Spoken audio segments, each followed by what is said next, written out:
These days, if you don't have an app, you are falling behind. If you are not using your data, your competition is making better decisions. If you are not automating, your work processes are getting outdated.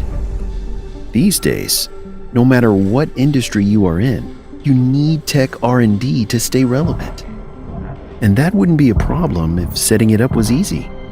Imagine that you could just press a button and have an R&D department spring to life. Imagine that the team already knows each other and works well together. Imagine that ways of work are industry leading, yet the culture is unmistakably your own. Imagine that you have access to an extensive network in an abundant, cost-efficient talent market. Can you imagine how easy scaling would be?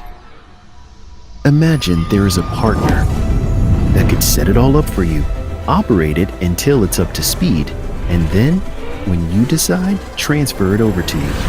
A partner that only succeeds when you succeed, that makes costs 100% predictable, gives you access to industry expertise, and makes every aspect of recruitment and HR effortless.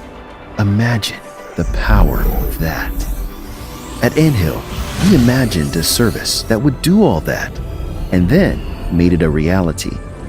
We think it transforms IT innovation from existential threat to low-hanging fruit, empowering your business to be well-equipped for the age of AI, virtual reality, and the Internet of Things. Learn more at anthill.one.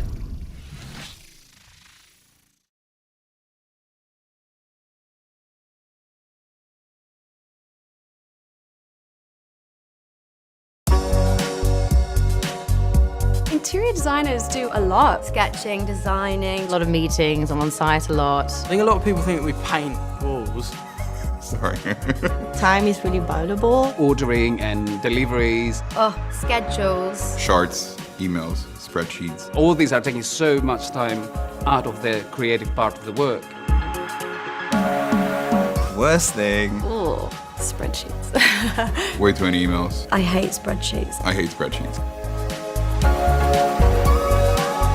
The world that we're moving into is about empowering people, giving back time. I can work on a project and then have the other side of the world in another office working on it. Clippings, they are improving the way we work. It's taking a lot of the hard work out for us.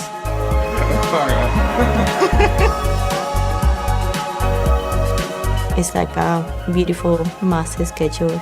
Just boom, boom, boom, boom, done. Through design development to site. It's just like everything just like comes together, and it's a really good feeling.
Being part of Labo 8 is a challenge, a journey, and a pleasure in so many ways. The best thing about Labo 8 are the people around you. Knowing that everyone around you gets your back is a pretty great feeling. At Labo 8, you're not just an employee, you're a person that matters. And the coffee is pretty nice. Feels cozy to work in Labo 8. Feels like a place I'm connected with, people I know, place I know. I think that the biggest breakthrough we did as a team is to cultivate a company culture with a friendly environment. And of course, all the small and not so small problems we managed to solve for all of our customers. Being a part of Labo8's team is like the rare feeling of being at the right place at the right time. Being surrounded by so many amazing people is awesome. Because we always make sure we get the best ones on board. Being a part of Labo8 is something I can easily describe with 2 words: pure joy. Join Labo8. We have cookies and great products.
News UK Tech is a really dedicated team full of some amazing talent, and I think we always go above and beyond.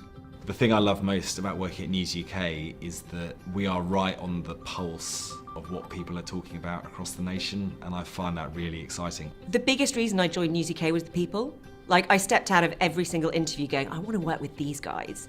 They just seem to have just a really wonderful culture and a way of working with each other. I'm most proud of seeing the growth of everyone in my team. And we've built a really amazing culture that allows the individuals in my team to shine and really do their best. Why is News UK a good place to work? Well, it's a great place to work, actually. It's the people.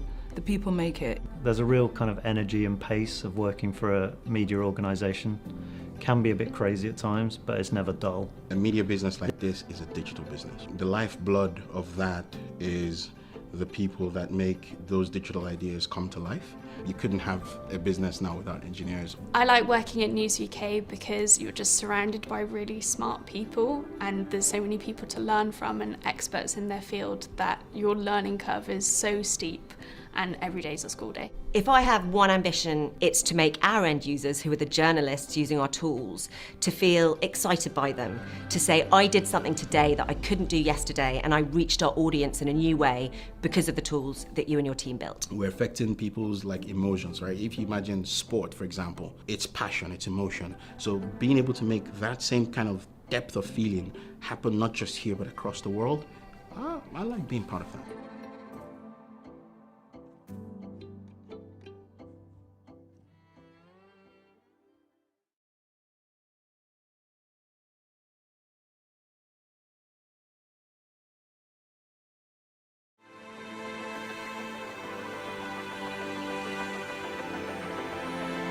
We are Ocado Technology, and we have been transforming online grocery through technology and automation.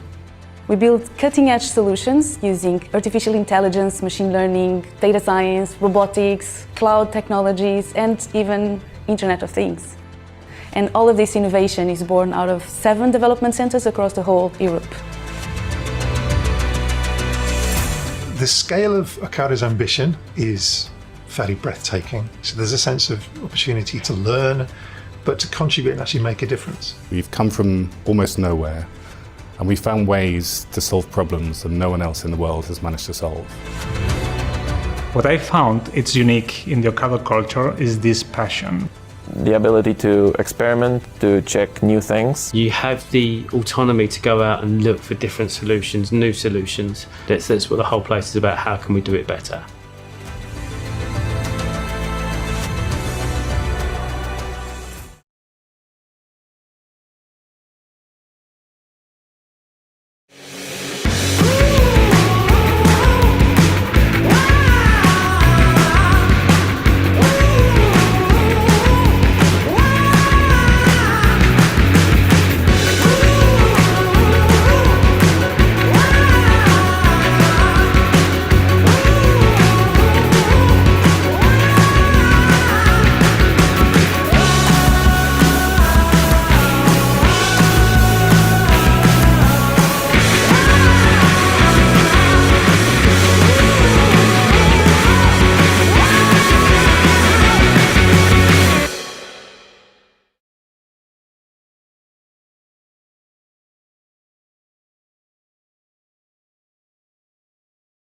Stramed Bulgaria was founded in 2008 by the Dutch entrepreneur Koen van Wijk.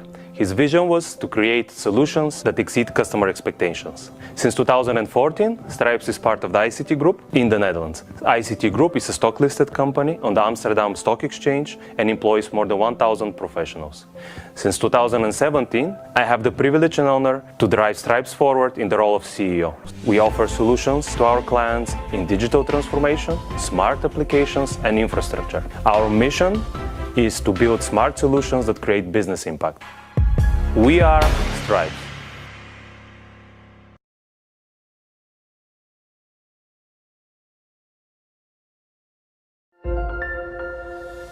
DataArt is a global software engineering firm with a uniquely human approach to solving problems. We have teams of highly trained engineers with over 20 years of experience. Everyone upholds a deep understanding of the industry sector through ongoing technology research. People first. Relationships are the foundation of long-term value generation. We hire people for the long haul. Projects change, but our employees remain with us. Commitment to people is the main and absolute value for DataArt. DataArt doesn't have a rigid hierarchy with a single leader. The flat and decentralized organizational structure is beneficial to DataArt's flexibility. DataArt's organizational structure is based around projects. We enjoy flexible schedules, vacations, and work locations, both at different developmental sales and centers, or from home. DataArt is built around people who want to earn a living using their professional skills and talents with minimal limitations on their personal freedom. A lot of people are happy to work for DataArt and stay with us for many years. They have the opportunity to learn, gain experience, and grow. Join DataArt.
Every day, we see new technologies, new usage behavior, and new competitors. Everything is constantly changing. Do we give up? Not at all. We're challenging the status quo and ourselves. We're combining the best from linear TV and digital technology. We're striving for excellence in digital product creation. We are changing the game. Because entertainment is in our DNA. We call it entertainment thinking. Driven by audience centricity, we create exciting digital entertainment experiences. We engage our audience like no other. Let's see what we've already achieved and what is still to come. Starting with Fan Worlds, we are taking our most successful TV shows and brands to the next level. We combine TV with a more immersive experience. New interactive features and digital exclusive content blend into a unique online experience. Instead of just watching, our audience becomes part of our shows. That makes us stand out from everybody else. With the new Galileo app, we have taken away traditional distribution channels. We've removed linearity of consumption and distilled the very essence of the brand. With cutting-edge technology, we built an even greater experience around it. That gives Galileo its own digital channel to explain the world with a unique spin. And we've not even reached our limits. Quip is an entertainment product like we've never built before. The exciting digital format created a new genre in entertainment: interactive mobile live shows. More than 1 million app downloads, up to 60,000 concurrent players, speaks for itself. It's already a commercial success, with leading advertising brands on the platform. The new standard for engaging mobile entertainment experiences. Imagine you're sitting in the movies and close your eyes. Welcome to FIO. Narrative storytelling on the next level, but for your ears only. The most immersive audio experience you've ever had. We are setting new content standards with audio storytelling, audio blockbusters, series, documentaries, and more. It's not another podcast, but an audio app unlike any other app. It's FIO. You think that's already crazy? Wait, there is one more thing.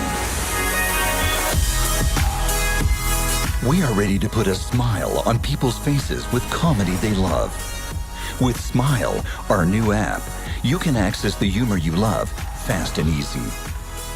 With a unique content discovery interface that allows you to switch seamlessly between short and long-form content. Finally, we'll bring together what belongs together.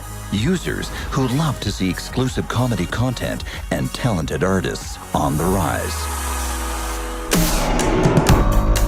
We are more innovative, more uncompromising, more creative than ever before. We're always driven by our obsession to create unseen entertainment experiences for our audiences.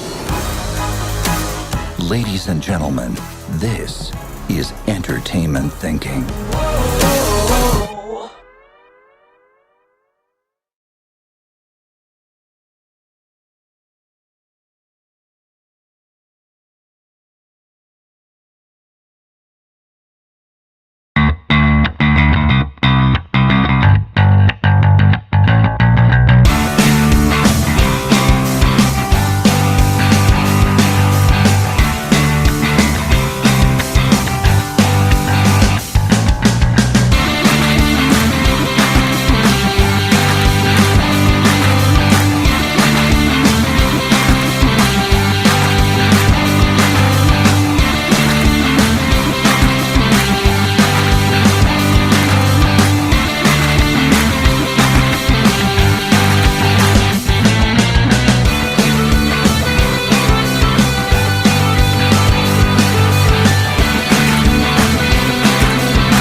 These days, if you don't have an app, you're falling behind.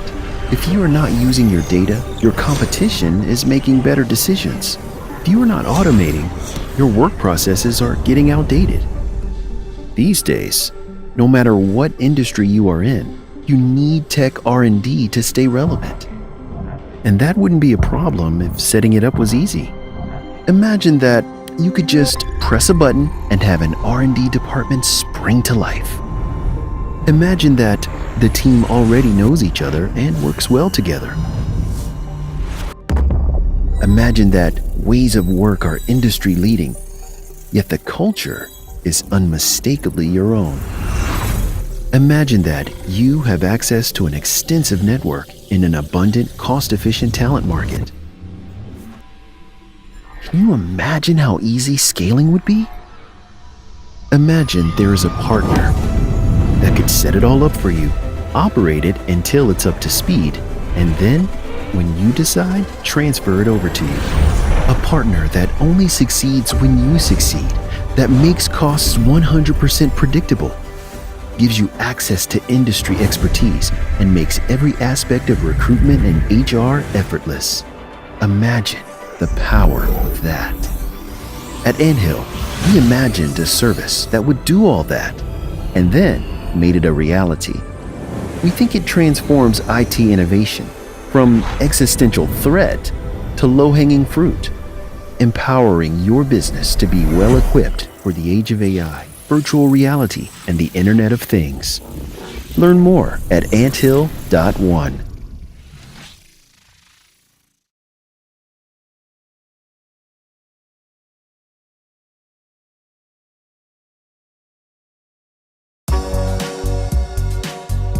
Interior designers do a lot. Sketching, designing. A lot of meetings, I'm on site a lot. I think a lot of people think that we paint walls. Sorry. Time is really valuable. Ordering and deliveries. Oh, schedules. Charts, emails, spreadsheets. All these are taking so much time out of the creative part of the work. Worst thing. Ooh, spreadsheets. Way too many emails. I hate spreadsheets. I hate spreadsheets. The world that we're moving into is about empowering people, giving back time. I can work on a project and then have the other side of the world in another office working on it. Clippings, they are improving the way we work. It's taking a lot of the hard work out for us.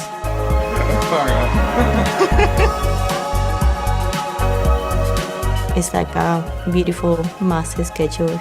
Just boom, boom, boom, boom, done. Through design development to site. It's just like everything just like comes together, and it's a really good feeling.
Being part of Labo 8 is a challenge, a journey, and a pleasure in so many ways. The best thing about Labo 8 are the people around you. Knowing that everyone around you got your back is a pretty great feeling.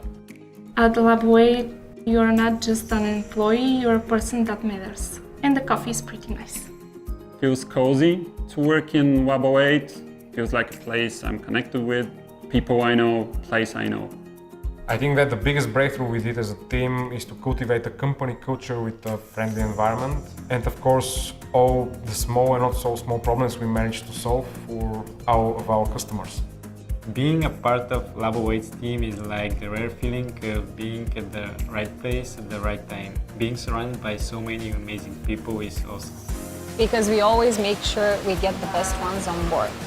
Being a part of Labo8 is something I can easily describe with two words: pure joy. Join Labo8. We have cookies and great products.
News UK Tech is a really dedicated team full of some amazing talent, and I think we always go above and beyond. The thing I love most about working at News UK is that we are right on the pulse of what people are talking about across the nation, and I find that really exciting. The biggest reason I joined News UK was the people. Like, I stepped out of every single interview going, I want to work with these guys. They just seem to have just a really wonderful culture and a way of working with each other. I'm most proud of seeing the growth of everyone in my team. And we've built a really amazing culture that allows the individuals in my team to shine and really do their best. Why is News UK a good place to work? Well, it's a great place to work, actually. It's the people. The people make it. There's a real kind of energy and pace of working for a media organisation. Can be a bit crazy at times, but it's never dull. A media business like this is a digital business. The lifeblood of that is the people that make those digital ideas come to life.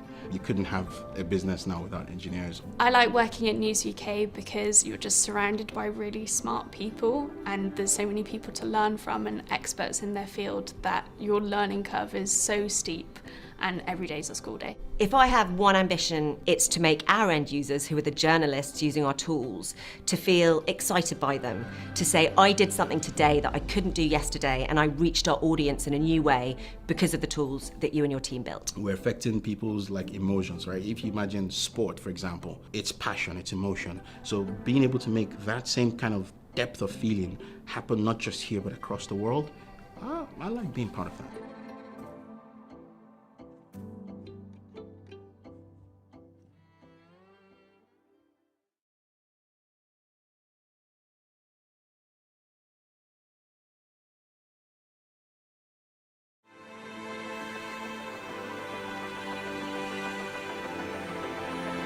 We are Ocado Technology, and we have been transforming online grocery through technology and automation. We build cutting-edge solutions using artificial intelligence, machine learning, data science, robotics, cloud technologies, and even Internet of Things. And all of this innovation is born out of 7 development centers across the whole Europe. The scale of Ocado's ambition is fairly breathtaking. So there's a sense of opportunity to learn, but to contribute and actually make a difference. We've come from almost nowhere, and we found ways to solve problems that no one else in the world has managed to solve. What I found it's unique in the Ocado culture is this passion. The ability to experiment, to check new things. You have the autonomy to go out and look for different solutions, new solutions. That's what the whole place is about. How can we do it better?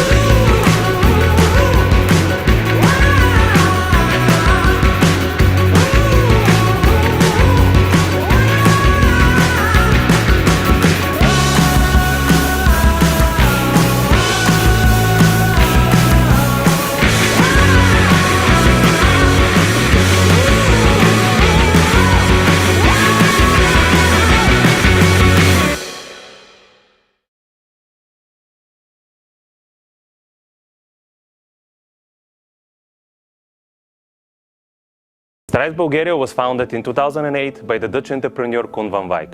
His vision was to create solutions that exceed customer expectations. Since 2014, Stramed is part of the ICT Group in the Netherlands. ICT Group is a stock-listed company on the Amsterdam Stock Exchange and employs more than 1,000 professionals. Since 2017, I have the privilege and honor to drive Stramed forward in the role of CEO. We offer solutions to our clients in digital transformation, smart applications, and infrastructure. Our mission is to build smart solutions that create business impact. We are Stramed.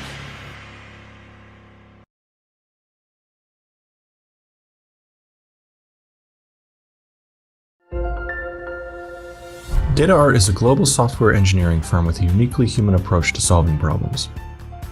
We have teams of highly trained engineers with over 20 years of experience. Everyone upholds a deep understanding of the industry sector through ongoing technology research. People first. Relationships are the foundation of long-term value generation. We hire people for the long haul. Projects change, but our employees remain with us. Commitment to people is the main and absolute value for DataArt. DataArt doesn't have a rigid hierarchy with a single leader. The flat and decentralized organizational structure is beneficial to DataArt's flexibility. DataArt's organizational structure is based around projects. We enjoy flexible schedules, vacations, and work locations, both at different developmental sales and centers, or from home. DataArt is built around people who want to earn a living using their professional skills and talents with minimal limitations on their personal freedom. A lot of people are happy to work for DataArt and stay with us for many years. They have the opportunity to learn, gain experience, and grow. Join DataArt.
Every day, we see new technologies, new usage behavior, and new competitors. Everything is constantly changing. Do we give up? Not at all. We're challenging the status quo and ourselves. We're combining the best from linear TV and digital technology. We're striving for excellence in digital product creation. We are changing the game. Because entertainment is in our DNA. We call it entertainment thinking.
Ще точно.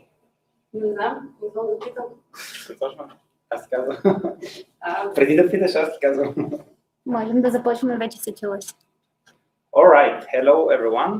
My name is Boyan, and today we are going to talk about end-to-end testing for developers. My code runs perfect. Why do I need to write this? This is something that we developers often say because when we get challenged to write some code to solve a problem, what we usually do is we write the code. We love doing this, but then we think our work is done there. And there is always someone else to do the rest of it because what we have written is not entirely done until it reaches production and until the quality of this is verified. I think that we developers are very, very good at finding excuses not to do stuff. When it comes to writing tests, we are magicians in finding reasons why there is always someone else to do this, right? We have always a QA engineer that can do this, or we trust our code so much that we don't really believe the tests are necessary for it. So we can actually do this forever. However, there is someone that presses us to write tests. And when someone integrates the test in a Jenkins or your continuous integration tool, then we are actually forced to write tests, just to satisfy, of course, this step, not because we think that tests will help us. What is end-to-end testing and why is it so interesting? Well, end-to-end testing is what our users would normally do. And today we are going to focus on a web environment because so you could also have end-to-end testing for a mobile application, for a desktop application. And I'm going to talk really about the web, what we have today. If you imagine a real user using your website, what are they going to do? They're going to navigate to a certain URL. They're going to click on a button, then maybe fill out some form, then click on another button, and this is what is going to do. So we're basically clicking, filling out stuff, and then expecting some results to be seen. This is what is happening with our website. And this is what the end-to-end actually tests do. They open a website, a real website like your end users would normally do. They would go to a URL. They would start investigating the page. Of course, when we are talking about website, the way to investigate the page is by using HTML. So you need some kind of selectors to figure out the different elements, so maybe form, buttons, input fields, etc.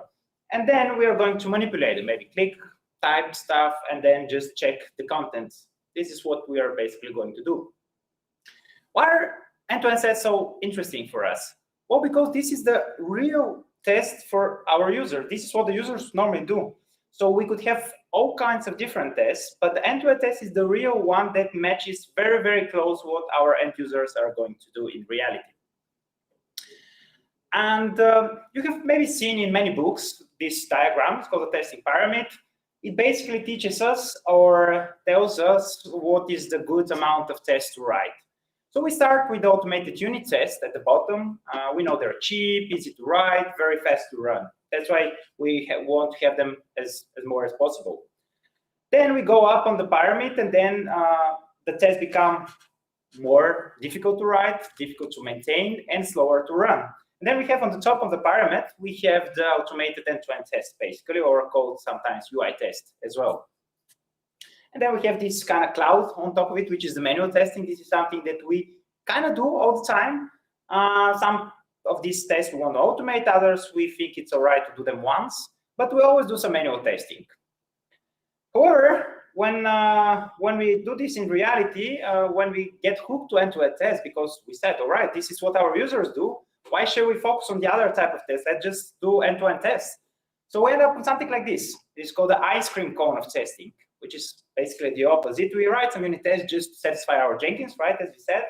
We would probably write some integration tests, and then we will write so many end-to-end tests at the end that we'll get into a different trouble, as we are going to see right now. Let's compare end-to-end tests and unit tests. How are they look like? So unit tests are usually very small, and they're very, very fast. We can run them, and they're really fast. On the other hand, end-to-end tests are slow. Why? Well, because we have to open a browser, we have to navigate to URL, we have to wait for the network. So we are working with all these things that a real user would normally do. That's why they're slow. Unit tests are reliable. meaning that if you write a test once, it will either always pass or always fail. This is what we know, unless you deal with dates. And some times ago, when we changed the time zone here, right, you had problems. I'm sure we did for sure. But in general, unit tests are reliable. On the other hand, end-to-end tests are not reliable because we deal with network.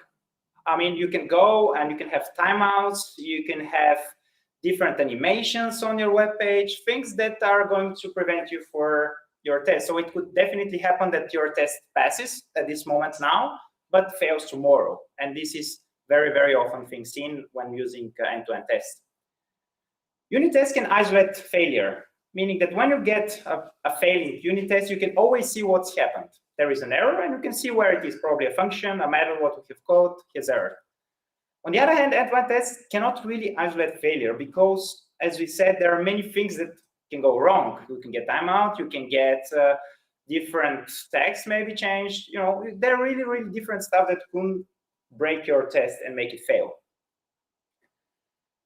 So, to begin with end-to-end test, we need to focus on a testing framework, a testing tool that could help us go with end-to-end test. You know, with unit tests, we have JUnit, you have NUnit, XUnit, you know, different libraries depending on what languages you prefer. The same tools we have for end-to-end tests. And we are going to just briefly discuss some of the most popular ones. And if you haven't even written an end-to-end test, you have probably heard about Selenium, and this is the most dreadful word for developers, because even if you haven't used it, you have heard so many bad stories about people doing that. And there is a reason for this. Of course, this is the pioneer, one of the first, let's say, ancestors of end-to-end testing frameworks, and it's still alive today. They have newer versions, by the way, so they are improving stuff. But Selenium has led the movement towards end-to-end testing, I would say. And it's not that bad. I mean, it runs in all browsers because it uses so-called drivers, meaning that you could install for every browser that you have, you can install kind of like adapter, and this adapter communicates with your Selenium runner. And this is the way they orchestrate the browser, basically, which makes it kind of slow on the other hand, but then you have control over different browsers. It supports different languages. You can write with Selenium in JavaScript, in C#, in Java, whatever you prefer. So that is also really, really nice. You can run this with any kind of test runner, you know, JUnit, PIUnit, whatever. If you're used to some test runner, you could definitely use it with Selenium. So it's kind of versatile, very versatile. The problem with Selenium is its API. It used to be very, very, very verbose and not that easy to do. Why is that a problem? As we mentioned, with web-to-end testing in the web environment, what we usually have to do is we go to a URL, then we have to fetch the HTML of this web page. Then we have to, using some selectors, navigate to some elements, be it a form, input field. But you can think that today we use very dynamic HTML using like React, Angular, Vue. They manipulate our web page instantly, like in many affections. So even that if you write a command to navigate to a certain element, it may not be there. But 1 second afterwards, it would be there.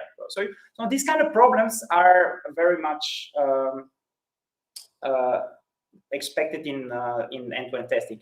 And when you have to do this with Selenium, it was very, very difficult because you have to kind of find the element, then you retry a couple of times to make sure that it's, yeah, if it's not there now, maybe it's going to be there in a while.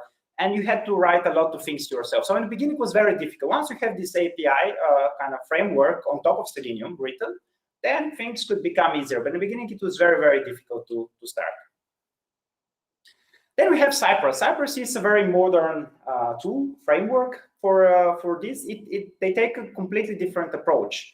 Instead of using all these drivers to connect to the different browsers, Cypress runs in the browser, meaning that once you open the browser, you have Cypress running there. So it's wrapping basically your tests in an iframe and then running everything on top of it. It has some good things and some bad things. Good things is that, of course, it can do some interception. You can manipulate a lot your page, and you can speed up some stuff there. It has some limitations, of course. You can't really. It has some problems using if you want to test iframes or if you want to have multiple tabs. You know, it can't really do that nicely. But then on the other hand, it has very modern API. All these things about navigating to elements are built in Cypress, meaning that its API is built for this kind of thing. So you have that, you'll see in a while that it's very, very easy to write tests with it. It uses only JavaScript, TypeScript. So if you are not really a fan of this, then probably not the best tool for you. But for now, it is only JavaScript based. The community is great there. You're going to find answer to almost all your questions. I mean, the answer may not, you may not like the answer, but you'll find the answer for that. And yeah, as I said, it only supports one browser at a time. Not as many browsers as, let's say, Selenium, but most of the browsers like Safari, Chrome, Firefox, you'll find them there. If you want to go to Internet Explorer, you are not going to succeed with it, Cypress here. And then there is Playwright, which is new kid in town, a very, very new tool and framework built with support from some people from Microsoft, actually. And they're kind of, Playwright is something between Selenium and Cypress. So they also have very nice API to write stuff, supports many browsers because it takes approach similar to Selenium when using browsers.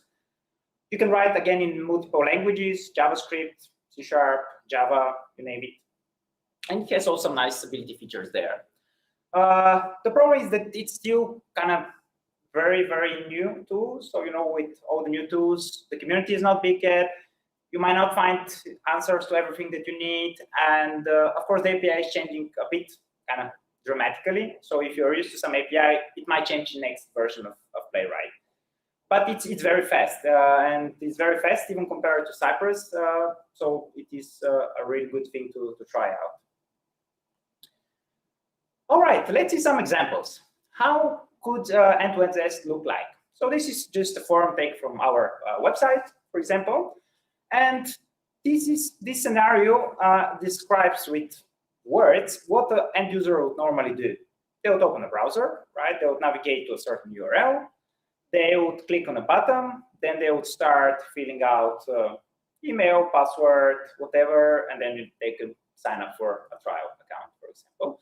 And then you can do some asserts that they have landed on the landing page after they have signed up. So this could be a very, very simple scenario. And most of the websites have this kind of thing. And this is one of the most important scenarios, I would say, for most websites, if your users can actually create an account in your website, right? So this is something that we definitely want to automate with an end-to-end test. How is this going to look like in Cypress? Well, Cypress uses the same API as Jasmine. So if you've written something in Jasmine, it uses the same API. So you have the describe, and then it uses the it, where you write the actual test there. So what do we have here? So we can have CY. This is the Cypress kind of API where you can find all the methods that you need. Then you go to some URL. You would say visit. Then you could use contains, which is actually pretty nice. You would use a text to find buttons and links. It is optimized for these kind of things, but then you can find any other element for that. So I'm going to find something clickable, which is usually a link on a button, and then click it. Then I'll get input field with this ID selector. Then I'll type some email. Then I'll type some password. Then find another button. And then I'm asserting whether a URL is correct. So I'm expecting to land on some landing page. An interesting thing about Cypress is that it has two types of let's say, elements. When you say CI get, CI contains, this is called a command. So you're selecting something. But what Cypress is doing under the hood for you, it is retrying a couple of times. So you can define some timeout, of course, and this comment is going to retry this within this timeout. There is some default, of course, but you can override it if you want to extend it, for example. So if there is not a button called try now right now, Cypress will retry this, let's say, for 1-2 seconds, depending on the timeout. And then if it can't find this element, your test will actually stop here. So it is kind of both trying to find something and asserting that this exists and it's visible, meaning that if you want to try to click on it, it should be visible and should be clickable. So it can't be a button which is disabled, for example. You'll get an error there. So these things are done for you, and it is very nice once you get used to have them under the hood, because you can see the test becomes very, very small to write and very easy to read afterwards.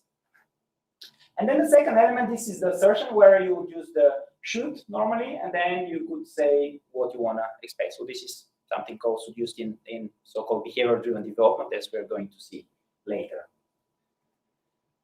Now, the problem is that once you get a lot of end-to-end tests, it becomes very difficult to structure them. I mean, testing is like development. We need to find a good structure for our tests in order to be able to maintain them later on and to be able to read them.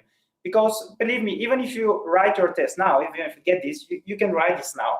But if you give this to your colleague, they need to know the HTML of the page to know what is happening. They need to know that, all right, there is an input with this ID. Okay, there is another with this ID. And even for a simple page, this becomes a burden. So imagine if you had like 100, 500 tests, you can't remember the HTML page structure for all of these tests. So these kind of tests become very, very difficult to maintain in the future. So now we are going to see two kind of patterns how you could write more maintainable tests. One is the so-called page object pattern. And the idea here is that instead of using this row selector, so instead of going and say, yes, find me this element by ID or find me this element by CSS class, whatever, you can actually model your page with real elements as they are. How does it look like? So if you go back to this page, and then, so this is the same form that you see here. What we can do is we can say, all right, this is a sign-up page. For example, we can call this a sign-up page. And then we could say, all right, we have an input called email, we call the input password, first name, last name, and then we have some button there, right? So these are elements. This is exactly what a user would normally see, right? They would see the email, they'll see the password, they know what they are going to write. So instead of using selectors, let's use what the input or the object is about. And this is the idea of page object pattern. So how would the same test look like when we use the page object pattern in Cypress? So instead of using the selectors, we are going to wrap them, just wrap them in a class and expose them via properties using the names that the user would normally see. So we can call this a landing page, then we have the sign-up page, then we go and say email type, this is something easier to read afterwards. So even if your colleague reads this, they would know that, all right, he's going through all the input fields on this page, filling them up, and then clicking on the button. Because if they open this page, they can see these fields. And if something fails, they'll easily find what had happened. Another way to do this is using so-called behavior-driven development. Behavior-driven development is an extension or upgrade, let's say, of the test-driven development, where we are trying to basically write our test in a specific way, which is more, which is easier to read. How is this happening? Well, we are focusing on three different parts. We have initial state, and we use the keyword given, meaning a given, I have this kind of state. Then I'm doing some actions, right? Could be I'm clicking on a button. So let's say given I'm on the sign-up page, when I enter X in the email field and Y in the password field, and I click on this button, then I'm expressing the expected result. Then I'm going to be redirected to the landing page, for example. This could be something like this. So we have these three parts, given, when, then, and we try to express all our scenarios using this. And the same test would look like this. So we are not going to write it directly with code, but we are expressing this. And this here is an example of the so-called Gherkin language, which is a very popular language for behavior-driven development. And there are many tools that can actually parse this. One of the most popular one is called Cucumber. You can have this again in different languages. No matter if you use Cypress or any other test runners, you can actually even write unit tests with this. It doesn't really matter if you want to. But now you can see that I'm expressing exactly the same scenario using words. So everyone in the company can read this. Trust me. I mean, even if you give this to project managers, to product owners, architects, even if your end users will probably be able to read this because it's written really with words that everyone can understand. And now comes the question, who writes end-to-end tests? And my session today is focusing on developers, right? So I claim that many people can write tests. I mean, developers, we can definitely write tests. I know that most of you are developers here, and we can definitely do this because we can either choose the BDD model or we can choose the badge of it. We can definitely do that and help. And you can think that today, in our very competitive IT world, it is very, very difficult to have like one QA department, engineering department, etc. And maybe you don't have to do this, right? Being owner of your change from the time you write it, right, in your editor until it goes on production, it makes you kind of very, very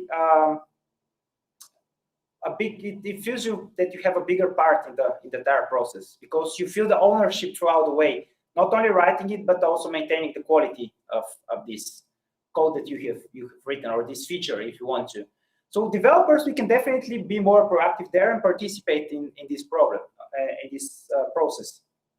QA engineers, yeah, for most of the time, QA engineers are doing this. And if you can have big QI department, maybe yes, you can definitely outsource this to the QI department and tell them to do this. I mean, many companies do this and it works. Solution architects, yeah, why not? I mean, if they are technical people, they can definitely do this. Business analysts, sure. I mean, if we write in BDD, they can definitely do this. Once you have written like a framework in BDD, then they can definitely join in. The same goes for project managers. I mean, if they want to participate, you can actually have them part of this process. So in reality, many people can join in this effort because it's not only something for developers. Everyone is interested in having this quality in the project. Now we go to the the problem of end-to-end testing. It is all great. It does help us. It really shows what our users are going to do with our application, but it has a lot of problems that we have to be aware of. First thing is that they are going to become very slow. With time, trust me, the tests, even if you try to run them in parallel, they will be slow, and this will be a problem for you. So what you could do is you could, of course, run them not one after one, but you can run them in batches, maybe in parallel. To be able to do this, of course, your test needs to be isolated, meaning that you shouldn't rely on states on previous tests. So if you have one test, then it should be very, very isolated to do one thing and do it without needing to some other test to be run before that.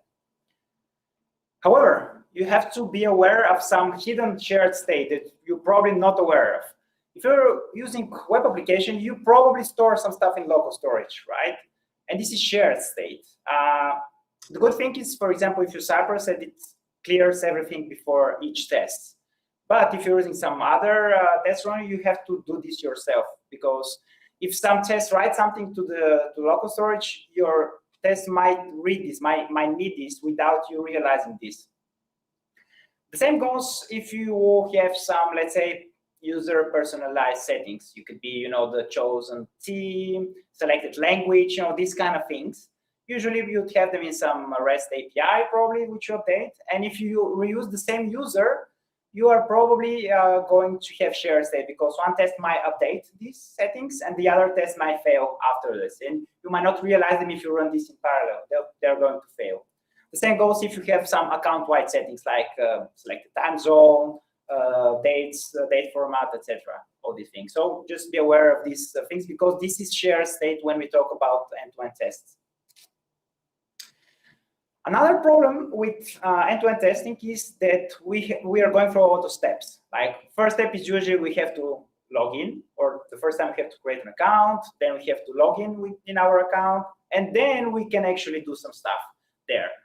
However, this is going to be problematic, and it's going to take a lot of time. So it is okay to take some shortcuts. Instead of, let's say, going to the login page all the time, you could maybe just call the API and get some kind of access token and log in directly, for example. Or you could call your API to prepare your data that you need for the test. So this is okay. But if you have at least one test covering the original scenario, that's all right. And then the other tests can actually take shortcuts to achieve the same thing. Now, another thing that we like doing when we are working with tests is we like stubbing things out. meaning that want to change things. In unit tests, this is actually very useful because we have a lot of dependencies. Maybe we want to isolate dependencies. In end-to-end tests, what we usually do is we can modify requests. So we can actually intercept requests from our browser, then maybe change them and do some stuff. This is also okay, but we have to be aware of our application. Once we start doing this, we are not testing our real application anymore. We are actually testing something that we've modified. So this is not what our users are going to see. This is what we have instrumented there. So, I mean, it's a useful thing, definitely. We do this, just we have to be aware of where we do it and why we do this. Then, another thing is the size of the test. In unit tests, we are usually thought to write small tests with usually single assert. And this is all right because they can run very, very fast. In end-to-end tests, this would be problematic because remember, each test is going to open a new browser, a new tab, then start from the beginning. So if you are, let's say, trying to test validation of your email input field, for example, instead of doing this for every single time, then you can just do this in one bigger test. So we could try different combinations, assert that there is an error, and then go on with your test instead of kind of isolating this in a single assertions that you normally do in unit tests. So with end-to-end tests, it's better to focus on workflows, like test bigger workflows where you have multiple pages, data, etc. Now, one of the biggest problem actually with end-to-end test is so-called selectors. As we said, in the web environment, the way to instrument stuff is to use selectors to find elements and then click on them, write, etc. Very, very important thing here is how we are going to navigate to these elements, because, you know, especially if developers are not the same writing the tests, the HTML is brittle, meaning that we are changing this and design changes, so we want to change stuff, and this is going to make your tests fail all the time, and this is very, very annoying. So here, there are two good strategies. One is, of course, to use a custom attribute, like, for example, data test or data Cypress or whatever we want to call it, but just a dedicated attribute that you attach to element and that you use in the test, because everyone will know that this is something used in tests. If you use, let's say, classes or IDs, they usually serve different things in terms of web development, and people are going to change them.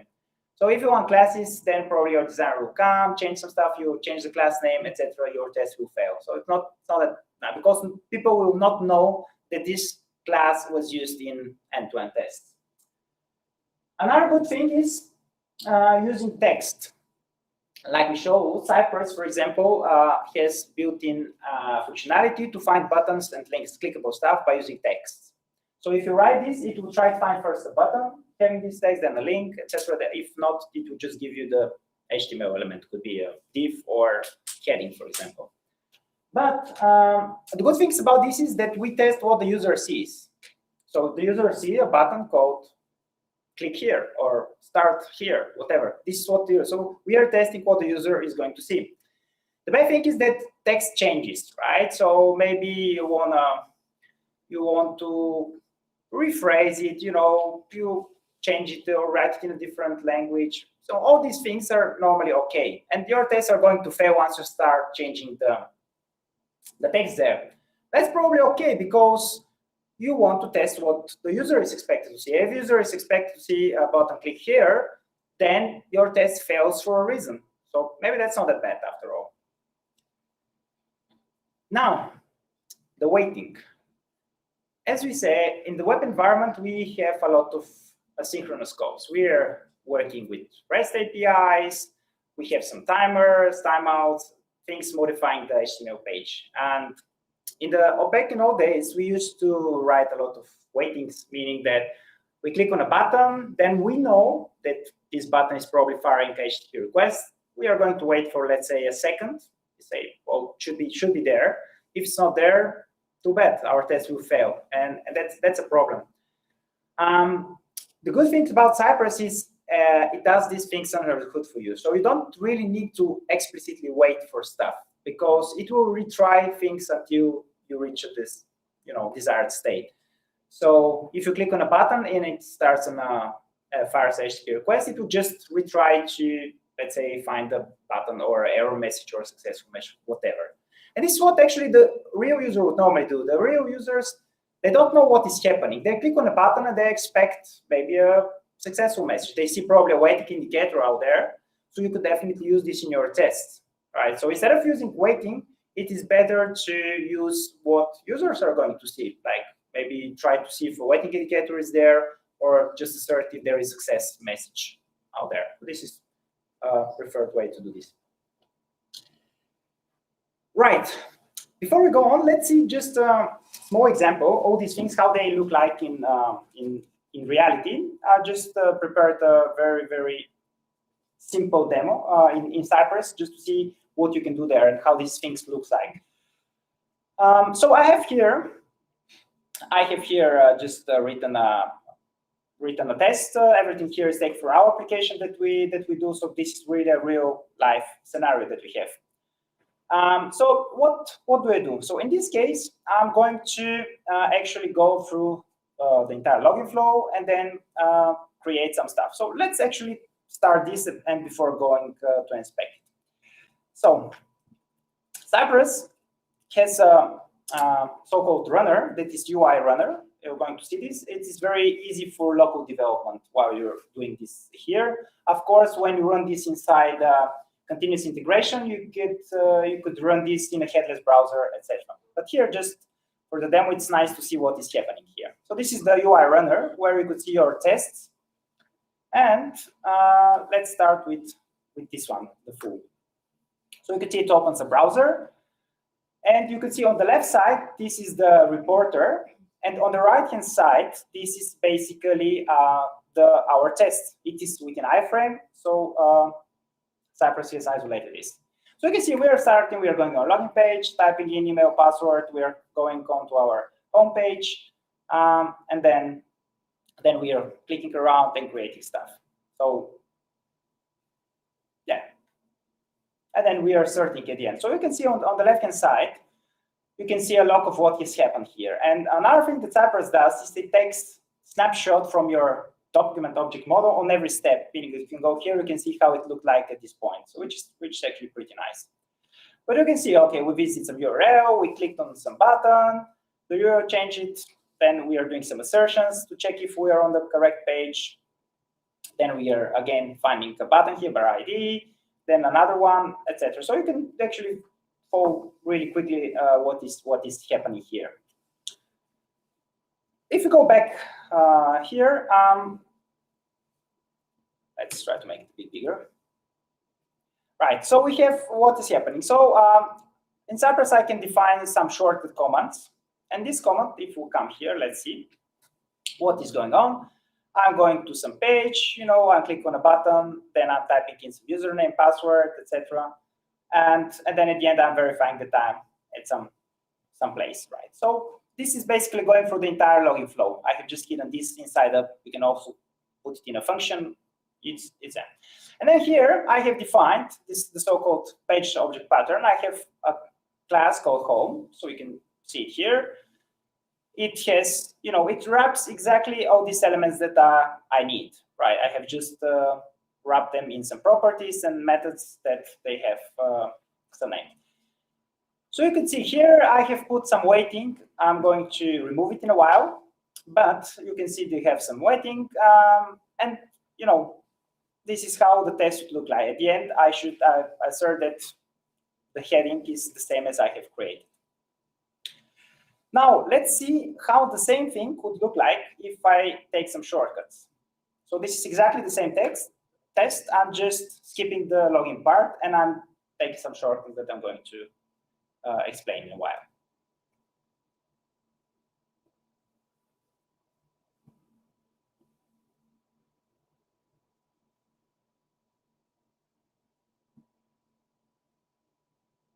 So here it is, exactly the same time, much faster, because of course we didn't go to the login page.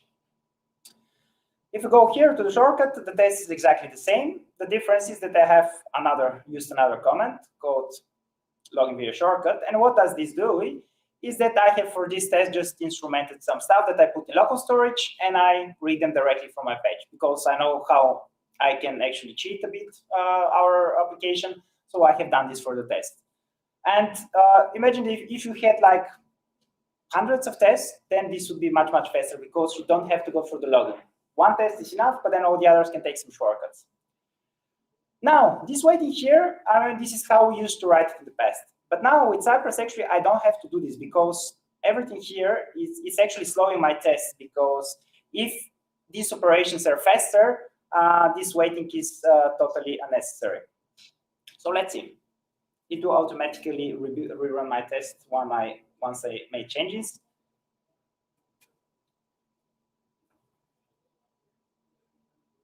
So I don't know if you can feel it, but it is much, much faster because the waiting is totally unnecessary. Cypress just retries this under the hood for you, and then you can focus. And also your test becomes much more readable after all, so you can see, even if you don't know like much of the domain of what we do. I mean, by reading this, you can see that I'm probably clicking around, filling out forms, and then just asserting that some stuff that I have entered are the same afterwards. So this is very, very nice about Cypress. Playwright is also quite a nice API to help you there. All right. Now the question is, when shall we run this with these tests? And if we take a look at like a usual continuous integration, continuous delivery cycle, what we usually do is we write some code, we make a pull request, then we have some checks like code style, unit test runs, reviews, and then we are merging this in our main branch, which probably builds some artifact, could be a Docker image, etc. And then we deploy this to some environment, maybe our development environment or environment where we can actually see our changes. Now, one option is to say, okay, the same way we run unit tests, we can actually run our end-to-end tests afterward. I'm personally not very fan of this approach because this will dramatically slow the feedback cycle for you, right? We want the CI cycle to be very fast, meaning to get feedback for our changes as soon as possible. Even if you make your test very fast, it will still add at least 15, 20 minutes, 30 minutes on top of the normal build pipeline that you have. And you know that we developers, once we have to wait for something, what we usually do is we start working on another task, meaning we start context switching, and this is, of course, something that distracts us. So that's why it's important for me, this CI/CD, to be very, very fast in this part. So I'll personally not put this here, but you have this option to do this. Another option is to say we can put this on our, let's say, environment. It could be a special user acceptance testing environment or your development environment, and run them there. So it could be still automated, right? But it will be kind of put there. Of course, the negative part here is that even if you break something, your changes are already in your main branch. So if you can tolerate this, it's all right to do this. I think it's not that bad until if you can run this before going to production, you have still caught a bug, a potential bug, before it reaches production. So it is still all right to do this. Another option is, if you remember back days, we had this, or probably some of you may still have this, we had these nightly builds because it took so long time to build the entire pipeline, or probably we had only one environment, and we didn't want to run the tests against the same environment because it was going to slow everyone down, etc. So that's why we chose to run this during the night. The problem with this approach for me is that first, if it takes so long time to run stuff, probably you need to optimize your infrastructure to do that. And come on, let's be honest, you don't want to go to work and the first thing to see is that your build failed from yesterday. I mean, this is very demotivating according to me. So I personally don't like this approach. I mean, you can still have them to run on nightly basis, but if it's because your environment cannot tolerate it, I would invest some time to improve it. Another question, shall we run this in production? I mean, at the end, our tests are using our production environment. This is what they use. Why shall we not run this test on there, right? Let me tell you a story about this. Some time ago, I was a publishing agency. They had a website where they sold different papers. So you could write a paper, a book, and they will sell this for you. Their development team wrote some automated tests on their production environment. And they had particularly two interesting tests. The first one used the search functionality. So they searched for something called ABCD. Of course, they didn't find anything, so the test passed. Then they had a test that searched for monkey, and they found one result. It was a paper called Who's Got the Monkey? They knew that, so it passed as well. And they could also have results for multiple search results. Everything was fine until someday the test that asserted one search result failed. And they started investigating. So indeed, when they wrote monkey, now there were two results. One was the first one, Who's Got the Monkey? But there was another paper called Who's Got the Monkey Now? And this was kind of weird. The developer started actually investigating more what has happened there. And actually the test for a single search result did some more steps there. So they searched for a monkey. They found Who's Got the Monkey Now. Then they added it to the basket. They went through the checkout process. They paid with a credit card. And that was it. So they kind of fulfilled a order out there. And of course, everyone in the company knew that when you receive an order from someone called test, of course, it was not a real order. So they should not take the money from the credit card. However, there was someone that didn't know about this, and this was the marketing department of this company. They saw that there was so high demand for this paper that they contacted the author, and they thought, hey, you should write something more. They even create, these small jellies and start selling them because it was so popular. And the author wrote a second paper called Who's Got the Monkey Now, right? So, and that's how the test failed afterwards. So testing in production, it's tricky. You have probably a lot of analytics and things that you have to be aware of. So if you really want to do this, just make sure that you know what you're doing, and everyone in the company knows what is going to happen. Now, the most important question, I think, do you trust your end-to-end tests? End-to-end tests will start failing very, very soon after the number grows. And I think in our company, after the 10th test, they started failing. And that's not because it was a problem, just because of the flakiness. Meaning that you had probably longer timeouts, probably your API was not that responsive at that moment, different reason for that. And once you get there, there you get the problem, because you start investigating, you see, no, actually everyone is okay, because you probably test manually and everything works. However, once you get 100 tests, this becomes very, very difficult to do. And your confidence in your test kind of decreases, because oh, this is the test that fails always, right? Or this is the test that fails every second day. And you stop taking a look at this test. Once you have got to this situation, you probably have a problem with your confidence. And you should not let yourself go onto that verge, because the less confidence you have in your test, the less effect they have. So you'd better remove them, right? It makes no sense to have this test.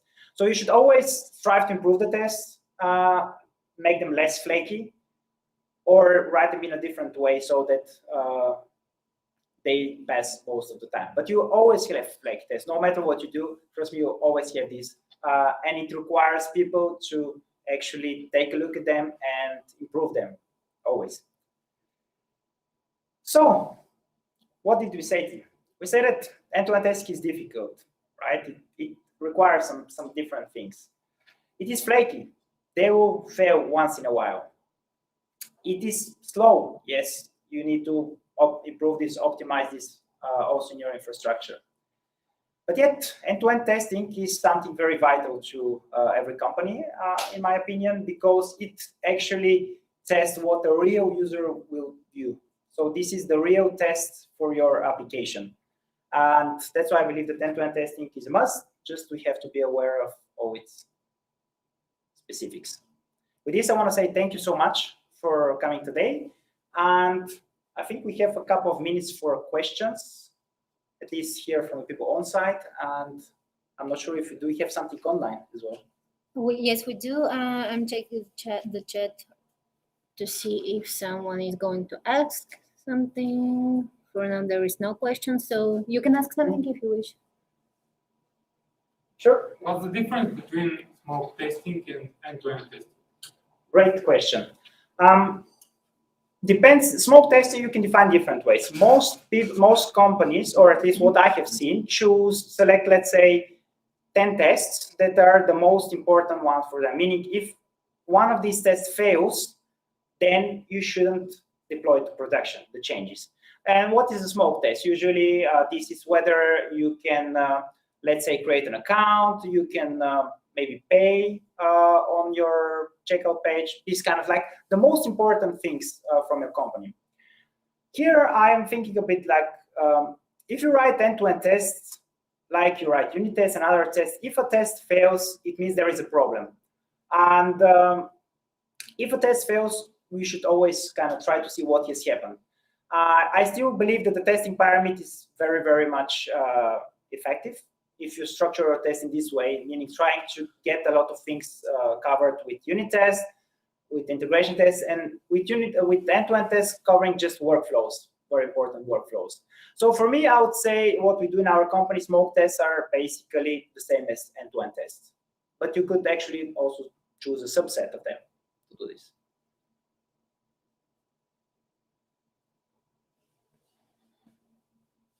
Someone else? Don't be shy. If not, I'll be here most of the day, so we can definitely talk around afterwards. I'll just say also thanks to the sponsors for JSTalks, and thank you for coming again.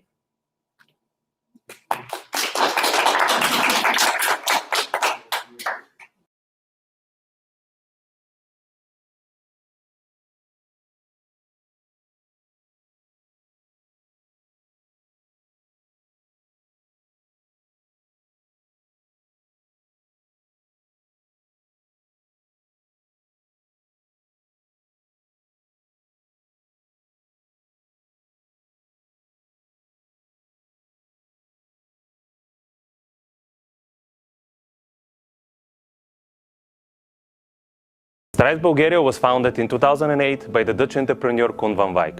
His vision was to create solutions that exceed customer expectations. Since 2014, Stripes is part of the ICT Group in the Netherlands. ICT Group is a stock-listed company on the Amsterdam Stock Exchange and employs more than 1,000 professionals.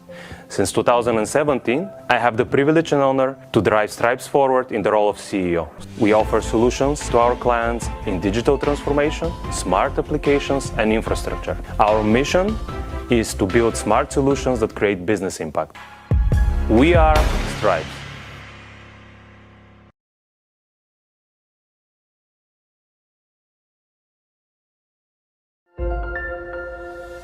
DataArt is a global software engineering firm with a uniquely human approach to solving problems. We have teams of highly trained engineers with over 20 years of experience. Everyone upholds a deep understanding of the industry sector through ongoing technology research. People first. Relationships are the foundation of long-term value generation. We hire people for the long haul. Projects change, but our employees remain with us. Commitment to people is the main and absolute value for DataArt. DataArt doesn't have a rigid hierarchy with a single leader. The flat and decentralized organizational structure is beneficial to DataArt's flexibility. DataArt's organizational structure is based around projects. We enjoy flexible schedules, vacations, and work locations, both at different developmental sales and centers, or from home. DataArt is built around people who want to earn a living using their professional skills and talents with minimal limitations on their personal freedom. A lot of people are happy to work for DataArt and stay with us for many years. They have the opportunity to learn, gain experience, and grow. Join DataArt.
Every day, we see new technologies, new usage behavior, and new competitors.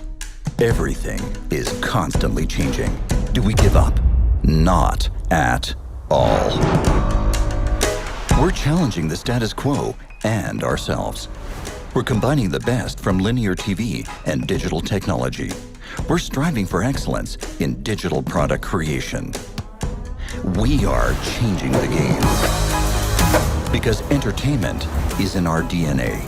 We call it entertainment thinking. Driven by audience centricity, we create exciting digital entertainment experiences.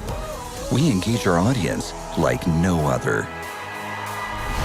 Let's see what we've already achieved and what is still to come. Starting with Fan Worlds, we are taking our most successful TV shows and brands to the next level. We combine TV with a more immersive experience. New interactive features and digital exclusive content blend into a unique online experience. Instead of just watching, our audience becomes part of our shows. That makes us stand out from everybody else. With the new Galileo app, we have taken away traditional distribution channels. We removed linearity of consumption and distilled the very essence of the brand. With cutting-edge technology, we built an even greater experience around it. That gives Galileo its own digital channel to explain the world with a unique spin. And we've not even reached our limits. Quip is an entertainment product like we've never built before. The exciting digital format created a new genre in entertainment: interactive mobile live shows. More than 1 million app downloads, up to 60,000 concurrent players, speaks for itself. It's already a commercial success, with leading advertising brands on the platform. The new standard for engaging mobile entertainment experiences. Imagine you're sitting in the movies and close your eyes. Welcome to FIO. Narrative storytelling on the next level, but for your ears only. The most immersive audio experience you've ever had. We are setting new content standards with audio storytelling, audio blockbusters, series, documentaries, and more. It's not another podcast, but an audio app unlike any other app. It's FIO. You think that's already crazy? Wait, there is one more thing. We are ready to put a smile on people's faces with comedy they love. With Smile, our new app, you can access the humor you love fast and easy. With a unique content discovery interface that allows you to switch seamlessly between short and long-form content. Finally, we'll bring together what belongs together. Users who love to see exclusive comedy content and talented artists on the rise. We are more innovative, more uncompromising, more creative than ever before. We're always driven by our obsession to create unseen entertainment experiences for our audiences. Ladies and gentlemen, this is entertainment thinking.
You are live. Hello, everybody. Welcome to my talk. My name is Radoslav Stankov. I'm the head of engineering product. And for today's presentation, I'm going to have a lot of code samples. I'm going to share a lot of code. So because of that, I already uploaded my presentation on this URL, so you can check it out and just follow up. Just a reminder for people who watch us online, you can ask the questions via Facebook, via the online forums, and those questions would be relayed to me, and I would answer them after my talk. So what's the plan for today? Because as everything, we need to have a plan. So for this plan, I have 3 parts. The first part is a short history lesson. The second part is I'm going to explain what a good React component is, and then I'm going to go to the main part of the presentation, which will be the React anti-patterns. Overall, the goal of my presentation is to show you things in React that are, I consider anti-patterns, something that we shouldn't do, but a lot of those things are rooted in the history. You can think of my tag as Rado Cruz's Definite Guide to React. And let's start with the history lesson. And why do I want to start with the history lesson? The reason I want to start with the short history lesson is a lot of the anti-patterns right now were considered best practices during the years. Those were things that were good, they solved problems. And when technology moves, and especially when technology moves fast and sometimes changes paradigms, there is a lot of, I call them battle scars, that are left, and often they don't clean up. So here's my history with React. In the early 2014, I was doing, as everybody back then, jQuery. Then around this time, I moved to Backbone, which I think is one of the fundamental libraries in the JavaScript history. It's one of the first one where it started calling the UI components, not widgets. This is when people started thinking in terms of component and not as widgets as they were in the jQuery days. After that, because I was doing Ruby on Rails, I was integrating Rails with React. Then in May 2014, when Facebook released React, they showed an architecture called Flux, which nobody remembers anymore. This is the bidirectional flow that we now know as, okay, that's Redux. Redux became one of the most famous implementation of the Flux pattern. And around 2015, 16, there was also React Router entered the scene. And right there, because before that, people were writing router by their hands. And adding the router made, okay, now you can write a full-scale React app. 2016, I was working with something called Redux. This was a way to organize Redux. And again, 2017, all the apps I worked on were mainly front-end apps. In 2017, I jumped into the GraphQL hype and, okay, how to organize things. And around 2017, there was something which started gaining a bit more traction. Like, people were doing this before, but this thing is called code splitting. The idea there is that each page you have is its own JavaScript file that is loaded dynamically in this area. This is something that I think is right now essential to every app to be able to split. A lot of people actually don't think about it anymore, but that's something that's very important. In 2018, React introduced hooks, which totally changed the way apps were structured, React code were done. And again, this is my personal history. I jumped on the Next.js train quite late in 2019. Let's contrast this with React history. Like, this is the previous history was my personal history with React and how I get here. And let's contrast this to React itself. So React started with class components, like components that were built with first the class keyword, create component. Then we started using the ECMAScript create class with the life cycle hooks. Then the CSS modules started gaining traction. Then the styled components appeared. At some point, React started supporting the functional components. with the functional components, we get the higher order components. Again, we have Redux. There was this pattern called renderless components, for components don't render stuff, but do interesting things.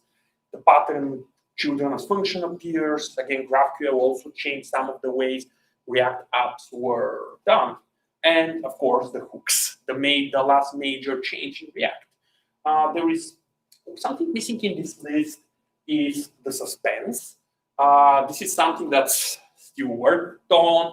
And to be honest, we haven't changed the React apps at all because it's not ready yet. The same with some of the new experiments they're doing. So a lot of the best practices over time started to, all the things that were good, like for example, before everything should be a hardware component because that's the only way we could have done stuff.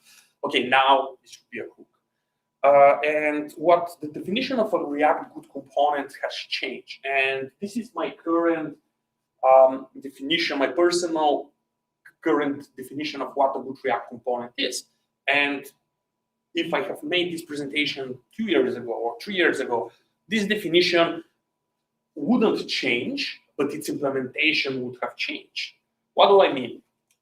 For me, a good React component needs to answer those questions. And this is, I think, something that's the same from the beginning of React, from backbone days to right now. And I think that's the essential. Like the first thing is, when you look at the component, you need to figure out, okay, what kind of properties I need?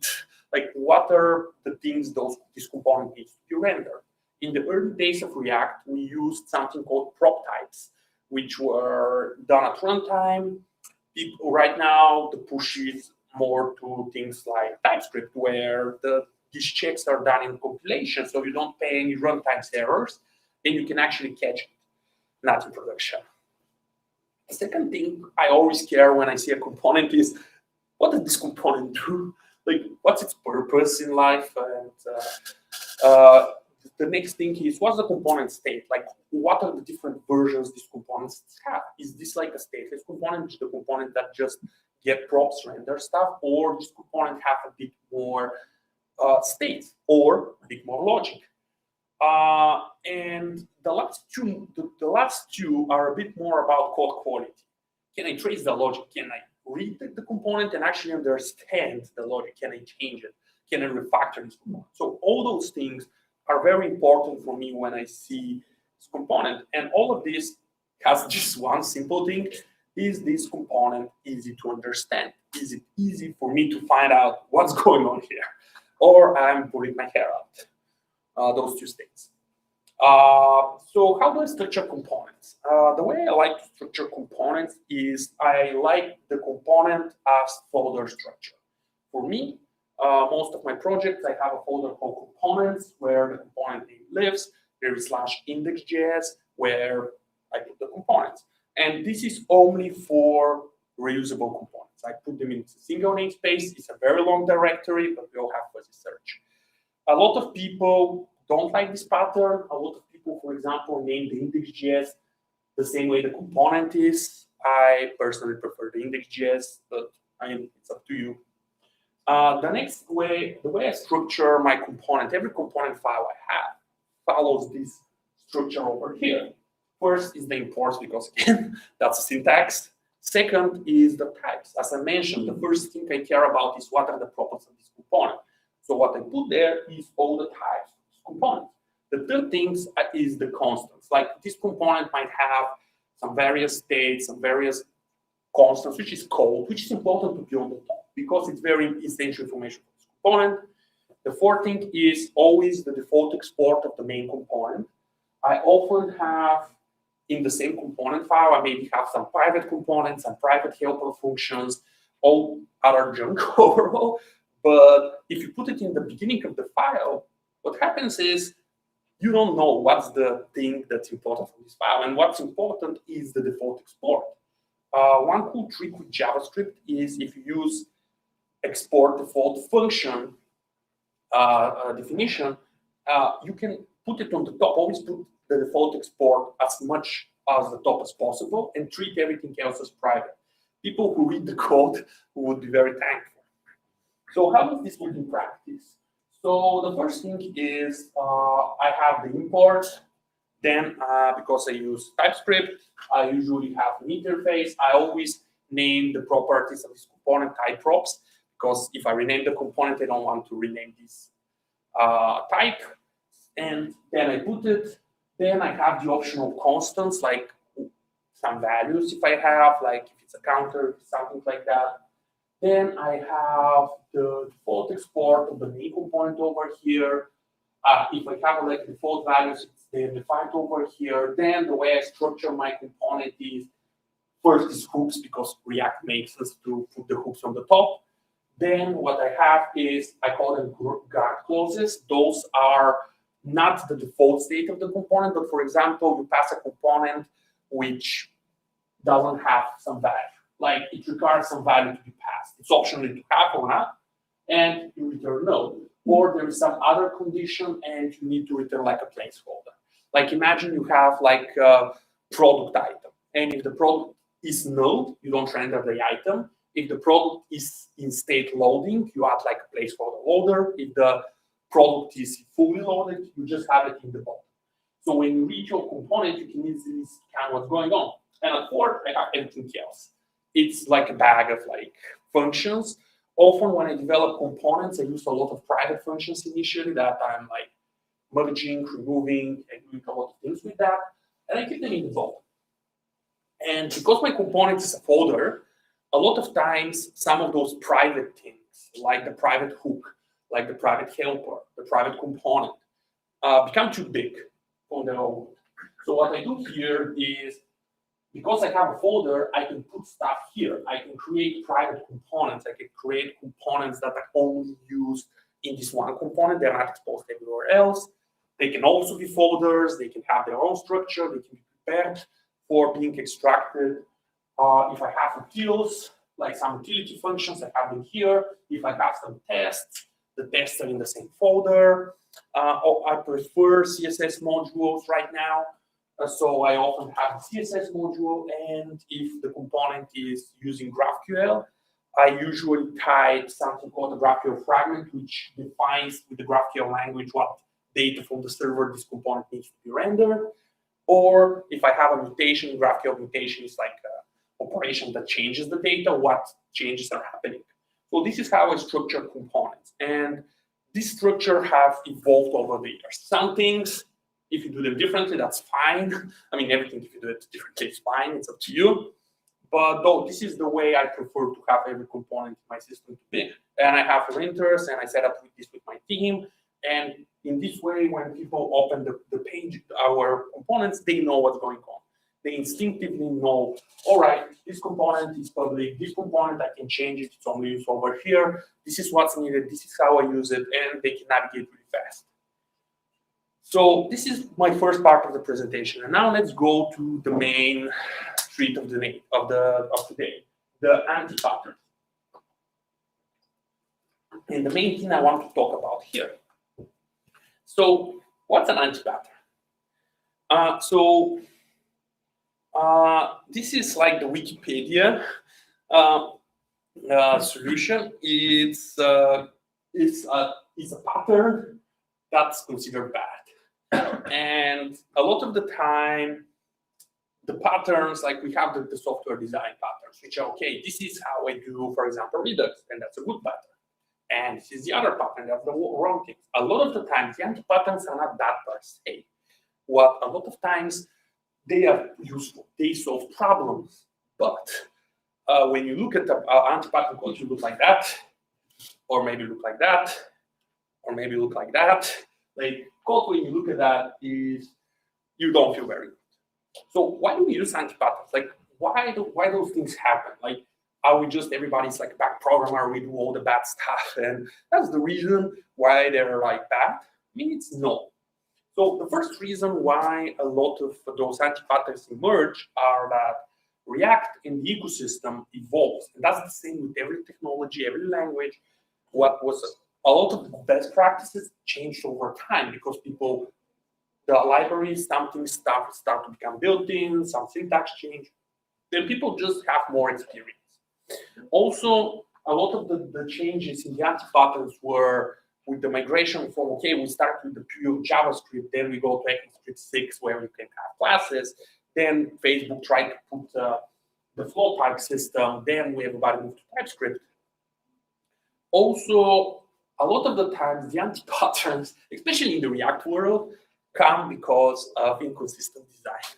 Because we have our clean design system, we have our clean components, and the designer wants the button to be on the right instead of the left, even though every form has it on the other side.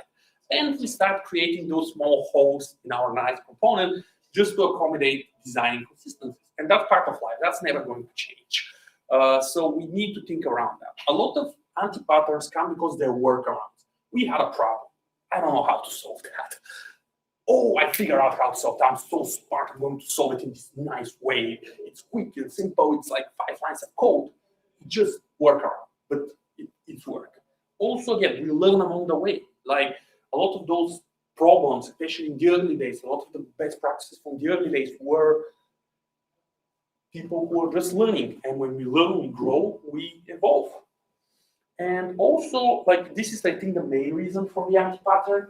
Often they're just quick fixes and part of list resistance. They are very easy to add. They come very easy. They creep out. You have to think about it. Without thinking, you put it, you feel good, you have done your job, everything is great.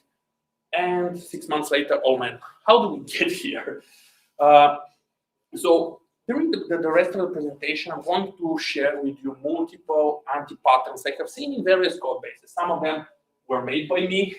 Some of them were advocated as solutions for things we should do now in my team, that I had to change my opinion over that. And again, a lot of those are my opinion. Some of those things are anti-patterns in my eyes. They might be anti-patterns in a lot of cases, but they may be very legit solutions in various things.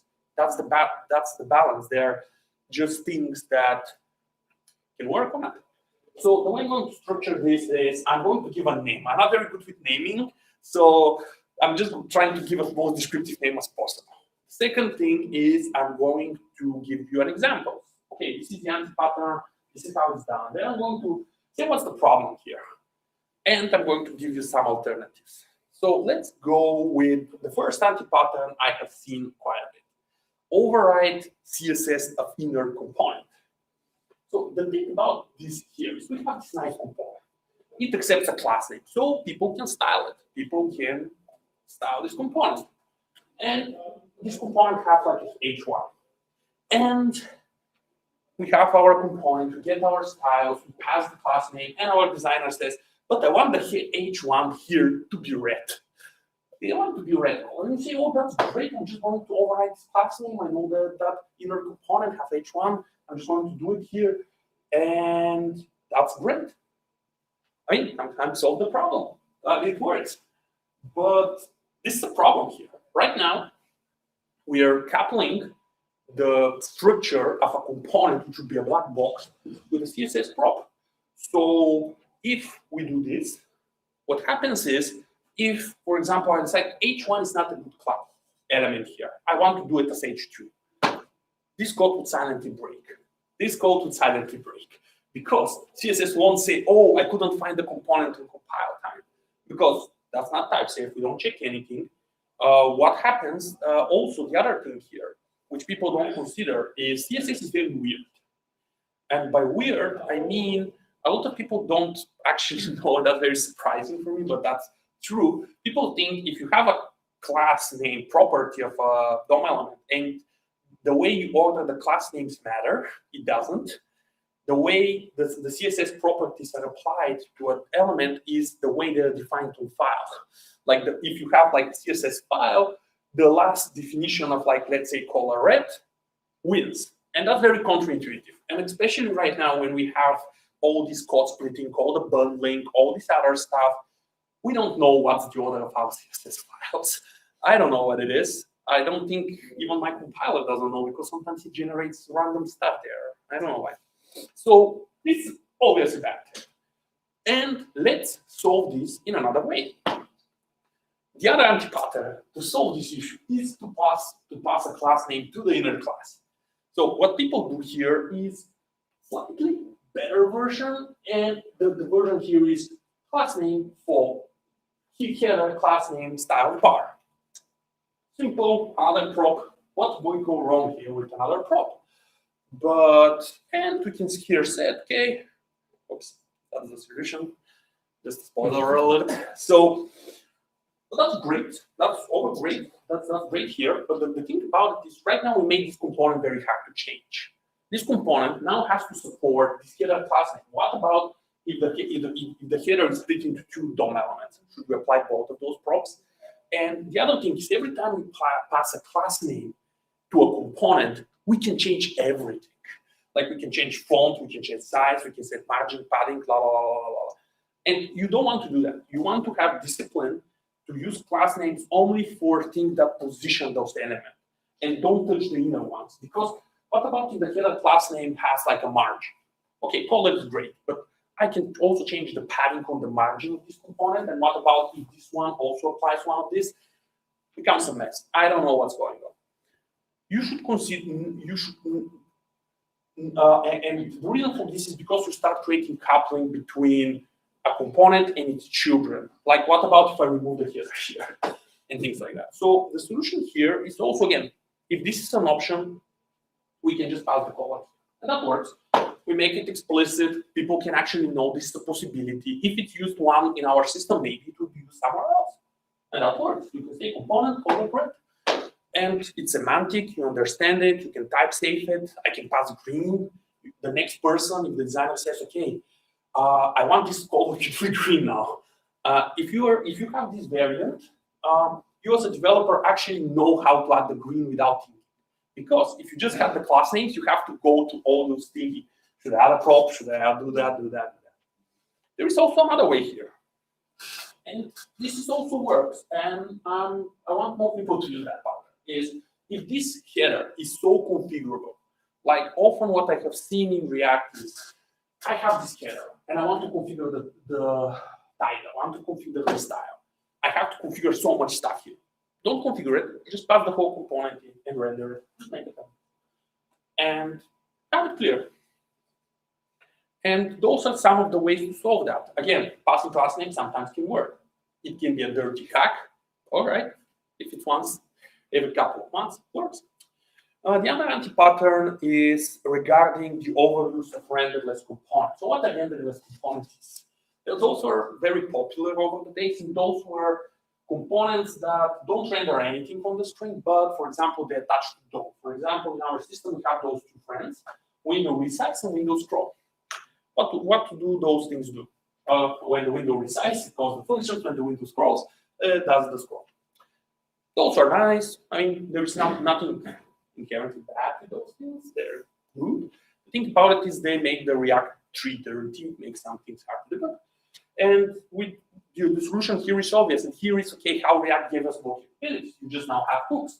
You can have views on window resize, views on window scroll, and you have those. So this is, again, one cool solution. Another thing, and this pattern, I'm still seeing it in the wild, which is very wild, is class components which render methods. So often, and this is a lot of like people who have learned React very early on and never updated their knowledge, do stuff like that. We have a render function, which calls like a function which is the render items, then we map the items and render the items. And this is, okay, this works. But it's also a bit hard to follow it, but kind of breaks the spirit of React.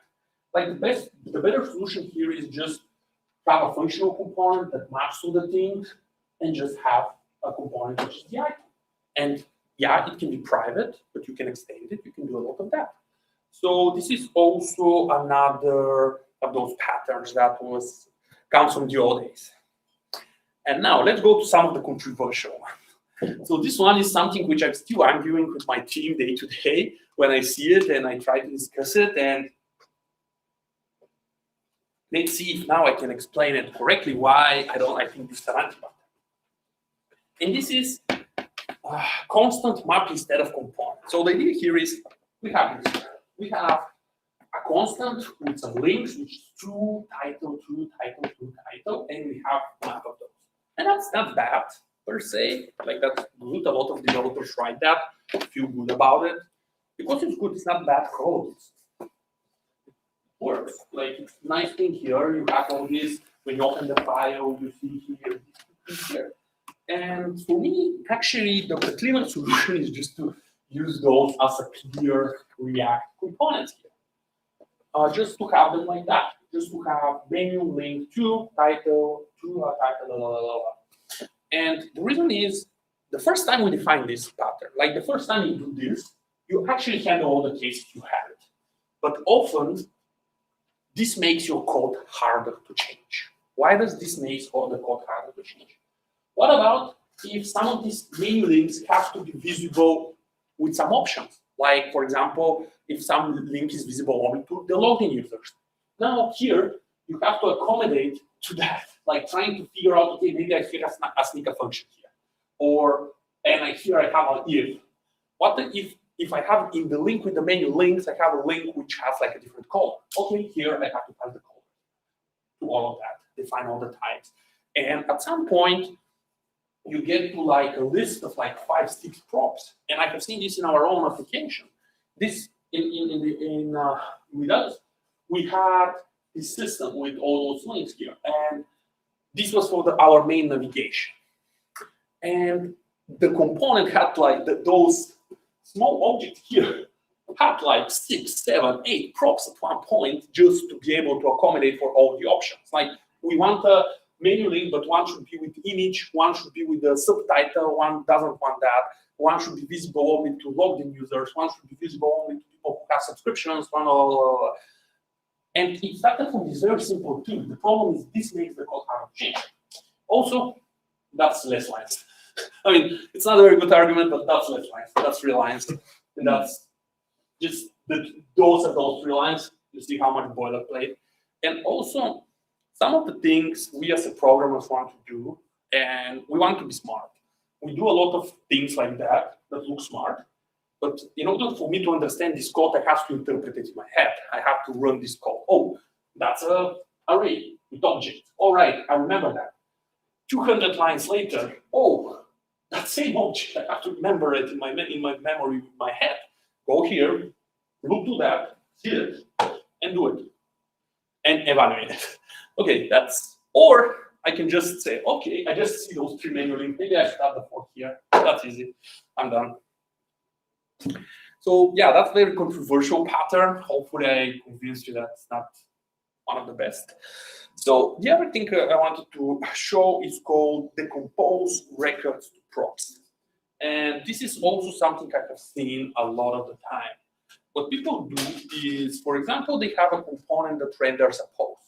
You have a post on it, like a blog post, title, subject, 50 hours. And you do this. Component, spread the post here as properties. And okay, the problem here with this is, what are the props of the post? What of those props this component actually needs? What if some of the props of the post conflict with some of the props of the component? What if I want to override some of those? And okay, I have a post. Right now, this component uses only 2 of the props. It needs to use the 4th, the 5th, or the 7th. I have to write them as props. A slightly better version is people doing things like that, which is I now decompose the post into post ID, post title, post count, which is slightly better. It's more explicit. You actually know what you're using from the post object on a glance. But it starts overwhelming when you have like 5 props, or you start having like nested stuff. Like for example, I want to get the post after name and after Slack. Like this becomes quite long. The better solution is just have like that. Just pass the post as post and use TypeScript or any type system to validate that you only use from the post object whatever you care about. And you know, oh, I have a post object and I get my GraphQL. And that's even the code is simpler, it's smaller.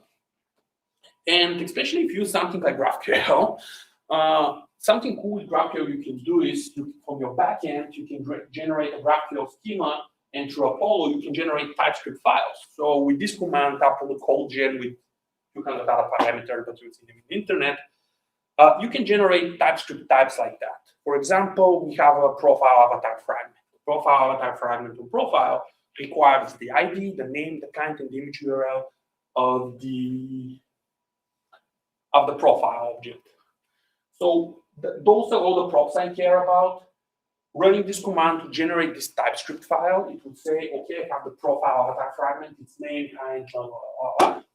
And then I can just import this and in my system, and I can use this profile avatar fragment as the profile type in my code. So then my component actually uses this only part.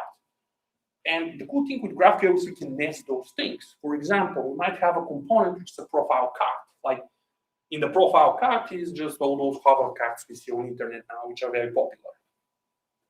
We have a fragment, which is the profile card, which needs the name, the split of the profile, and it also renders the avatar fragment component. And just having this, we can add even more fragments. We can generate all of that. And with GraphQL, what we can do is each of our components have its own fragment that are included in each other. And all of those get combined into a single query. And then we can fetch all the data. And then we just pass one profile. Yeah, one post. Yeah, the post has a lot more properties than we need. But TypeScript would restrict us to only use the props our component needs. If our component needs more props, we can change that. And this is possible just because of TypeScript and being able to have a lot of type safety. Before, when we didn't have explicit type safety, where I can pass the post, and this post would have every property in the world, and I can use whatever I want, this was about a hill to the work. Before moving to TypeScript, having this post being split into like 5-6 different props made sense. Right now, when you have TypeScript, it doesn't. Even if you don't use GraphQL, you can still do this manually. You can create a post type in your system and use it everywhere. Talking with types. So a lot of, I really like TypeScript. I really like typing. I don't like typing as a typing on keyboard. I like type as type systems. So when you have I call this the wildcard typing. So you have your system and you have UI blocks. In here, you think you are type safe because I can pass the post, I can pass the click, I can pass the color, and I can pass everything else in the world. So this is not type safe. Yeah, I call this documentation safe. Like when you open the file, you see the documentation here because you see I need a post. But what's the post? Like what data I need from this post? Maybe I can pass the user here. Also on click, all right. What arguments do on click get? Is any can be string? Oh, that's nice. Just because with TypeScript typing functions.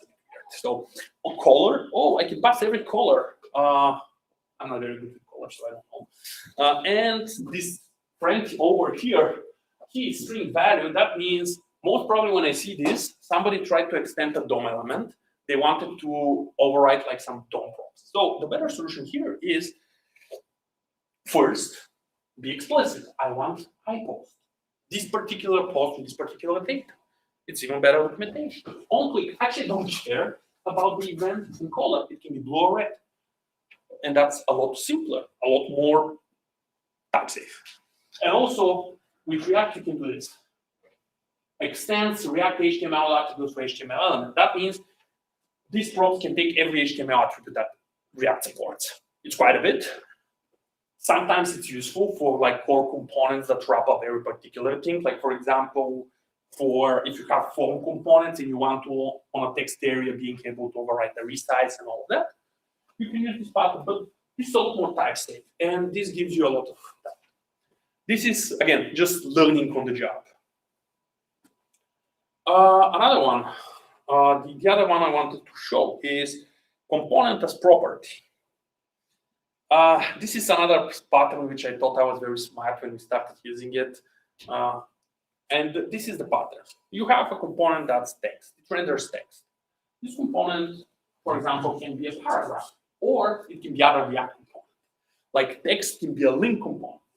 Like text can be a flex component, which renders something in flex. And that's great. It's powerful. It's allows me to do like a weird recursion. But what are the problems here? It's debugging. It's, again, adding too much power, which is not restrained. And the first problem with this is, this was our text component at work, which had its own properties on top. And those are passed down to the custom component, and we had to list them all here. And that's even more. Like, the problem is, it's very hard to make your system type safe if you support this pattern. Also, it's very hard to not override props at some point. It's very hard for a lot of people just to put their head around, oh, that's a text, but that's also a link. So what we have found is a better solution here is when we need the component, most of the time we just need to change the HTML tag for some SEO or semantic reasons. So what we started doing is we don't accept any component, we just accept H1, H2, H3, P. Or and we accept every HTML if needed for components like that. And the problem here is, with the previous one, is it's very powerful. We feel great about it, but very hacky. It's very hard to debug. Which properties have the big super properties? Oops. Just a second. So which properties which I pass here are for the link and which one are for the text? And with the link and text, you can kind of figure it out. But with some other patterns, it's even hard. You can make it type safe, but honestly, that's not worth it, in my opinion. Another one that's short and sweet is called unexpected defaults. The problem with unexpected defaults, this is a case in our own system. So we have this component called flex column or flex row. And the idea of flex column, flex row, they represent the flex column, flex row. And that's great, nice. Those are my favorite components. And we had this property called responsive. And the property was default true. And what responsive does is, if the component is in a row, when we go to the mobile screen size, it becomes a column. Because most of the time when we had initially implemented these components, all the designers, all the rows become columns. But as the time passed, by default, the responsive was true. Over time, we started adding responsive false everywhere because we had so many unintended UI bugs on mobile because of that. Because most developers, okay, it looks good on my machine, I don't check it on the other side, or I don't notice that this switches sides. And we had to get to like 200, 300, 400 calls where we manually had to add responsive true, responsive false, and go to that. So when you add defaults, you should be very, very, very, very, very careful. And if you're not sure, just make it explicit. We should have made responsive not set, and every time you say true or false, true or false, true or false, and after a month, you check, oh, which is more? So yeah, when you pick defaults, you should be very careful. Defaults, usually the default should be in active state, should be false. For if you're not sure, make it off. It's easier to make something on than off. Also, again, don't be afraid to change defaults. For example, with our case, we knew this was a problem, and it was hard, but we spent a week and fixed it. Better than just all the bugs, because we spent maybe like more than like a month of people's time fixing that. Oh man, that list is going. So the next thing, using two components instead of one. So here I'm going to the nitpicky place. Using two components instead of one. What I mean here? Often I see code like that. We have a component which renders when something is active or something is not active. And I see this code here, which is active and then active, inactive, not active. And okay, this can just be this. Like, it's a lot easier to parse, it's easier to understand, and a lot of people don't do that because I don't know why. Also, the other version of this component, we have this component in our system, it's called device. And if the device is phone, we render this on the phone. If the device is tablet or desktop, we render tablet or desktop. And often I see code like this. Only on the phone, only on the device. And the key here is other devices. We don't care about table or desktop. And sometimes we have bugs where people say, oh, that's on the phone and that's on the tab on the desktop, but they forgot the tablet. Or if we have like a third version. So the better version here is, and what we added this was function as children. Device phone, if it's a phone, only on the phone, else on the other design. It's more explicit, shorter, and it makes things a little better. Another minor nitpick that's a bit on me is unneeded closures. And this is, again, something that sometimes can cause problem if you do whatever I say here, but over time, I think it's better. So a lot of time I see code like that. Click handle. So we have a button, I have a click handle, and the click handle accepts an event, and it passes down to the function. And this can be just like that. Like creating those closures that you don't need, creating things that are not needed. And this closure is an object. Every time this component is rendered, it generates a new function. So, for example, if this button component, let's say this was not a button, this was a custom button. The custom button was a memorized, so it doesn't re-render when we pass the new function. Every time we pass a new function, every time we render, we generate a new function. It has to be garbage collected, it passed, and it also adds noise. Like click handle.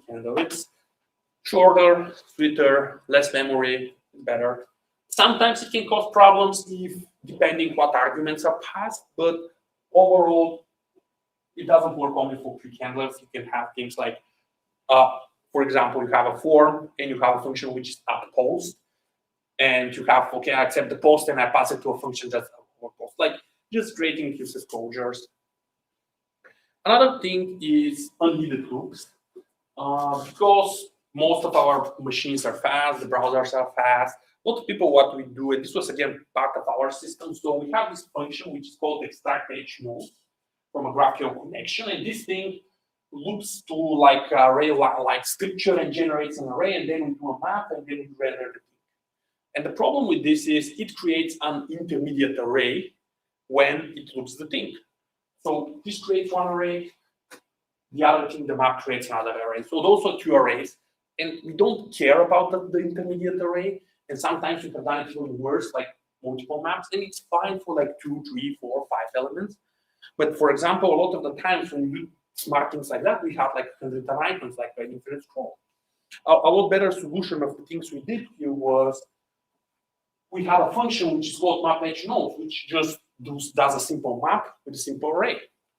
And with us, this was even a lot worse. A lot of people were just doing things like that. I am creating an intermediate array, I check if it's empty, and then I map over it. What we did is we just created explicit functions that were a lot more cleaner. And I have seen this a lot in the code, like people just processing and creating intermediate array. And every time we do stuff like that, if you need to do an optimization, sometimes think about it, okay, how many objects I'm creating? Because again, too many objects are not our best friends. Okay. And yeah, overall, that's all the things I wanted to share. It's like a very big list. That's the reason I give you the slides in the beginning. A lot here is like a very short, the short list of a lot of the things I talked about: the override of CSS, the passive class name, the overuse of renderless functions, wildcard typing, the needed loops.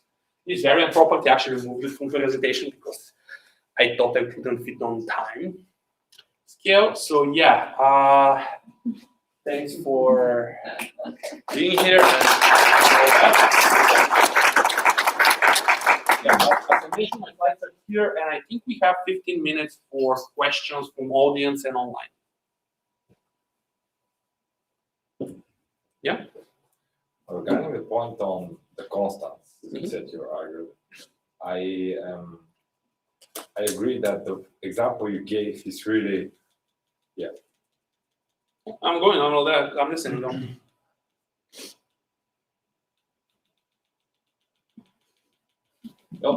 we skipped it. Yep. It's a good example. For the example, it's okay.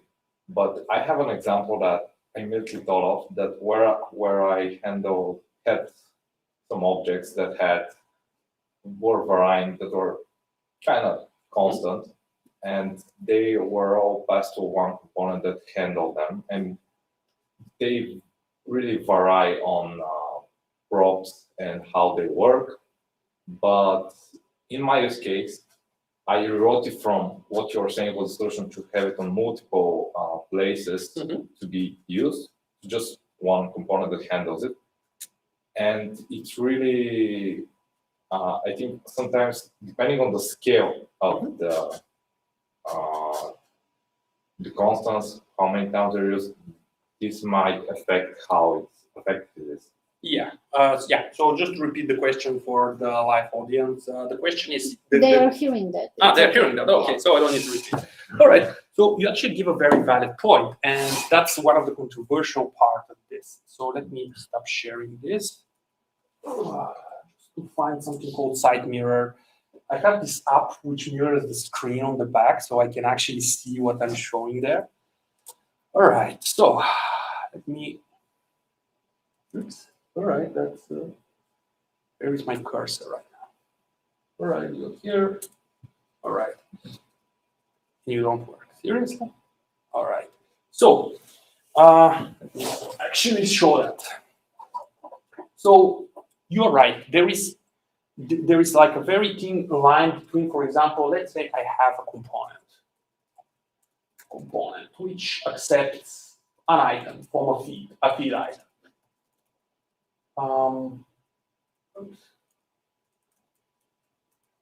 And this feed item can be let's say a post, an ad, or let's say a story.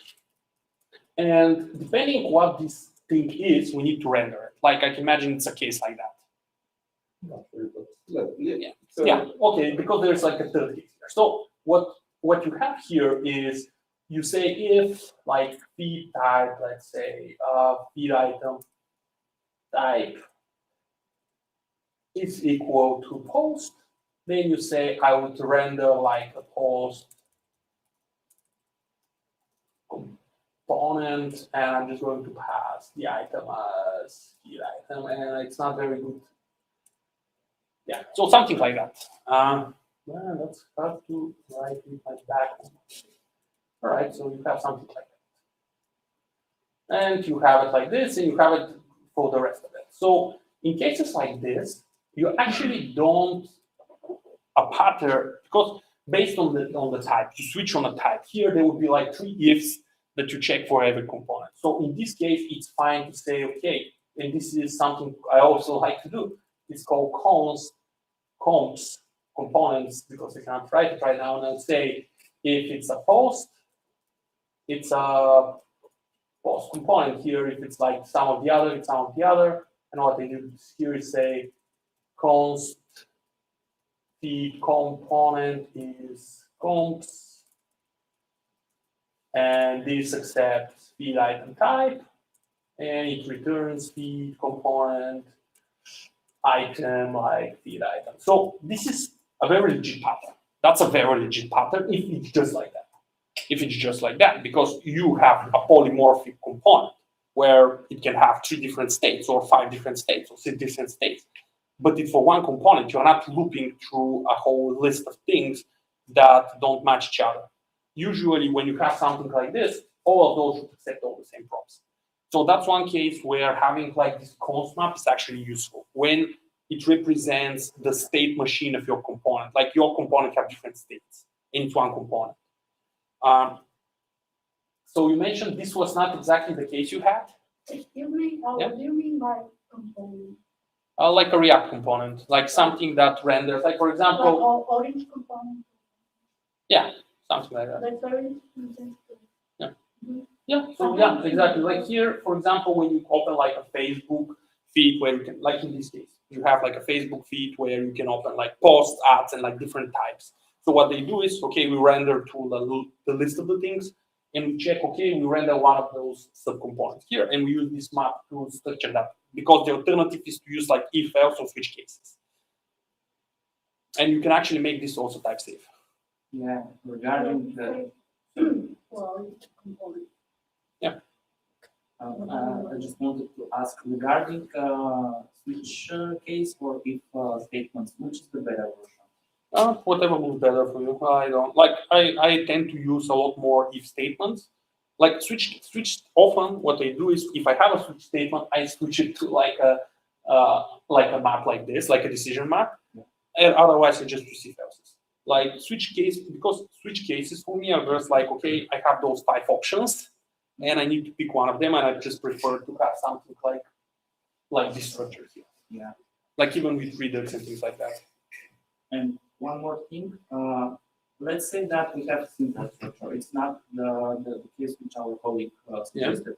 Let's say that we have a simple array with not 3 items like you presented, but let's say 50 or 30 items. Which case will be better in that case? So again, for me, most of the time by default is, let me find cursor flying from various places here. So for me, it's better to just have it like this. Even because if those are like 50 items, okay, those 50 items will be in the code anyways. Like if for example, if they're all the same, would they all be the same? Like, does it make sense? Would they be passed by something else? Like for example, this pattern here. One use case where this makes sense is if this likes, for example, is a prop to a component that renders something. Like if you accept this and those can be very different, they come from a server, for example. Like let's say I make all those links configurable from server. Of course, I would have this case. But the problem is a lot of the times we overdo it here and we add properties then that we don't need. And the question here is, would I have a property here that only one of the items would care about? And also the other questions, are all of those going to be rendered or some of them will be optional? And if I have them in an array, can I use them for something else? Like for example, if these links here, for example, was rendered in like 2 places, all those links have to be the same in 2 places. Maybe it makes sense. Maybe it makes sense to be in this way. Maybe it doesn't. But the problem is we don't know. Going to this default case always leads to a bit more overdoing it. And to be honest, it's simple to have this and switch to that than this to switch to that. It's a lot less like people tend to be more, okay, I have that and I want to factor it to the other one, then, oh, why are you removing this abstraction? No worry. Yeah? My question is, I have 2 questions. First one is regarding the topic we're discussing right now. So where do you put the border between code duplication and usability? Because, for example, if you have like an ingredient which is kind of complex component with a lot of stuff, and you say, let's say you have like my fancy, which based on some flux, like add some other content. And you have like more units, for example, which like pretty much look like the same, but are kind of different, and they're kind of making just a little bit different things with the backend. Yeah. Let's say it's a form, the one form is like name, the other one is like different configuration. But your point of view is like probably I want to use the base forms for that like implementation. So my question is, obviously it would be simple to be a red tool to like make like 5 different components, but where do you put the border of the and of duplications? Yeah, so the thing about it is code duplication, a lot of times, the way I think about code duplication is reason to change. Like if 2 pieces of code have the same reason they look the same, and they have the same reason to change. If I have to change this one, and then I have to remember to change the other one, that's duplication. But if I have 2 places that accidentally look similar, and accidentally is, I mean, not by accident, they're just copy-pasted because we are in a rush. But if I need to change this, do I need to change the other? And let me think of like a good example of this.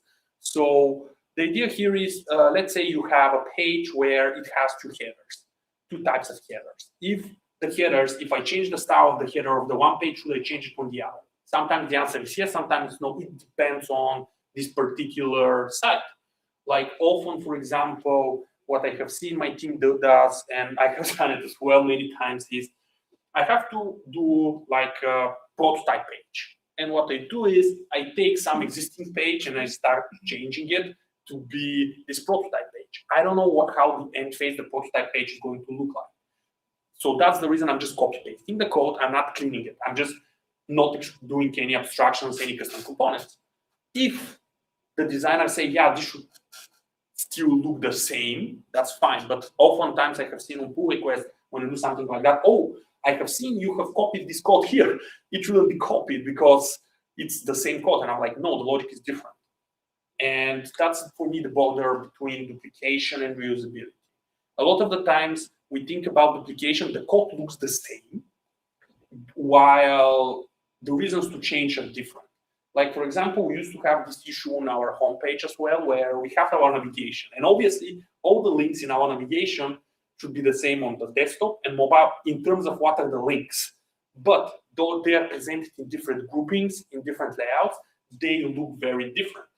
So the way we standardized on that was we just use types to make sure we have all the same links, but we have two different React component structures to map to those, because we needed them to be changed at the same time, but we couldn't render the same components because they were grouped in a different way. So that's a place where it's hard to get that balance. All right. Anything else? Any other questions? Anything online? No, there are no questions in the chat. So you have a few minutes. One more for me. Can you go to the slide with unneeded closures? Yep. It was somewhere in the end. Yeah. Yeah, it was the next one. Yep. Yeah, let's say that we need to have that structure. We need because except passing the event, we need to pass one more property. Yeah, I mean, that's fine. That's fine. Can we, in that case, can we move the quick envelope function outside of the on-click event and create it like a menu? Will that be a bad scenario for? I mean, again, here one thing you can use is React has this React use callback where you can cache the function and have the reference. So it works. It makes sense to do it. There's a couple of questions here about that. Yeah. The first is it depends on like a third argument. Is this third argument going to change often or not? Is it going to be just, for example, something internal to the state here, because this function will change every time this argument is changed? There's a couple of hacks to do like more binding track, but that's not so important. And the other thing is how often this function is going to be changed. How many times does it make sense to have the React use callback? Because React use callback doesn't only create a function, it has to keep the track of this function, it has to connect with the state of the system, and it adds a lot more overhead. Sometimes it's worth it, sometimes it's not. And the balance for React use quick handler is another anti-pattern I haven't had it here, is too much using of React memo or React like a lazy function where every component is by default React lazy, even though you just need to care about like the top component in the stack because it will render the whole tree. So you only do stuff like that when you see as a performance issue. Exactly. That's basically was the point of my question. Yeah. From performance perspective. Yeah. I mean, it doesn't need. For me, the needless closure is just like again noise. Like when you see code like that, it doesn't say much. It's no, noise. Like that. It's not. Yeah. It's not okay. Yeah, exactly. If it needs another argument, we need another argument. I mean, that's fine. That's often stuff that's happening, but often it's not needed. Like 90% of the case. Yeah. I have a question. I saw something time ago, and I wasn't sure how it's working. I haven't really thought about it. I saw a click handler, like this function, where you don't write the arrow function, and you just pass the component, and you just pass the argument, and then in the function itself, you return higher function that accepts the event. Yeah, which, to be honest, you don't need to do that. It's too much overhead, and debugging that is like every time you see something which looks smart and you don't understand it, that's not smart. Like that's one of the things I didn't love any because, to be honest, not many people do other components anymore, and this pattern, like most people just use like packages with other component because they think they are smart, but they are like most other components are not needed nowadays, and most people didn't understand them. Like if people if Crowder components were very simple to understand, they were great to do, and we didn't do mess with them, and nobody would invent hooks, nobody would have done all that other effort to replace them. And I think I'm out of time. Some kind of. Yeah, 20 seconds. Yeah. So is that all from you? You don't have any questions more? Someone? Maybe they are too shy. Yeah. Thanks a lot, Riley. Thanks.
These days, if you don't have an app, you are falling behind. If you are not using your data, your competition is making better decisions. If you are not automating, your work processes are getting outdated. These days, no matter what industry you are in, you need tech R&D to stay relevant. And that wouldn't be a problem if setting it up was easy. Imagine that you could just press a button and have an R&D department spring to life. Imagine that the team already knows each other and works well together. Imagine that ways of work are industry leading, yet the culture is unmistakably your own.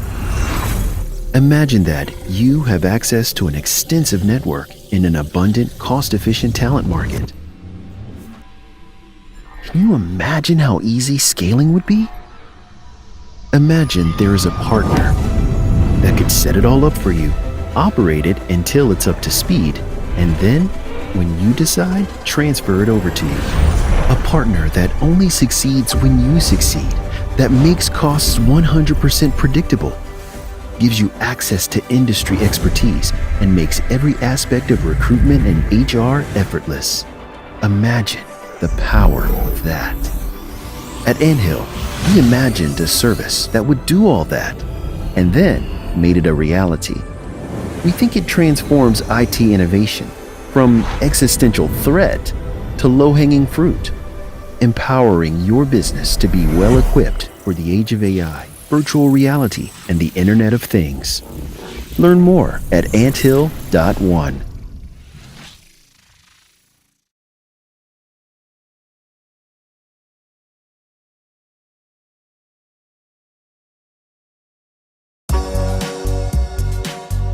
Interior designers do a lot. Sketching, designing, a lot of meetings, I'm on site a lot. I think a lot of people think that we paint walls. Sorry. Time is really valuable. Ordering and deliveries. Oh, schedules. Shorts. emails, spreadsheets. All these are taking so much time out of the creative part of the work.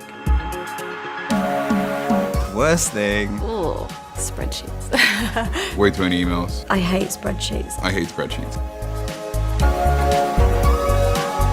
The world that we're moving into is about empowering people, giving back time. I can work on a project and then have the other side of the world in another office working on it. Clippings, they are improving the way we work. It's taking a lot of the hard work out for us.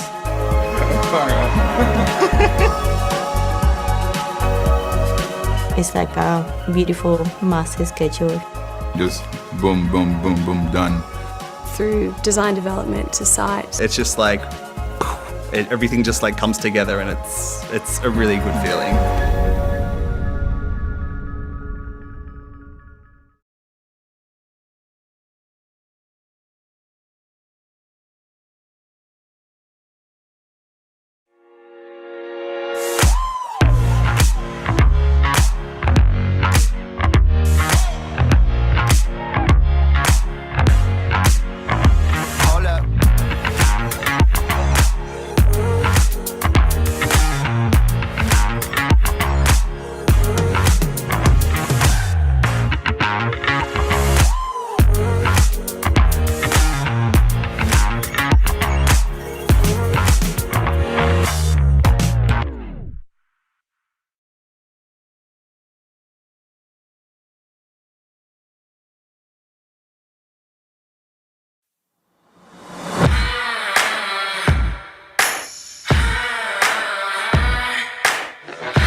Being part of Labo 8 is a challenge, a journey, and a pleasure in so many ways. The best thing about Labo 8 are the people around you. Knowing that everyone around you got your back is a pretty great feeling.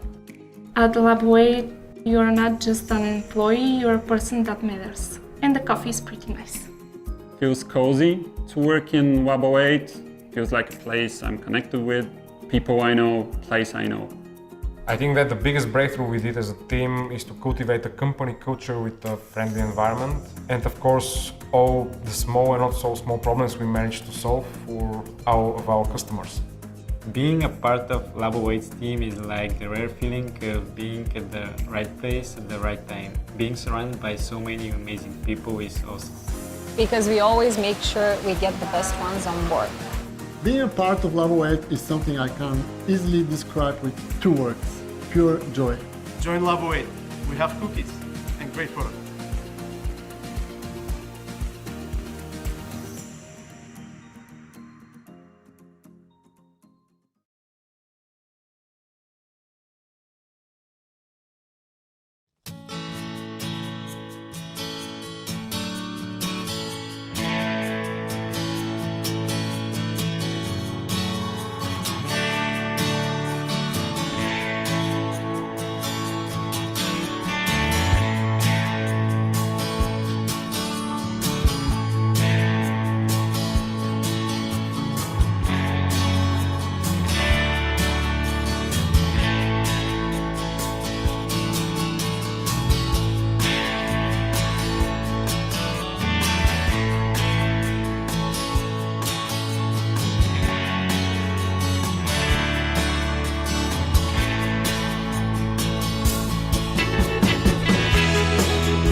News UK Tech is a really dedicated team full of some amazing talent, and I think we always go above and beyond. The thing I love most about working at News UK is that we are right on the pulse of what people are talking about across the nation, and I find that really exciting. The biggest reason I joined News UK was the people. Like, I stepped out of every single interview going, I want to work with these guys. They just seem to have just a really wonderful culture and a way of working with each other. I'm most proud of seeing the growth of everyone in my team. And we've built a really amazing culture that allows the individuals in my team to shine and really do their best. Why is News UK a good place to work? Well, it's a great place to work, actually. It's the people. The people make it. There's a real kind of energy and pace of working for a media organisation. Can be a bit crazy at times, but it's never dull. A media business like this is a digital business. The lifeblood of that is the people that make those digital ideas come to life. You couldn't have a business now without engineers. I like working at News UK because you're just surrounded by really smart people, and there's so many people to learn from and experts in their field that your learning curve is so steep, and every day's a school day. If I have one ambition, it's to make our end users, who are the journalists using our tools, to feel excited by them, to say, I did something today that I couldn't do yesterday, and I reached our audience in a new way because of the tools that you and your team built. We're affecting people's emotions, right? If you imagine sport, for example, it's passion, it's emotion. So being able to make that same kind of depth of feeling happen not just here but across the world, I like being part of that.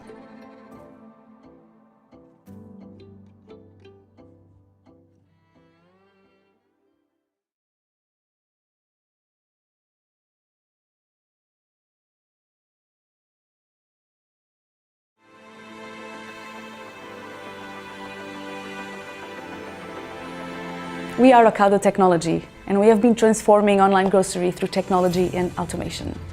We build cutting-edge solutions using artificial intelligence, machine learning, data science, robotics, cloud technologies, and even Internet of Things. And all of this innovation is born out of 7 development centers across the whole Europe.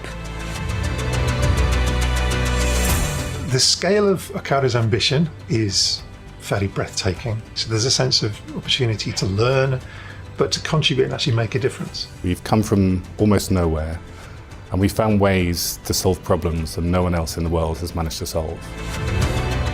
What I found it's unique in the Ocado culture is this passion.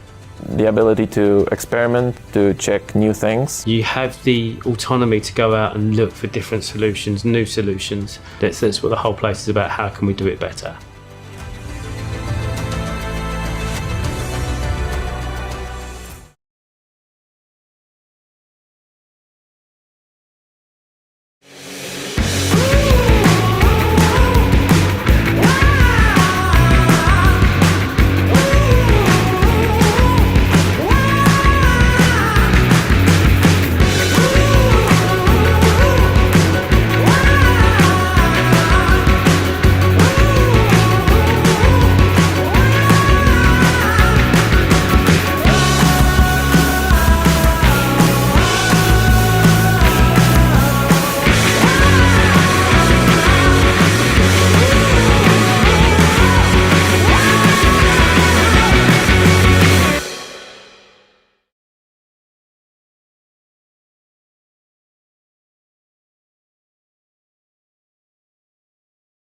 Stramed Bulgaria was founded in 2008 by the Dutch entrepreneur Koen van Wijk. His vision was to create solutions that exceed customer expectations. Since 2014, Stripes is part of the ICT Group in the Netherlands. ICT Group is a stock-listed company on the Amsterdam Stock Exchange and employs more than 1,000 professionals. Since 2017, I have the privilege and honor to drive Stripes forward in the role of CEO. We offer solutions to our clients in digital transformation, smart applications, and infrastructure. Our mission is to build smart solutions that create business impact. We are Stripes.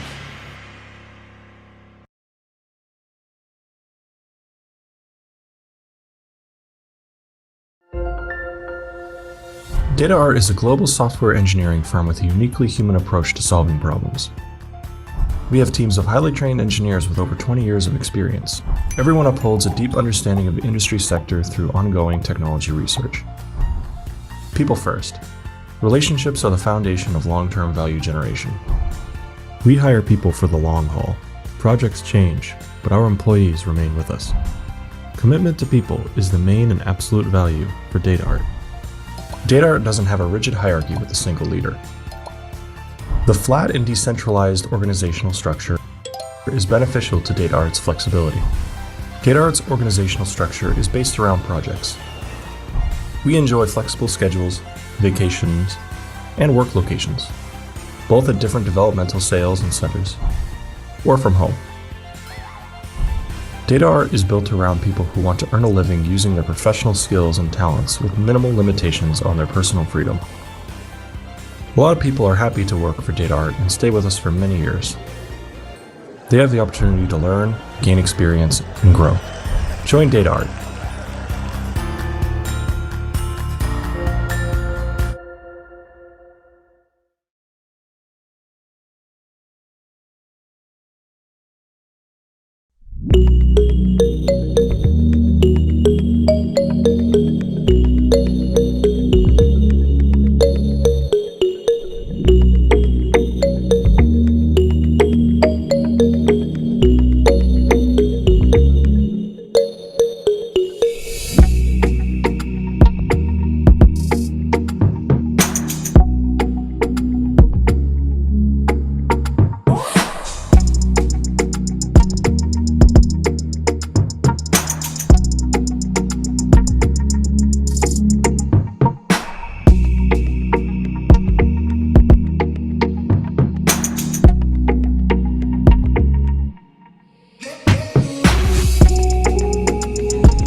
Every day, we see new technologies, new usage behavior, and new competitors.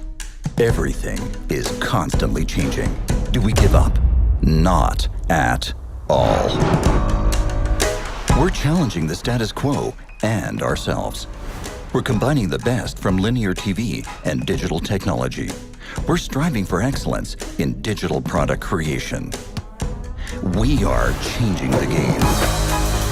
Because entertainment is in our DNA. We call it entertainment thinking. Driven by audience centricity, we create exciting digital entertainment experiences. We engage our audience like no other. Let's see what we've already achieved and what is still to come. Starting with Fan Worlds, we are taking our most successful TV shows and brands to the next level. We combine TV with a more immersive experience. New interactive features and digital exclusive content blend into a unique online experience. Instead of just watching, our audience becomes part of our shows. That makes us stand out from everybody else. With the new Galileo app, we have taken away traditional distribution channels. We've removed linearity of consumption and distilled the very essence of the brand. With cutting-edge technology, we built an even greater experience around it. That gives Galileo its own digital channel to explain the world with a unique spin. And we've not even reached our limits. Quip is an entertainment product like we've never built before. The exciting digital format created a new genre in entertainment: interactive mobile live shows. More than 1 million app downloads, up to 60,000 concurrent players, speaks for itself. It's already a commercial success, with leading advertising brands on the platform. The new standard for engaging mobile entertainment experiences. Imagine you're sitting in the movies and close your eyes. Welcome to FIO. Narrative storytelling on the next level, but for your ears only. The most immersive audio experience you've ever had. We are setting new content standards with audio storytelling, audio blockbusters, series, documentaries, and more. It's not another podcast, but an audio app unlike any other app. It's FIO. You think that's already crazy? Wait, there is one more thing. We are ready to put a smile on people's faces with comedy they love. With Smile, our new app, you can access the humor you love fast and easy. With a unique content discovery interface that allows you to switch seamlessly between short and long-form content. Finally, we'll bring together what belongs together. Users who love to see exclusive comedy content and talented artists on the rise. We are more innovative, more uncompromising, more creative than ever before. We're always driven by our obsession to create unseen entertainment experiences for our audiences. Ladies and gentlemen, this is entertainment thinking.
Stripe Bulgaria was founded in 2008 by the Dutch entrepreneur Koen van Wijk. His vision was to create solutions that exceed customer expectations. Since 2014, Stripes is part of the ICT Group in the Netherlands. The ICT Group is a stock-listed company on the Amsterdam Stock Exchange and employs more than 1,000 professionals. Since 2017, I have the privilege and honor to drive Stripes forward in the role of CEO. We offer solutions to our clients in digital transformation, smart applications, and infrastructure. Our mission is to build smart solutions that create business impact. We are Stripes.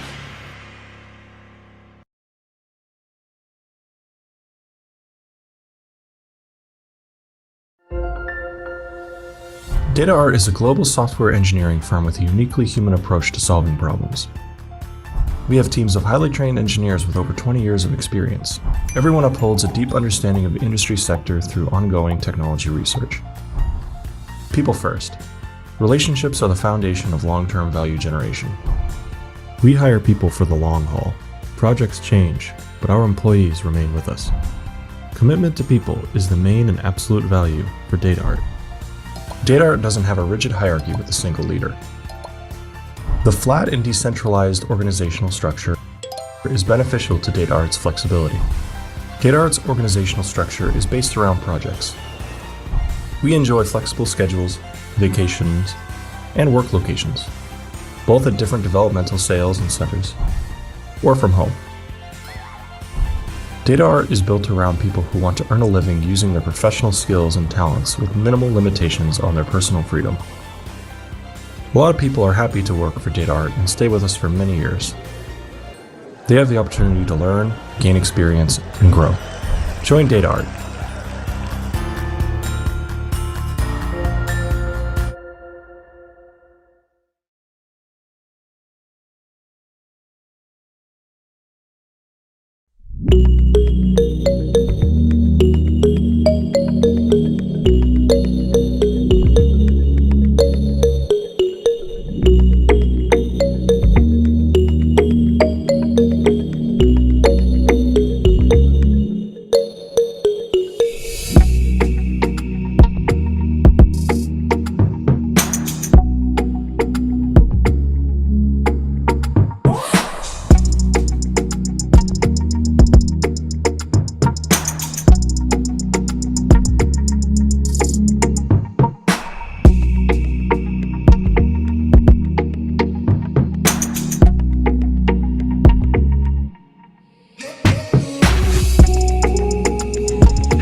Every day, we see new technologies, new usage behavior, and new competitors.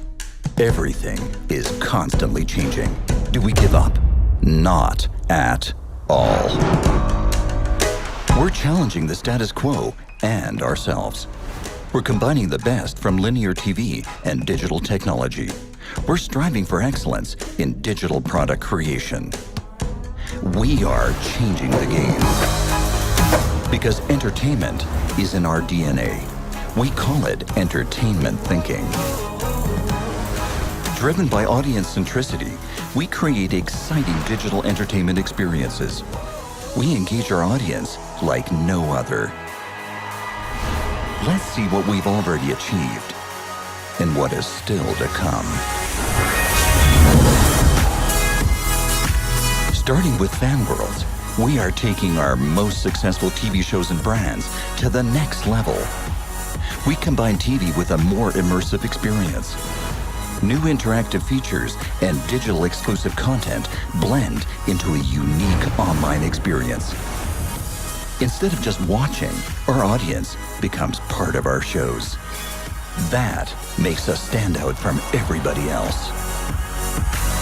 With the new Galileo app, we have taken away traditional distribution channels. We removed linearity of consumption and distilled the very essence of the brand. With cutting-edge technology, we built an even greater experience around it. That gives Galileo its own digital channel to explain the world with a unique spin. And we've not even reached our limits. Quip is an entertainment product like we've never built before. The exciting digital format created a new genre in entertainment: interactive mobile live shows. More than 1 million app downloads, up to 60,000 concurrent players, speaks for itself. It's already a commercial success, with leading advertising brands on the platform. The new standard for engaging mobile entertainment experiences. Imagine you're sitting in the movies and close your eyes. Welcome to FIO. Narrative storytelling on the next level, but for your ears only.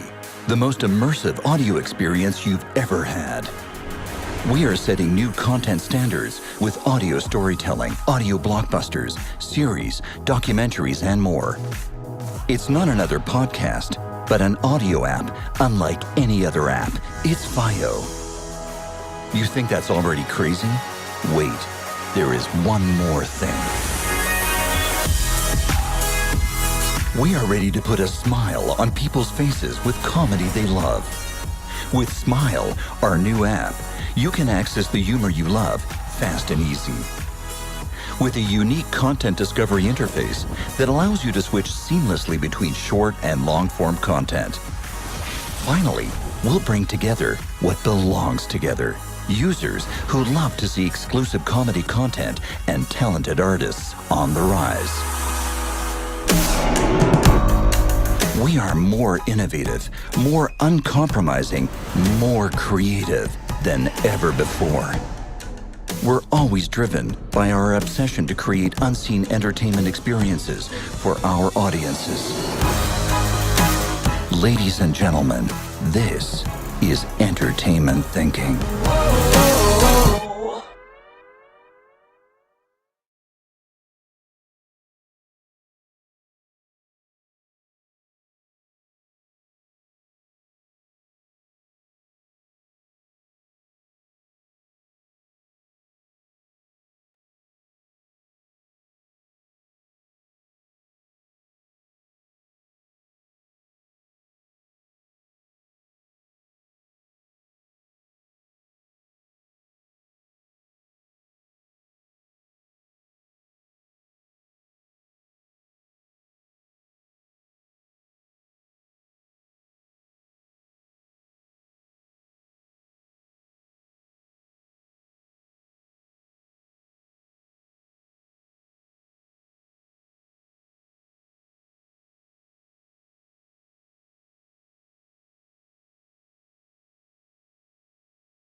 Hi everyone, glad to finally do a presentation live. Thanks to the tireless work of the organizers for the past couple of weeks, we can have that great event. Hope that everybody can hear me online and see the presentation slides and everything. Okay, my name is Rosen. I have about 10 years experience in the industry.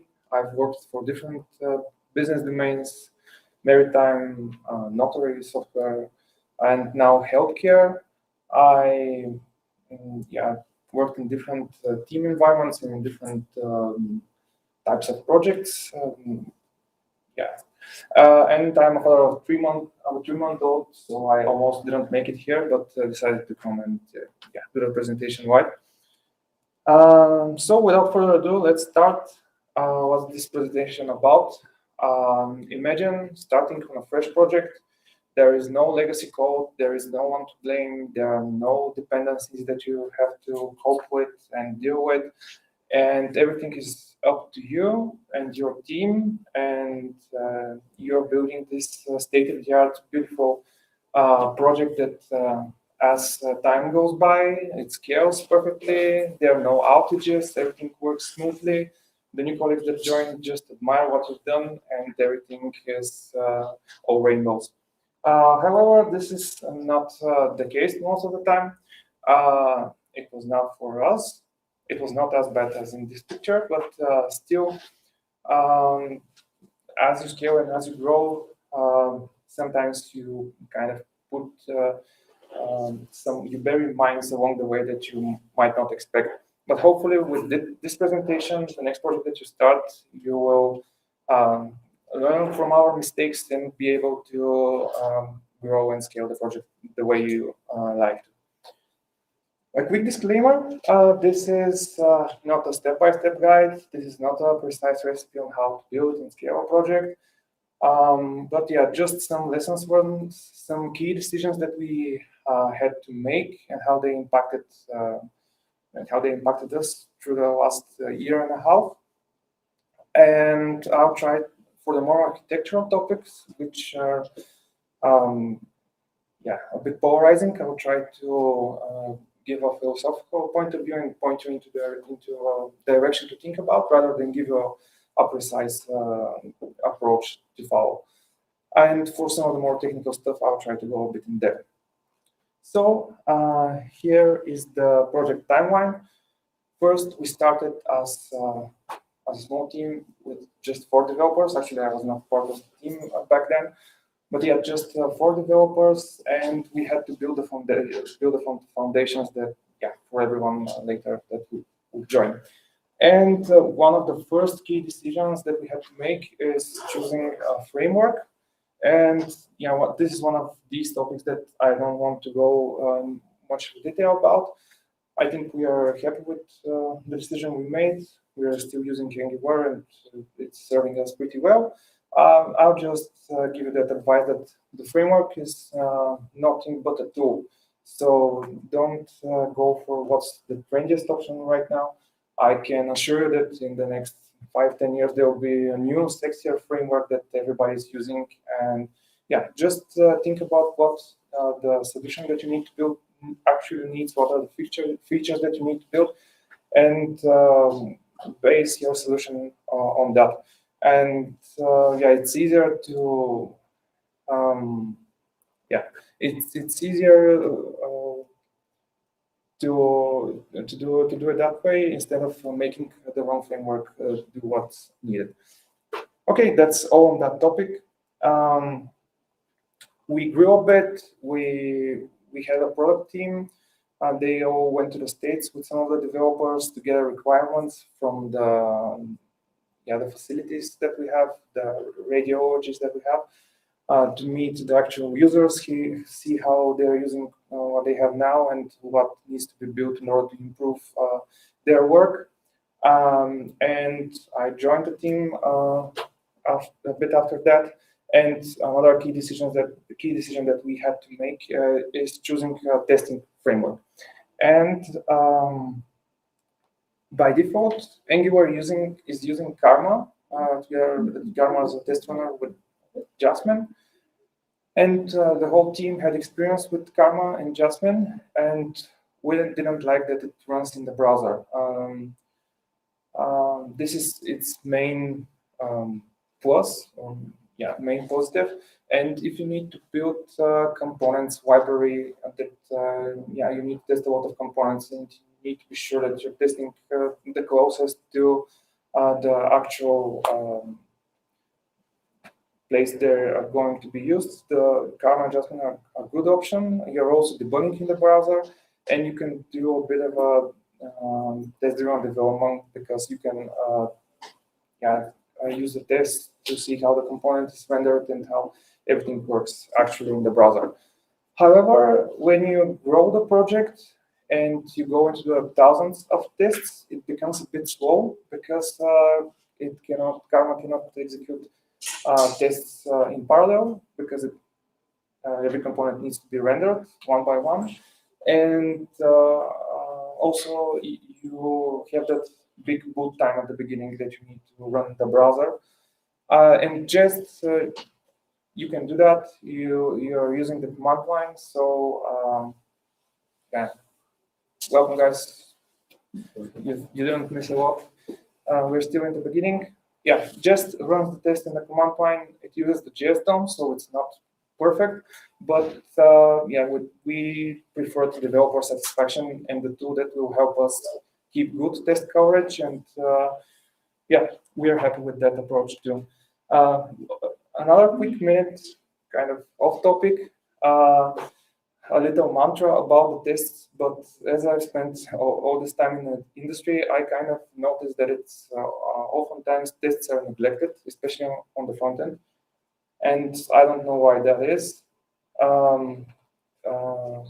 Particularly for the UI, and testing the UI is hard enough. So if you're developing a project that is growing, evolving, needs to do refactorings, often share code between different projects, I think tests are really useful. I've also been there. I've worked on a project with no tests.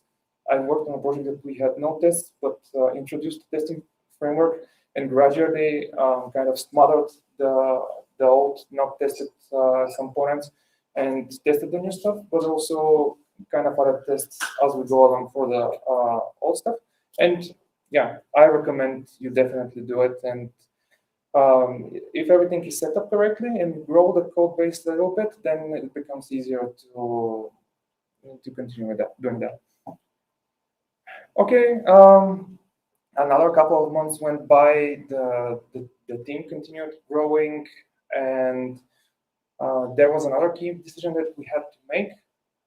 Now we had to introduce a new project to the front end monorepo, and we've been using monorepo for the backends together with the one front end project that we had so far. And this approach served us well. When we needed to do full stack tasks, it was easy. One MR, one PR.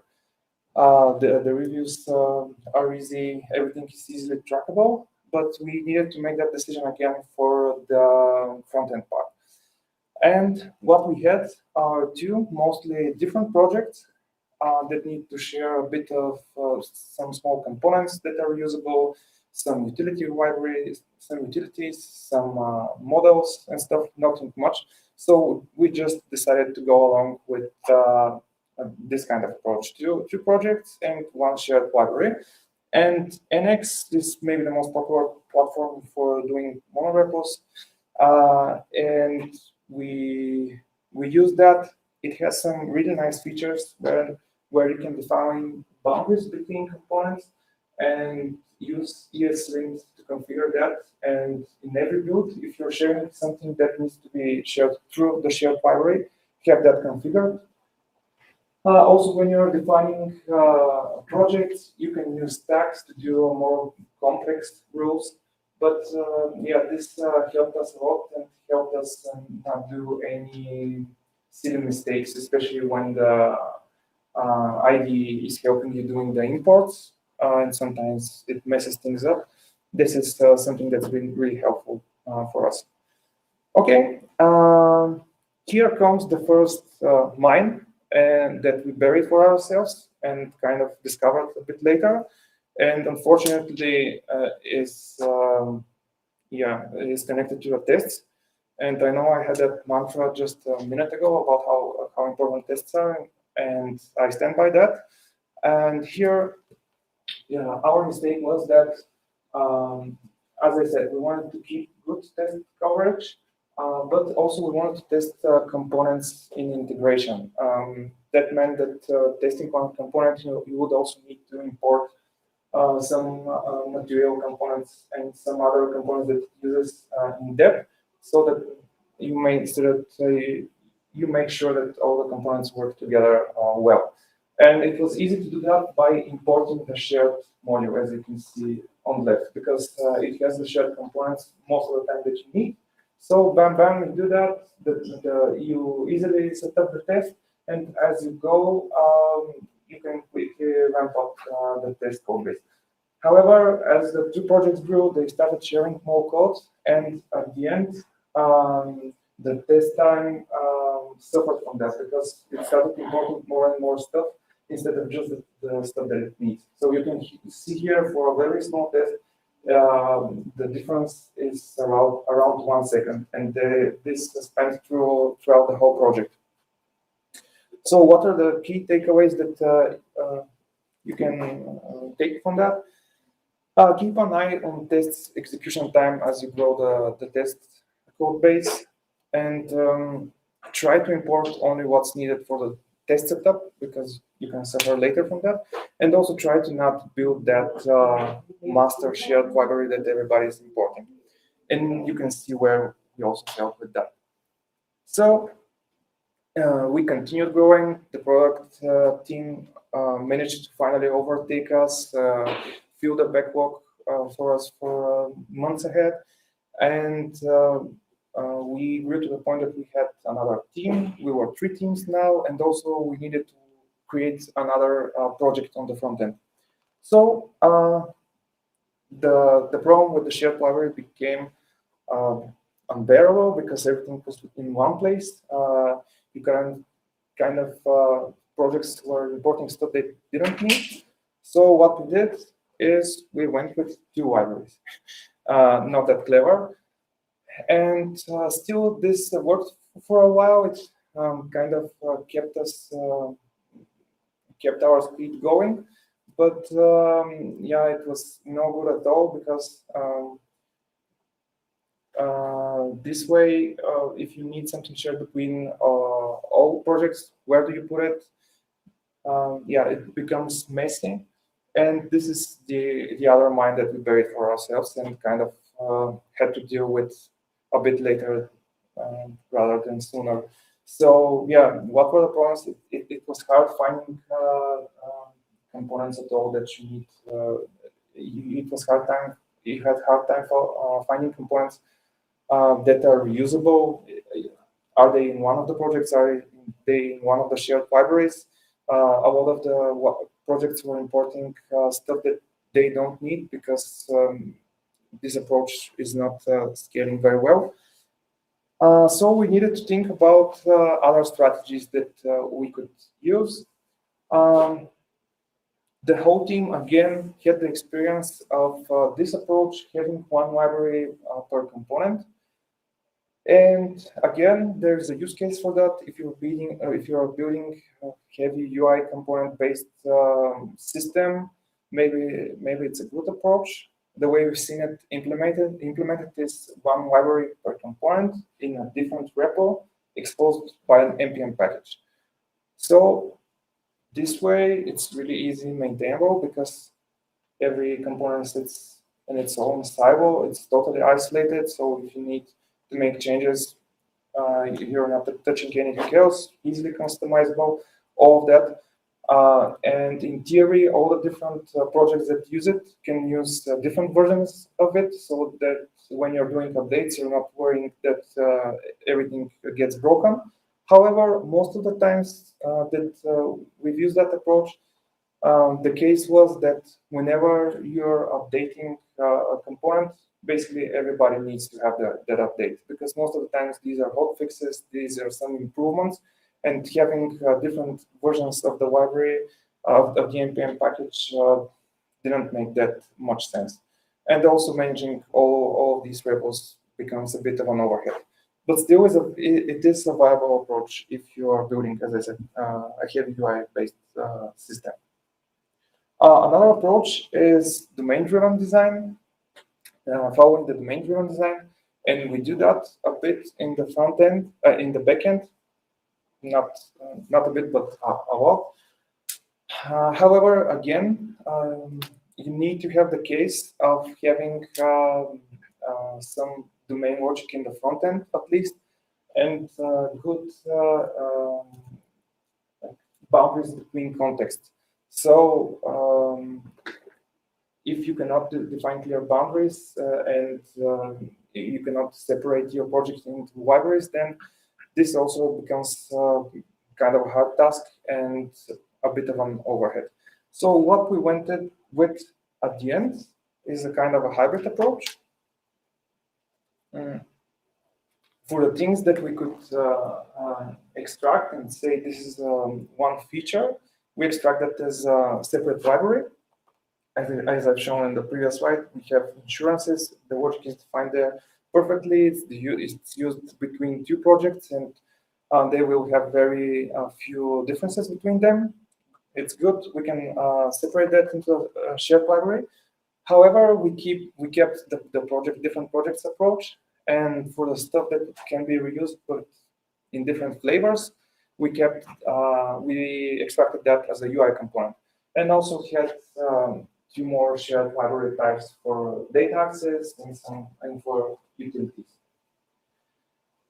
So, what are the key takeaways from that exercise? I'd say that we should have thought about some sort of a different strategy from the beginning. And yeah, I recommend you do this because as you saw, the way you share code affects all parts of your project, the tests, the builds, the imports, everything. So as soon as you need to share code between projects and you create initially a shared library, think about how you can improve that because things can go wrong in many ways. Okay, back to the timeline. We continued growing. We finally had some key features implemented. We had sort of an MVP, and it was time for alpha tests and find out if our assumptions were actually true. And yeah, we actually own our own facilities, so it was easy to roll out features in one of the facilities and test it with a couple of hundred users and get the key takeaways and continue moving on. And we didn't have to look very long until we found another problem, and that was bad internet connection. We didn't think about that at all. We assumed that since most of the users will be in our facilities, we won't have a problem with that. But apparently the internet providers in the States are not that good as they are in Bulgaria. Just kidding, of course. Yeah, the two main areas that we thought we can improve in order to improve the user experience is the first contentful pane and also find a way to handle the request timeouts. So the most obvious place to look at when you try to improve the first contentful pane, and this is basically the first time the DOM is rendered, so that the user starts seeing something meaningful. Yeah, the first place to look at is your bundle size. And unfortunately, again, we didn't have to look very deep. Here you can see, you can not see very well, but I'll explain what that is. This is our whole production bundle separated by blocks which represent each library. And every block is as big as the library is in size. So on the top left, that is Angular, and that's fine. We chose Angular for a reason. We use most of it, routing, Angular material, and Angular CDK for building components, all of that. But the surprise was on the right. The second biggest block of our bundle was actually Moment.js. And when we first imported Moment.js, we didn't even think that this would be a problem. We've all had used it in previous projects. It's the most popular library for handling dates. We needed, and when we needed it, we just started using it. And the problem here is that Moment is importing all of its locales, whether you're using them or not. So out of megabytes, almost 2 megabytes, around 20% of that was Moment's locales, which is kind of funny. The other two libraries are not that problematic, but still worth mentioning, I'd say. Walldash and RxJS. The problem there is that if you're not using the imports, if the library provides you the option to import different functions from ES6 modules, then this could be tree shakeable. So we didn't do that, and basically the whole library got imported. Another thing to consider for improving first contentful paint is server-side rendering, or a way to inline key HTML and CSS that needs to be loaded fast. So you could either do it by using server-side rendering, which is very popular and kind of, if you don't think about it, you can go straight for that option. However, for us, it did not make much sense since first contentful paint is one of the benefits of server-side rendering. Others are improving SEO, which we didn't need, and also improving performance for old devices and devices that are low powered. We also didn't need that, but implementing it would cause some side effects. We needed to rewrite the server that's serving the front end, obviously, but also think about working around using browser APIs, and also the way we use URLs, because everything is rendered on the server, and so we don't have access to these things the way we do in the browser. So we went with the ugly vanilla way. A couple of hundred of HTML and CSS code we just embedded, and it has served us well. It was easy to do, easy to maintain, and kind of no need to go for the more complicated way, although more popular. Another problem that we solved was request timeouts. So the approach that we used here is exponential backup, and we did that in the front end. Here is a simplified version of it. We used HTTP interceptors, and our strategy was start with an initial timeout interval, and whenever a request is retried, we can exponentially increase that interval until the request succeeds. And this approach works whether we present that opportunity to the user to do it manually, or we do it automatically. So what we did is we already had the request ID in the headers of every request. So we use that to save the failed requests, and on every request we intercepted, checked if there is such ID saved, and if there are any retries already done, and implement that strategy. And it also served us well. So key takeaways: keep an eye on the bundle size with every external library. You saw Moment.js. I guess everybody knows Moment.js. Nobody expected such unfortunate behavior from it, and we would have probably considered something else if we knew that at the beginning, because we use very few of the Moments functionality. Another thing, I think that tight feedback loops are magic. They're very important. And hot module replacement is a really cool feature and speeds up your development. But if you enable it, you kind of pass the suffering of loading the page every time from you to the user. If you have to suffer it every day implementing something new, you will finally get frustrated enough to improve that. And yeah, the benefits go to the user experience at the end of the day. Okay, this is near to where we are here. We are almost 35 developers right now. It's been almost 2 years since the project has been developing. What can I say? We recently did our first beta test. This time a lot better than the alpha test. A lot of assumptions were confirmed. We didn't have that many big problems, no outages. These fixes that we implemented helped a lot. And yeah, as we grew, the features that we implemented became more complex. And we finally had to think about how we handle state.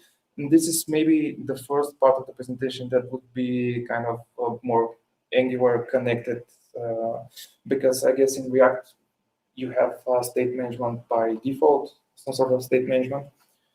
But yeah, maybe you can take something from this story yeah, as well. So we all had, again, from the team, no matter if we worked on different projects previously, we all had bad experience with NGRX and Redux.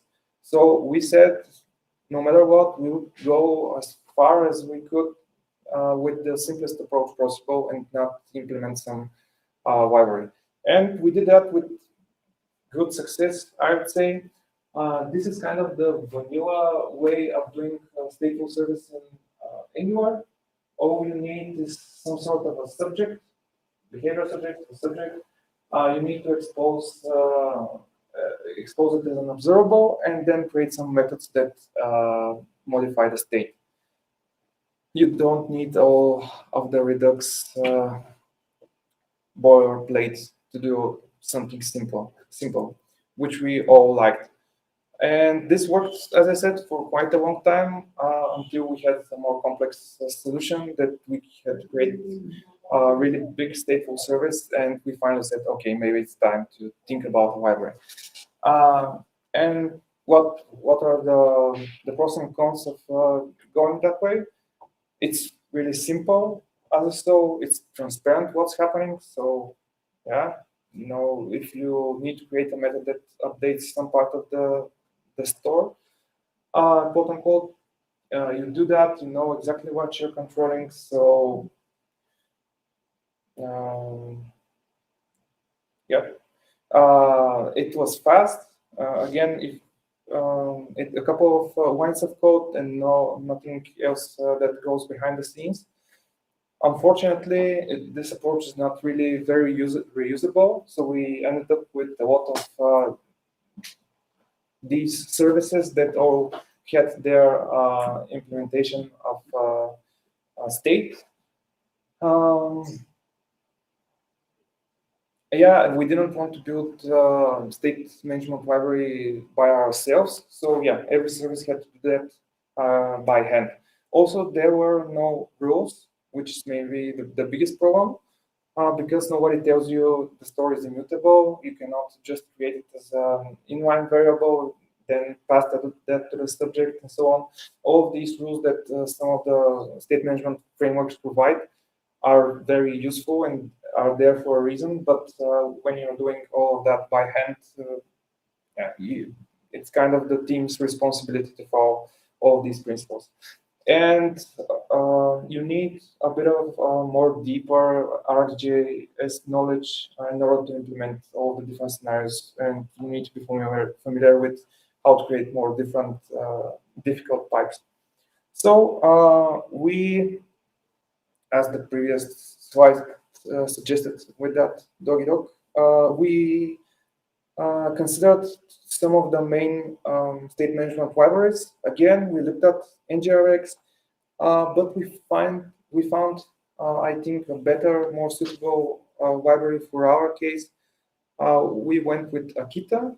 It's really simple. It's small. The learning curve is not that big since you don't have all of the features of Redux, and there is little to no boilerplate code. It also plays really nicely with Angular services, and we didn't need a solution for large amounts of data. So performance was not really that big of a deal for us, at least at the point of deciding.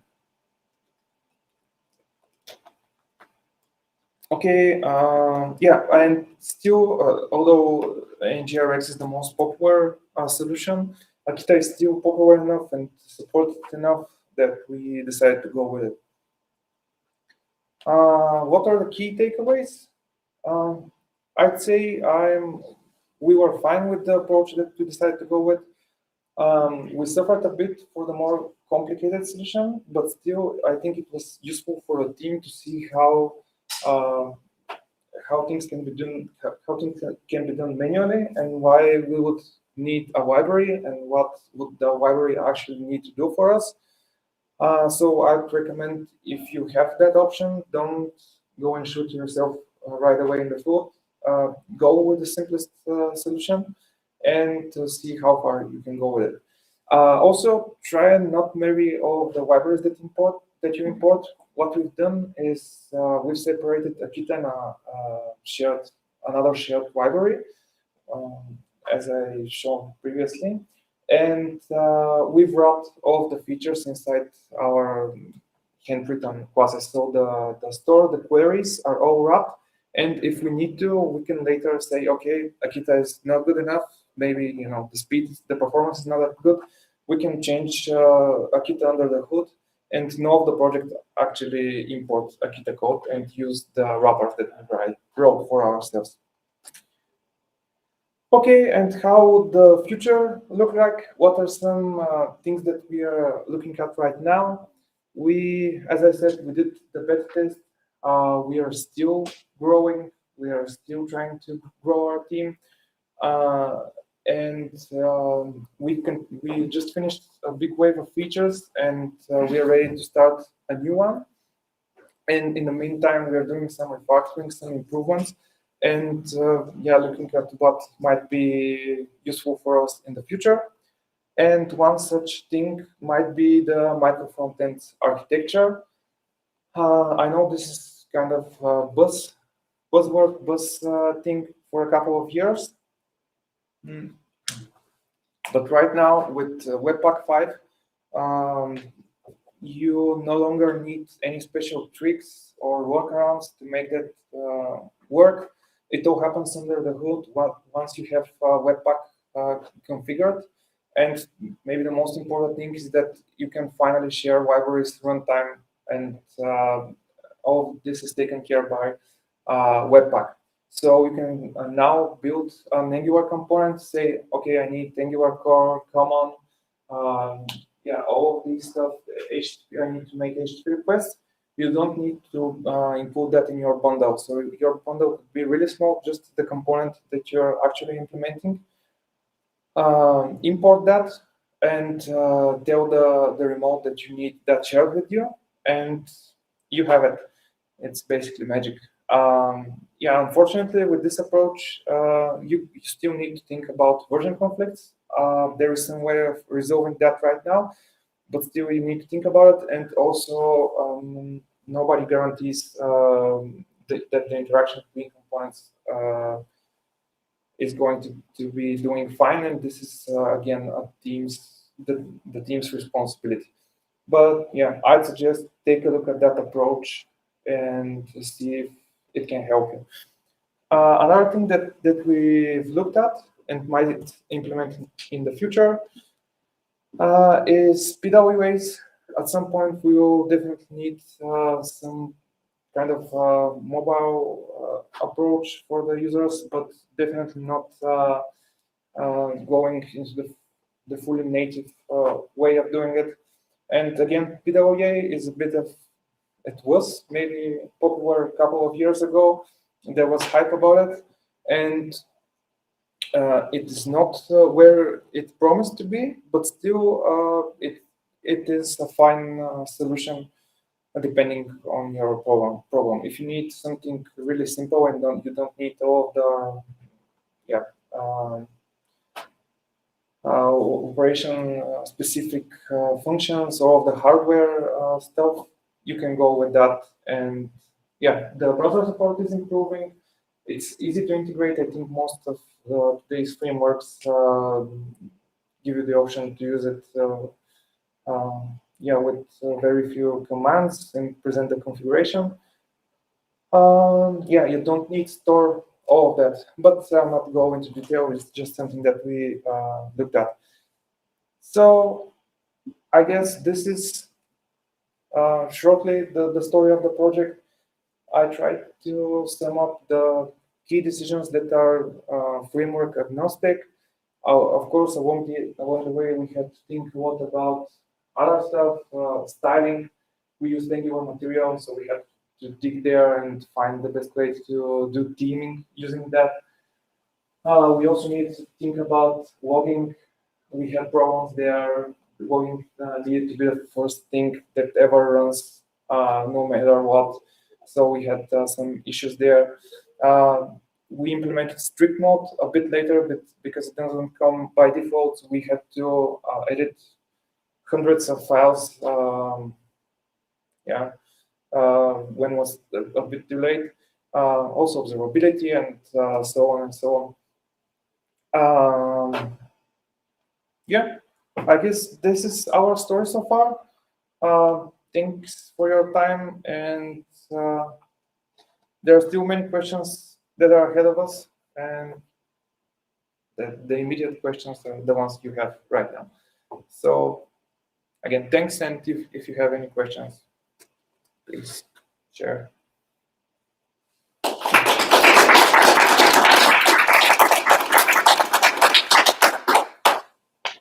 There are no any questions now in the chat, so don't be shy. You can make them.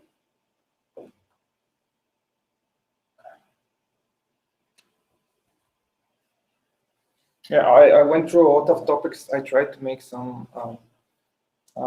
pauses in between so that you do not get a headache from switching context so often. But yeah, if you've not visited our stand, please do go. Our colleagues will be happy to tell you about the project. And as I said, we are growing, and yeah, we have ambitions to do something big. So yeah. No. So you were one of the first 4 developers?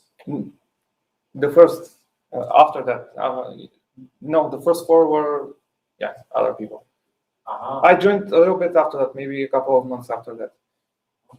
And what time is needed to become from 7 developers to 35? Around 2 years, less than 2 years. From 7 to 15? From 7 to 15, you need the exact date. Yeah. So this all happened until 35. As I said, this is all in the future. So we become 35 developers in the span of 2 years, and this was a bit slowed down because of the pandemic.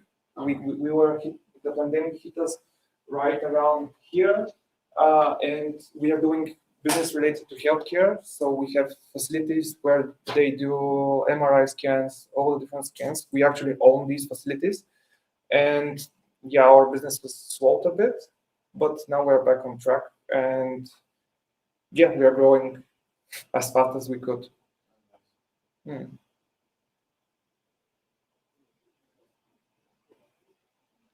Someone else?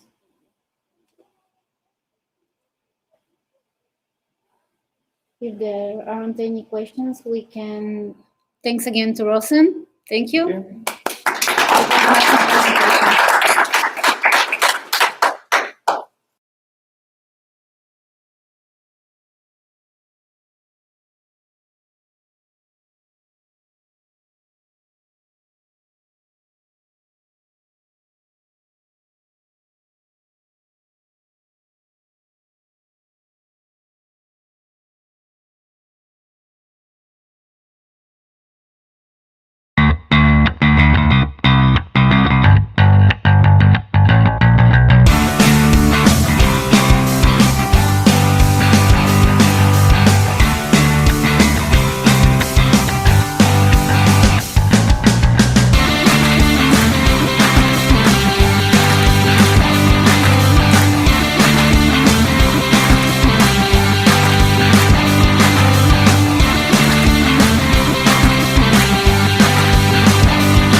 These days, if you don't have an app, you are falling behind. If you are not using your data, your competition is making better decisions. If you are not automating, your work processes are getting outdated. These days, no matter what industry you are in, you need tech R&D to stay relevant. And that wouldn't be a problem if setting it up was easy.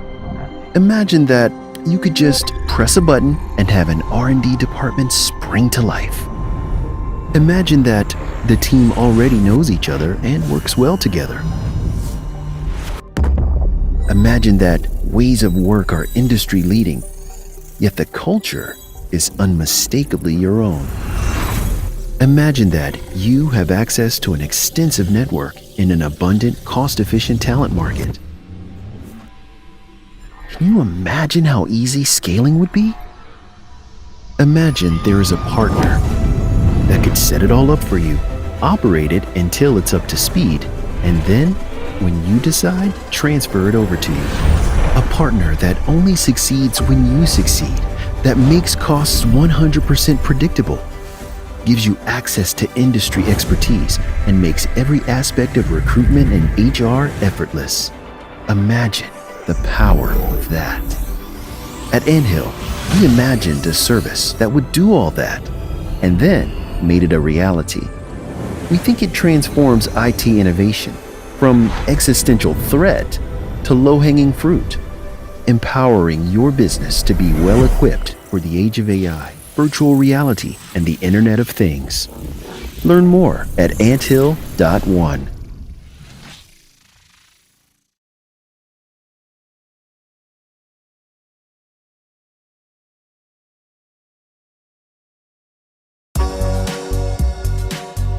Interior designers do a lot. Sketching, designing. A lot of meetings, I'm on site a lot. I think a lot of people think we paint walls.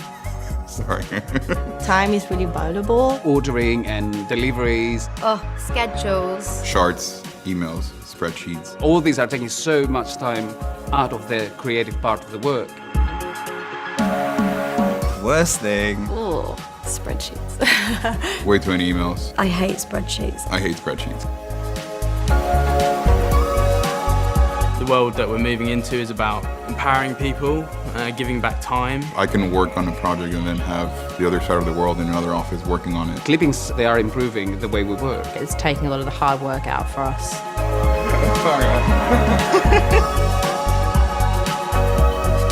It's like a beautiful master schedule. Just boom, boom, boom, boom, done.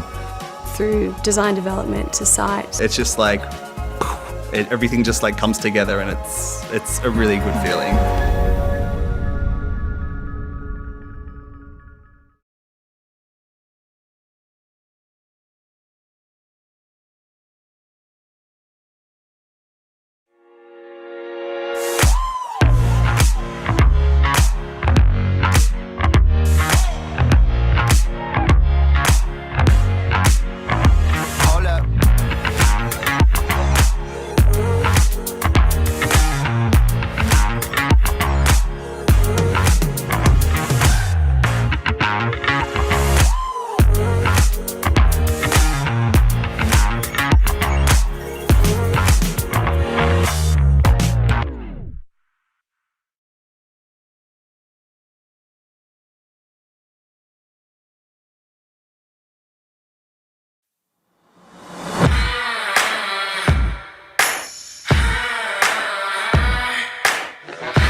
Being part of Labo 8 is a challenge, a journey, and a pleasure in so many ways. The best thing about Labo 8 are the people around you. Knowing that everyone around you gets your back is a pretty great feeling. At Labo 8, you're not just an employee, you're a person that matters. And the coffee is pretty nice. Feels cozy to work in Labo 8. feels like a place I'm connected with, people I know, place I know. I think that the biggest breakthrough we did as a team is to cultivate a company culture with a friendly environment. And of course, all the small and not so small problems we managed to solve for our customers. Being a part of Labo8's team is like the rare feeling of being at the right place at the right time. Being surrounded by so many amazing people is awesome. Because we always make sure we get the best ones on board. Being a part of Labo8 is something I can easily describe with two words: pure joy. Join Labo8. We have cookies and great products.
News UK Tech is a really dedicated team full of some amazing talent, and I think we always go above and beyond. The thing I love most about working at News UK is that we are right on the pulse of what people are talking about across the nation, and I find that really exciting. The biggest reason I joined News UK was the people. Like, I stepped out of every single interview going, I want to work with these guys. They just seem to have just a really wonderful culture and a way of working with each other. I'm most proud of seeing the growth of everyone in my team. And we've built a really amazing culture that allows the individuals in my team to shine and really do their best. Why is News UK a good place to work? Well, it's a great place to work, actually. It's the people. The people make it. There's a real kind of energy and pace of working for a media organisation. Can be a bit crazy at times, but it's never dull. A media business like this is a digital business. The lifeblood of that is the people that make those digital ideas come to life. You couldn't have a business now without engineers. I like working at News UK because you're just surrounded by really smart people, and there's so many people to learn from and experts in their field that your learning curve is so steep, and every day is a school day. If I have one ambition, it's to make our end users, who are the journalists using our tools, to feel excited by them, to say, I did something today that I couldn't do yesterday, and I reached our audience in a new way because of the tools that you and your team built. We're affecting people's emotions, right? If you imagine sport, for example, it's passion, it's emotion. So being able to make that same kind of depth of feeling happen not just here but across the world, I like being part of that.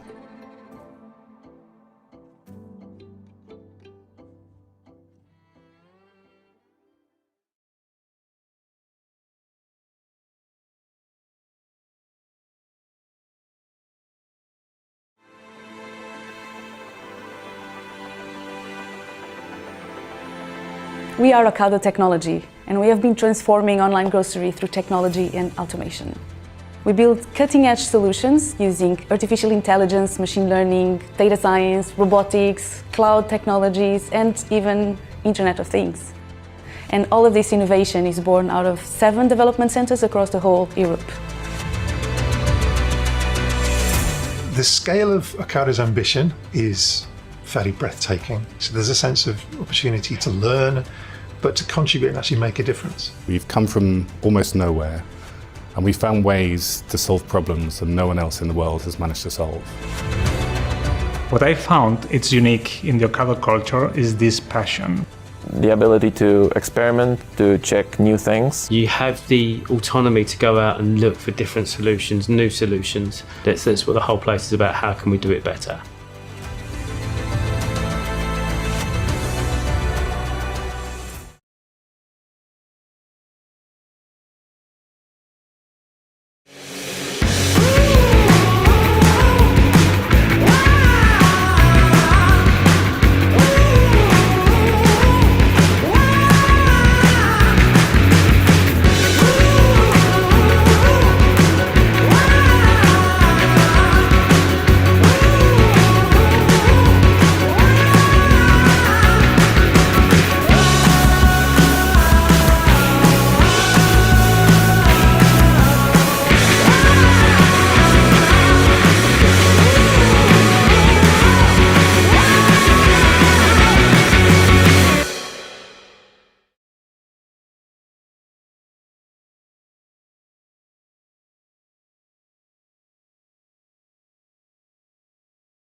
Stramed Bulgaria was founded in 2008 by the Dutch entrepreneur Koen van Wijk.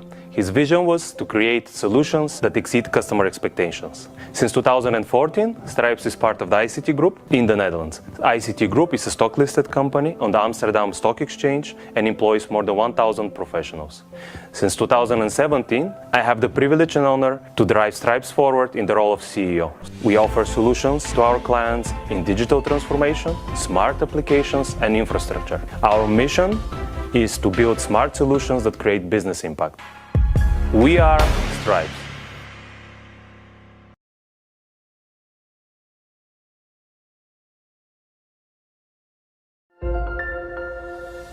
DataArt is a global software engineering firm with a uniquely human approach to solving problems.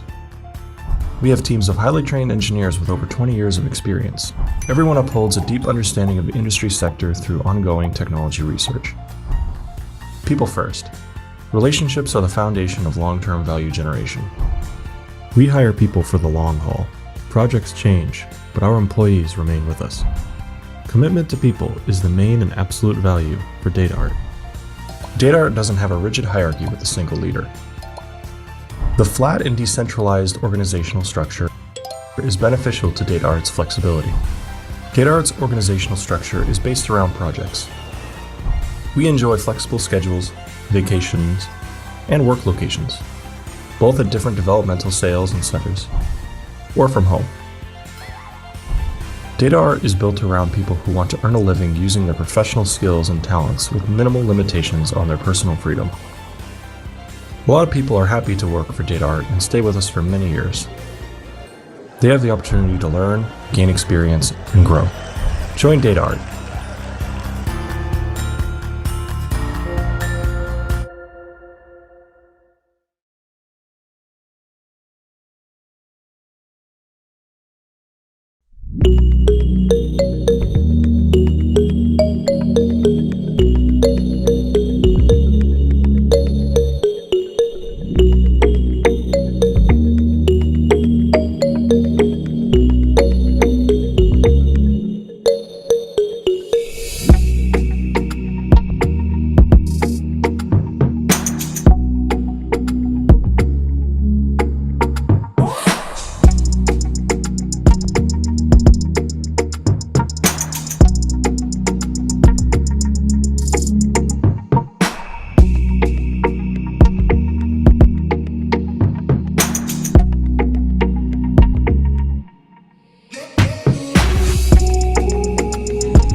Every day, we see new technologies, new usage behavior, and new competitors. Everything is constantly changing. Do we give up? Not at all. We're challenging the status quo and ourselves. We're combining the best from linear TV and digital technology.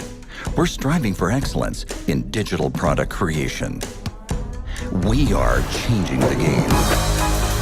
Because entertainment is in our DNA. We call it entertainment thinking. Driven by audience centricity, we create exciting digital entertainment experiences. We engage our audience like no other. Let's see what we've already achieved and what is still to come. Starting with Fan Worlds, we are taking our most successful TV shows and brands to the next level. We combine TV with a more immersive experience. New interactive features and digital exclusive content blend into a unique online experience. Instead of just watching, our audience becomes part of our shows. That makes us stand out from everybody else. With the new Galileo app, we have taken away traditional distribution channels. We've removed linearity of consumption and distilled the very essence of the brand. With cutting-edge technology, we built an even greater experience around it. That gives Galileo its own digital channel to explain the world with a unique spin. And we've not even reached our limits. Quip is an entertainment product like we've never built before. The exciting digital format created a new genre in entertainment: interactive mobile live shows. More than 1 million app downloads, up to 60,000 concurrent players, speaks for itself. It's already a commercial success, with leading advertising brands on the platform. The new standard for engaging mobile entertainment experiences. Imagine you're sitting in the movies and close your eyes. Welcome to FIO. Narrative storytelling on the next level, but for your ears only. The most immersive audio experience you've ever had. We are setting new content standards with audio storytelling, audio blockbusters, series, documentaries, and more. It's not another podcast, but an audio app unlike any other app. It's FIO. You think that's already crazy? Wait, there is one more thing. We are ready to put a smile on people's faces with comedy they love. With Smile, our new app, you can access the humor you love fast and easy. With a unique content discovery interface that allows you to switch seamlessly between short and long-form content. Finally, we'll bring together what belongs together. Users who love to see exclusive comedy content and talented artists on the rise. We are more innovative, more uncompromising, more creative than ever before. We're always driven by our obsession to create unseen entertainment experiences for our audiences. Ladies and gentlemen, this is entertainment thinking.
Готов си.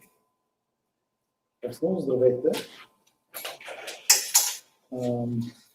Аз смятам да започна малко по-различно с представянето на спонсорите и с директно един интродукшн, свързан с JavaScript, защото е такава конференцията, и чак след това ще мина на интродукшна, кой съм и с какво се занимавам и за какво ще си говорим. Интродукшна, който искам да започна с JavaScript, е свързан с наболяла тема коронавируса.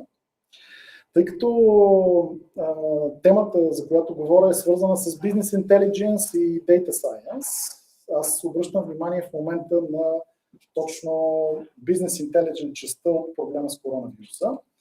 Започвам с информация, която взимам от Националния статистически институт, всъщност на български или на английски, аз се забравих да питам. Как сме с публиката? Абсолютно лицонно, но аз препоръчвам на английски все пак заради стриминга.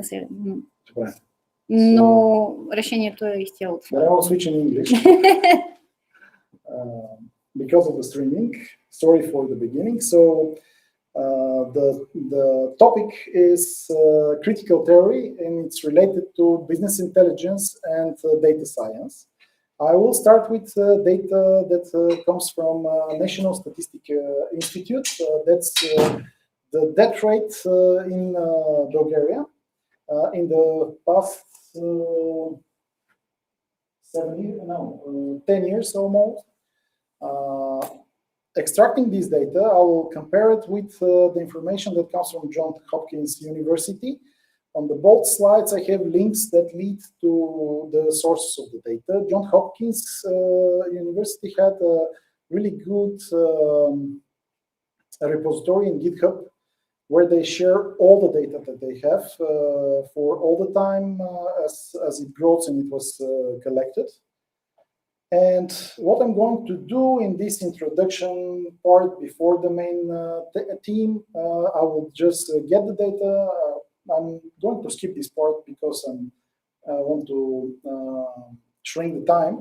I already have the data extracted from 2 days ago, converted to JSON. I will use a simple example from charts JS component, and I will just import the JSON data and prepare the visualization. So one more slide. So we're on the demo. I'm opening directly the link in Tiny editor. So this is the original content of the example of chart.js.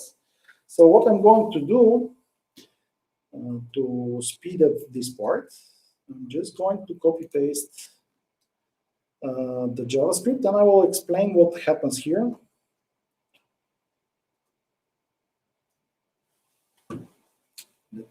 That's the hard part.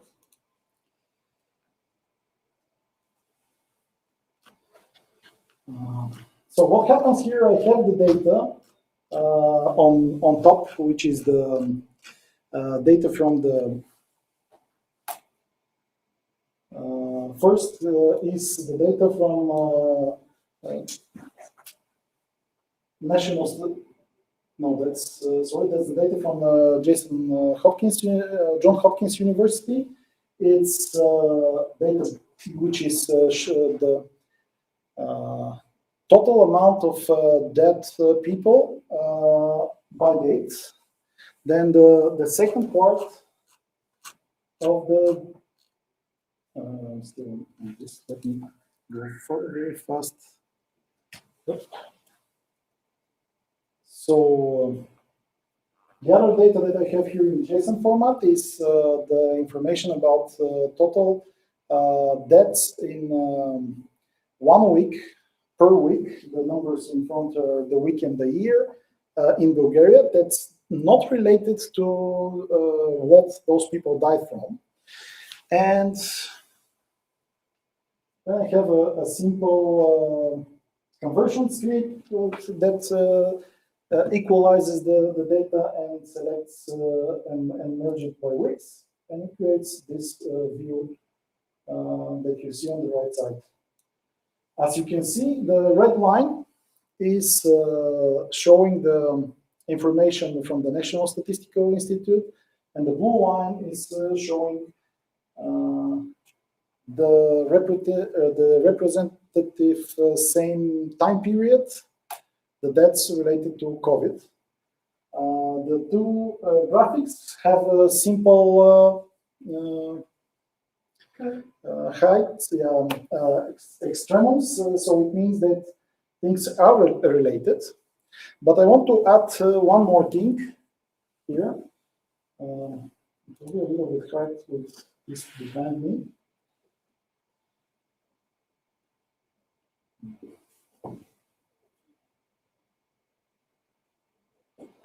So here, I will add one number, which is 2,100. This is almost the average amount of people that die in Bulgaria each week. That's a raw number that I extracted looking at the data back from 2013 until today. There is a little bit growth in this number through the time, but basically it's raw enough to give us the view. And I'm going to shift the blue line with this amount up so that I put the two lines almost at the same level so that we can compare them. So what we can see from this view is that the first 35 weeks of the pandemic, we have a drop of the people dying in Bulgaria. The red line goes way below the 2,000 line of the diagram, which means that what we initially did as pandemic restrictions actually not only decreased the amount of people dying from the coronavirus, but also the amount of people dying at all. We somehow save people's lives that are not related to the pandemic. From other point, then the extremum, the spikes that we have, they're not equal in size. The blue line is 1.5 times lower than the red line, which means that at that moment we lose people that are not related to coronavirus. So either we do not count correctly all the people that are dying by the coronavirus, or we're losing people that have nothing to do with the coronavirus.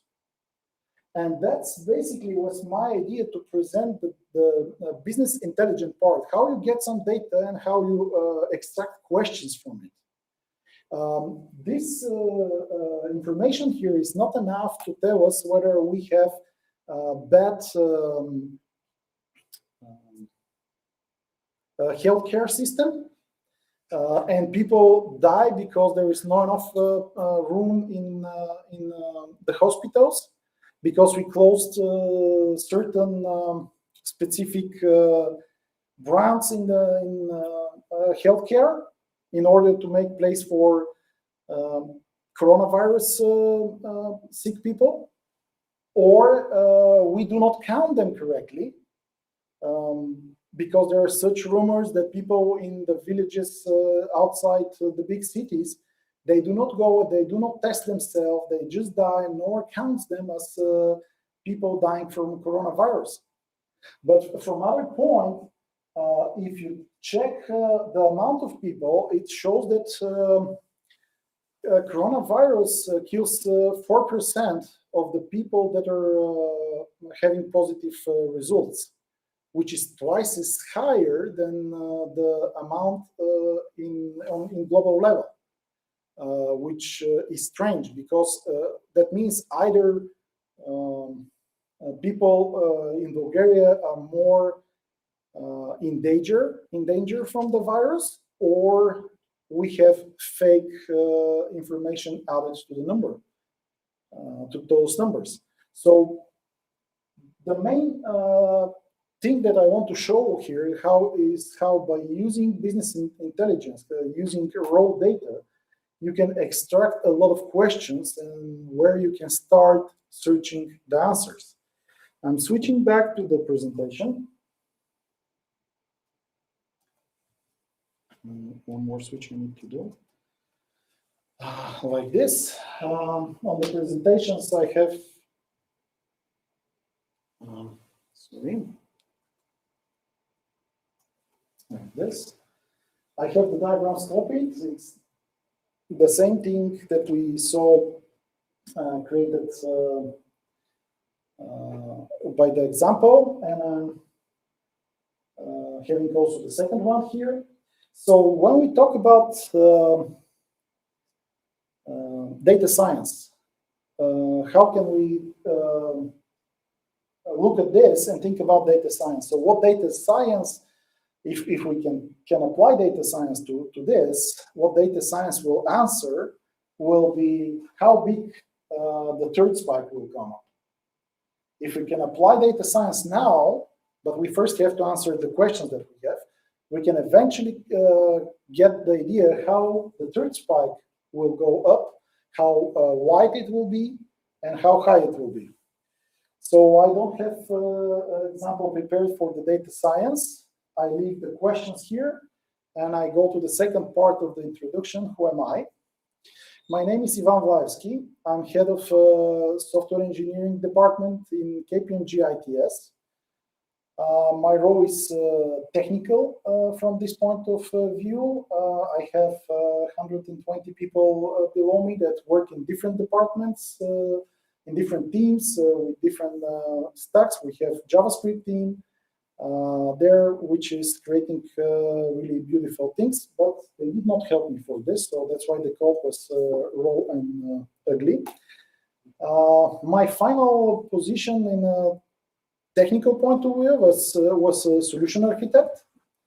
My first position was a software developer. I started as software developer. I went the whole path, including I was for a short time Scrum Master, just to test what it is. And I had my own company for a while, developing products only for the Bulgarian market. Right now I have 2 kids. And the final bullet here, I try to predict the future. My current assignments are related to this, to build roadmaps, to give technology advice for the company, and I consider myself a futurist. What is a futurist? Basically, that is something that's well known from a long time ago. It has different names because people added to this always some spiritual background, demonic background, or something like this. So all the things that are prophet, seer, forecaster, it basically means the same.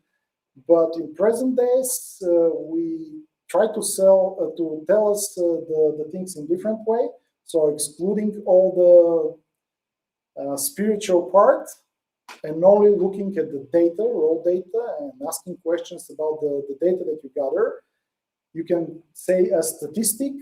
It could be influencer, because based on some data you create trends, or futurist, which is the most fancy name now going around the net. And that's basically who I am and what I try to do. And now we're going to talk about the future from point of the data that we have around us.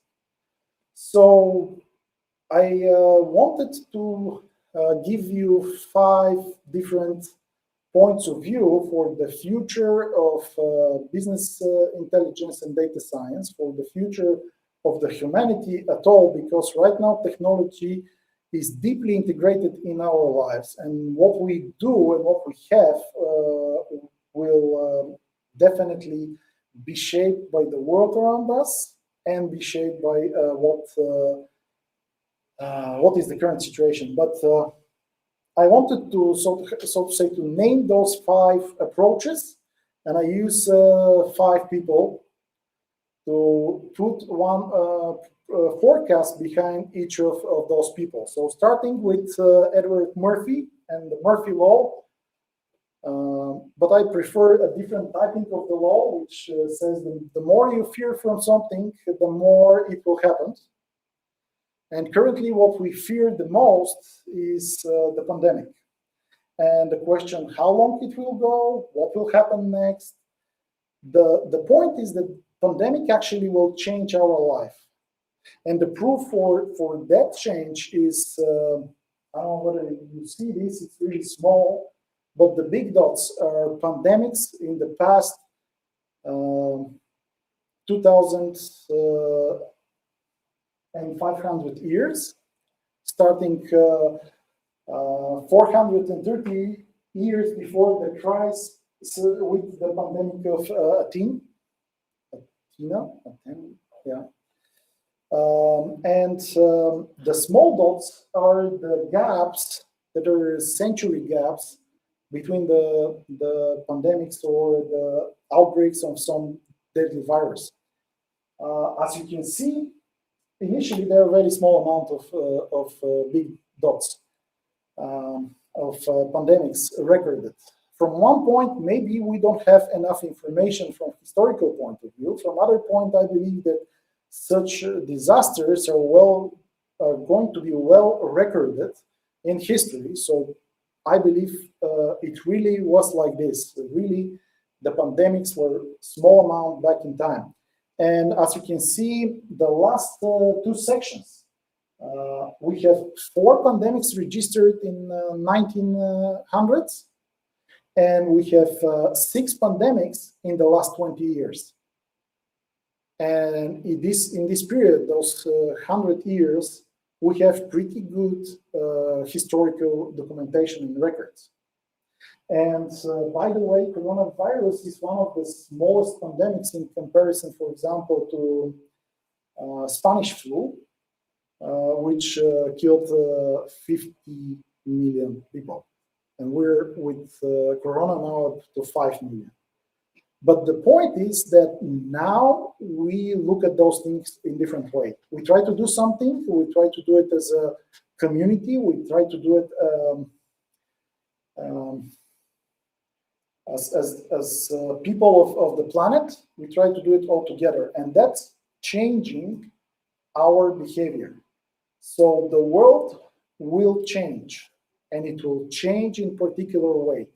This new way of thinking, new way of working. Already all the companies learn how to work from home, how to work virtually.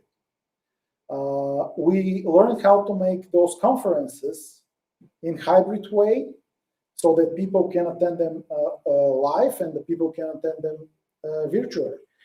This is a change that will never go back. We'll learn new things, and those new things will affect us in the future. So what the humanity will do from this point further will be marked with the result of those actions based on the pandemic that happened. And as people that consume business intelligence and business data and build intelligence on them, we have to think about this change. We have to think that the world around us will change in particular way. And I believe one of the changes will be this. We're never going to go back to the old normal, to go whole day on work, to meet everybody in person, to do everything face-to-face. Face-to-face communication is a communication that exchange not only information, information not only in the voice or by information as it is, it also exchange emotions. When you meet someone in person and you communicate with him, you transfer not only the data, you transfer your emotion related to this data. Video conferences are something, or video calls are something that has this power, but it's not the same from point of power. So I predict more lockdowns in the future, and I jump to the second person in the second forecast. That's John Dewey. John Dewey is a philosopher, psychologist, and educational reformer. The sentence that his name stands behind is a sentence that was used by many other scientists. For example, Albert Einstein have a similar sentence. But I choose this person because this person represents the educational and social reform that he did in the United States. And I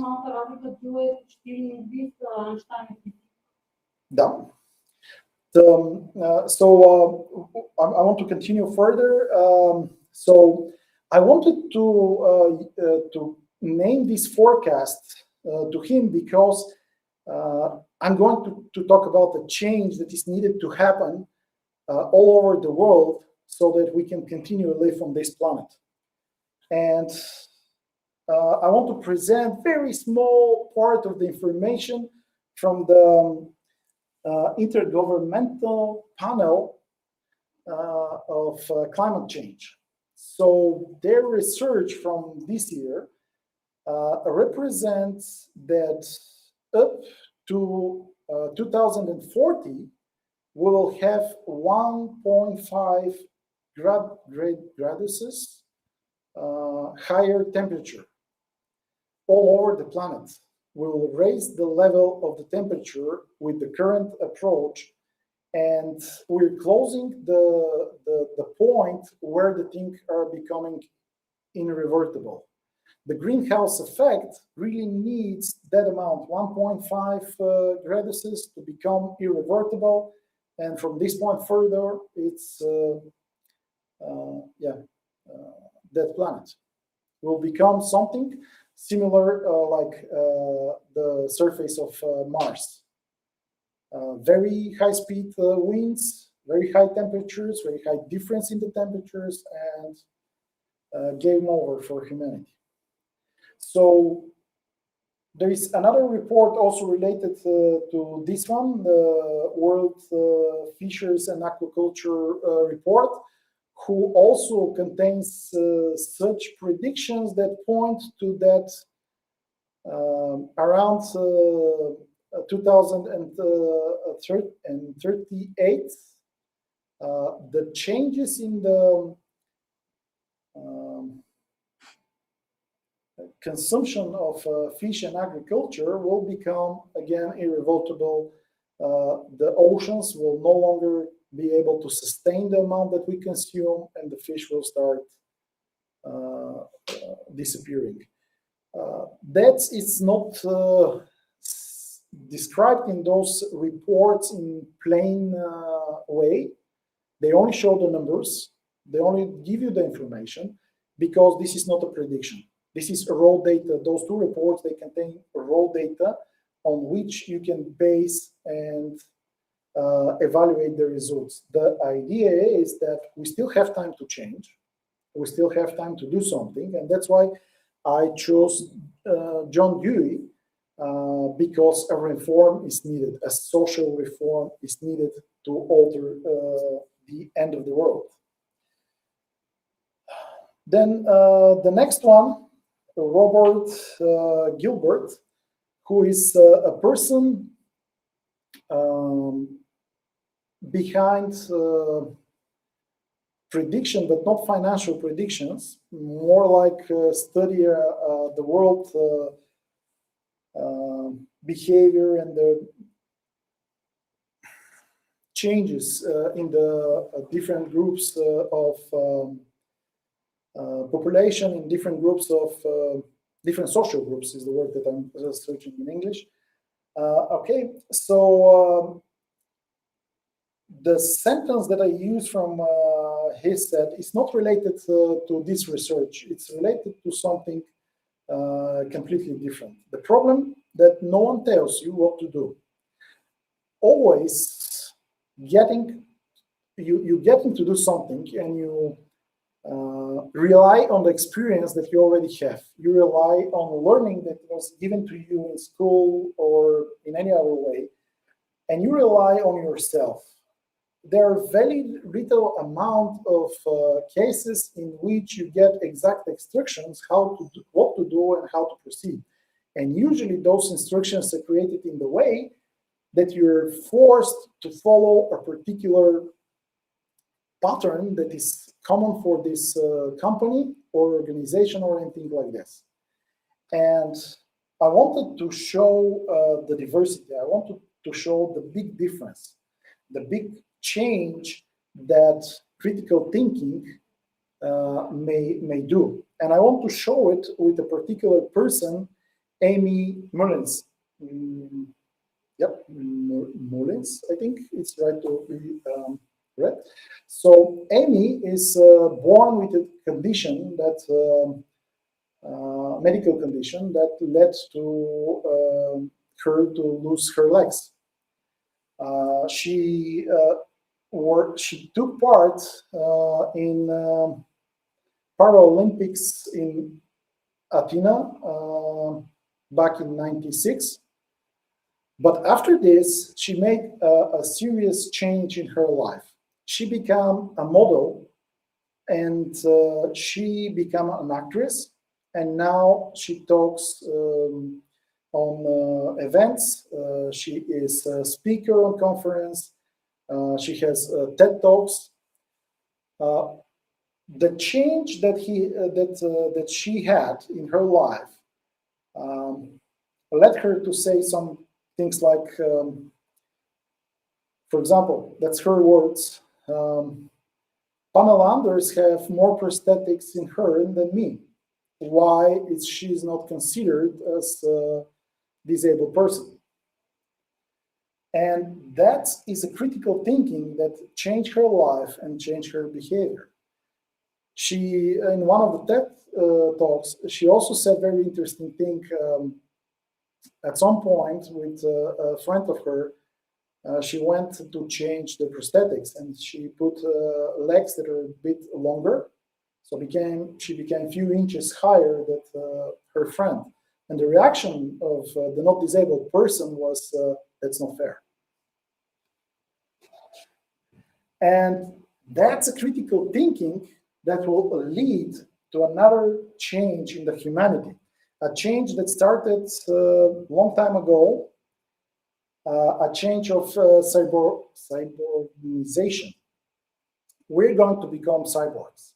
Cyborg legs are built a long time ago. I didn't find the date when Otto Book started creating those cyborg legs, but I found information about the first brain interface back in 1978. I found information about the first human cyborg in 1997. The first person that is registered with a change of his ID card, Neil Harbison, in 2004. He has an implant with a camera that extends his color visibility, color perception, and this is registered in his documents. His photo and information about him is that he is a cyborg. Currently, Stanford University is building something called BodyNet.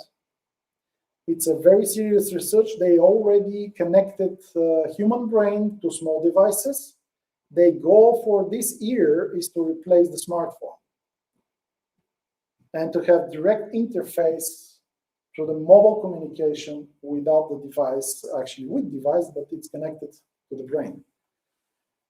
So that's something for me very interesting as direction that we go, because we already have two critical changes. So once our life was changed by, not our life, the life of our parents was critically changed by mobile devices and mobile technologies. Our life was changed by social media. My kids are communicating in a completely different way than me. I talk to people, they write to people. Their life is completely changed. If I want to talk with my kids, I have to open some social network and I have to type them. If I call them, they're not going to pick up.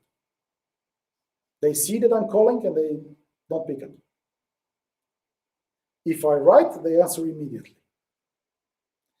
That's a change that's already happening. And I believe that cyborganization is the next change that is going to happen to us. If Stanford University complete this interface that will interface your mobile phone directly with your brain, that will be a change that will alter the humanity. That's the next step in the change. So, because I don't have that much time, already 40 minutes I think passed, I jumped to the next one.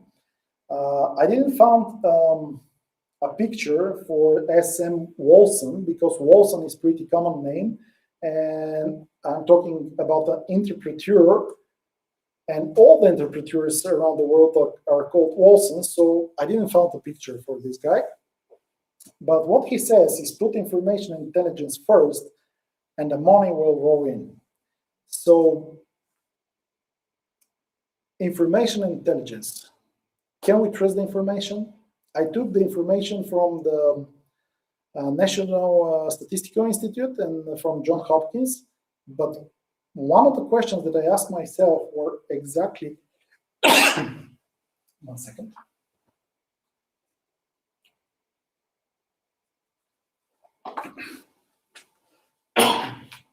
So the first set of the questions that I asked myself was exactly this: is this data correct? How much of the information that is gathered into Johns Hopkins University is actually true? Why we have twice as more deaths in Bulgaria than everybody else around the world? And that's the question. Currently, we can no longer trust the information that is globally provided. I can give an example on my own. I'm trying to invest in stocks. So I look around in social media, I found some scenario and I put money in particular company, and 2 weeks later, GameStop crashed down and I lost my money. So can you trust the information that you find? Can you really believe it? If the information is actually trustable, then why do we talk about aliens landing around the world? Why do we talk about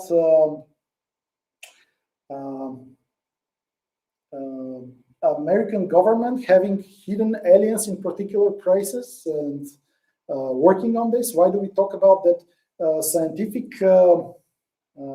researches are actually researches for mind control or weather control? Why do we talk about that normal physical things are actually some crime doing?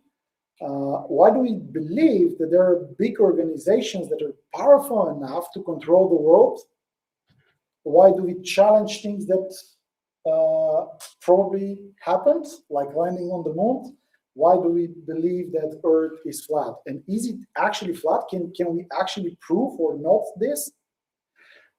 The current state of the social media is that they don't provide news. They do not provide information.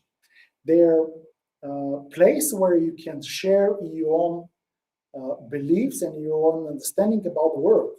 And that same goes for the news. All the news are now oriented to the paid information. They share information that is paid, not that is actually correct. They put everything from a particular point of view that is beneficial to them. And there is one joke that I spotted on Facebook some time ago, because I'm old and I use those old systems like Facebook. And the joke was this: if you get old and you think you need to change your life, don't buy yourself a sport car, buy yourself a plane. Find something, share it on the net, and create a cult. And then you have followers, and you can fly with your plane from point to point and give conferences and spread some crazy new cult story, and you will have a pretty nice last days of your life. Old. Being old is something like this. So The idea is that you can share any bullshit in the information network right now, and if someone tries to disagree with you, you can report him and he'll be blocked and kick off from the network eventually if he continue to try to share that your thoughts are not correct. So the information that we have around us cannot be trusted. And if you put the information and intelligence first, that's the biggest question. Where can you get the true information? I have one more slide here about things that I did not talk about, the global warming, the RFID chips that they put, or nano chips that they put in the vaccines, the targeted individuals. And I have an example actually of a real conspiracy related to targeted individuals. The next slide, technology suppression, like the idea that the conspiracy theory that says that we are actually far more technically advanced, but this is not shared with common people because, yeah, like in the Matrix, they cannot accept it. And the case with the false history, the conspiracy theories related to false history. So on this slide, I have some crazy things that are conspiracy theories that are actually true. For example, American president changed history events, lying about attack of U.S. attack against U.S. ships to gain support for the actions, the Vietnam War. Another interesting thing that I mentioned about targeted humans is the last example in the list. Osama bin Laden was actually found by fake vaccination events. Vaccination program. I check the name there. Yeah. So the idea was this: they know where he's hidden as a location, as a village. They know that he's hidden by relatives, family relatives, and they had his DNA. So they got the local doctor to go around and gather DNA samples by pretending that he's doing the vaccination of only the smallest kids. But he found the relatives of Osama bin Laden, and when they searched the house, they found him there. That's basically the story that proves that there are cases of targeted humans, and it's based on DNA again, so crazy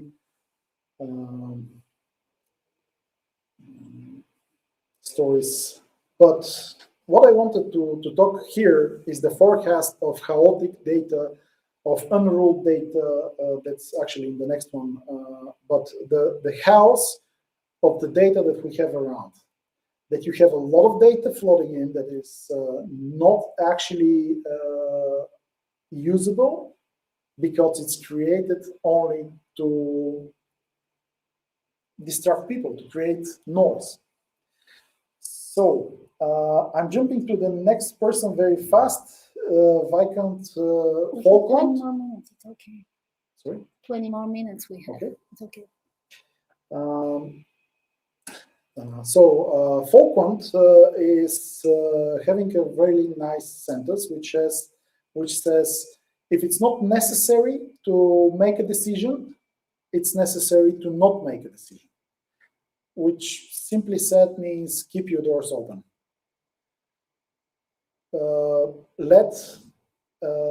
Let's not close any options. Let's have all the options available and choose at the last moment possible. There is another sentence, which I don't know where it's originated, which says if you delay a decision, the universe will decide for you, and it will decide always against you. So there is a balance here that has to be maintained, but what I wanted to talk is the amount of the data that we actually have. It's related to the previous one, where it said that data cannot be trusted. But for example, is the Earth flat or not? We have enough information that says it's flat. We can have enough information that says it's not. Both sides are fighting with real facts. And to actually process this data, you need to consume it. You need to consume the data and evaluate it. But how much is actually the data? This is a very old diagram that it's very small letters, you don't see it, but what it shows is the difference between 1986 and 2007. And this is the growth of digital and analog data in 20 years period. In 20 years period. And it goes up to around 30 billion gigabytes as digital data back in 2007. Present date, I think this diagram cannot be drawn because the data cannot be evaluated as size. I can give an example with the company that I work for. We have a security monitoring system for the whole company. 147 countries where we have offices, 270,000 employees, and we gather all the security logs related only for logging, logout, access to particular data, all the security logs gathered in Azure Sentinel, and the amount of logs is 6 terabytes per day. This is processed. This is filtered. Data science is applied to it. Alerts are created. Trends are found for attempts for hacking or attempts for execution of some illegals, let's say, actions in the system. But it's 6 terabytes per day. And it's stored for 6 months minimum. And then, thanks to the GDPR, we have to delete the data. But otherwise, they will keep it probably forever. So when we talk about this, the amount, the volume of the data, we have 7.7 billion population on the Earth. 5.2 billion are using mobile phones. That's our unique users of mobile phones. And the data is 1 year old. 4.5 billion internet users. And 3.8 billion users of social media services. And the next slide is even more interesting. Hope you see the numbers because they appear very small. So in the last 1 year, but that's also 1 year back in time, we have 248 million Instagram uploads with the keyword doc attached to them, with tag that are tagged doc. And almost 200 million Instagram uploads for cat. So that's tremendous amount of cats and dogs uploaded in Instagram. If you search with Google, the results for dog will be 6.7 billion images. If you really need to process information about dogs, you have to process 7 billion images. And because those two data sets present information that slightly shows that the dogs are more interesting than cats right now. Just for this, I have the numbers here, which I now spotted this. There are 1.7 million users in Reddit, but that's the number for the cats. When I copy-pasted the information, I placed it in the wrong place. So still, Reddit, it's a place for cat persons. However, the data is unruled, Data is very high in volume, and you cannot process it in the normal way. So 5 predictions, each one of them related to a different scenario. So we have the change in the social behavior, we have the change in the world or the business actions, we have the change that technology will affect us, we have the change that the data is untrustable anymore, and we have the change that comes from the huge amount of data that have to be processed. So what is the future of business intelligence and data science in particular? So when we talk about the value of the big data, the business data, we have the 3 major things that we currently use data for. We personalize offer, we find some frauds, some schemas that we want to reduce, and we predict maintenance because we see that something will be overload or something like this. But in the future, we will have much more things that we can offer our clients related to the information like this. If you have, if you consider the new approach, the new behavior of the humanity, you will see that cyberization will actually give new things that you can have here.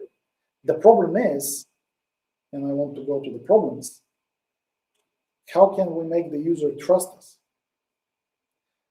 What and how we have a legal and regulatory obligations and how to process that much data.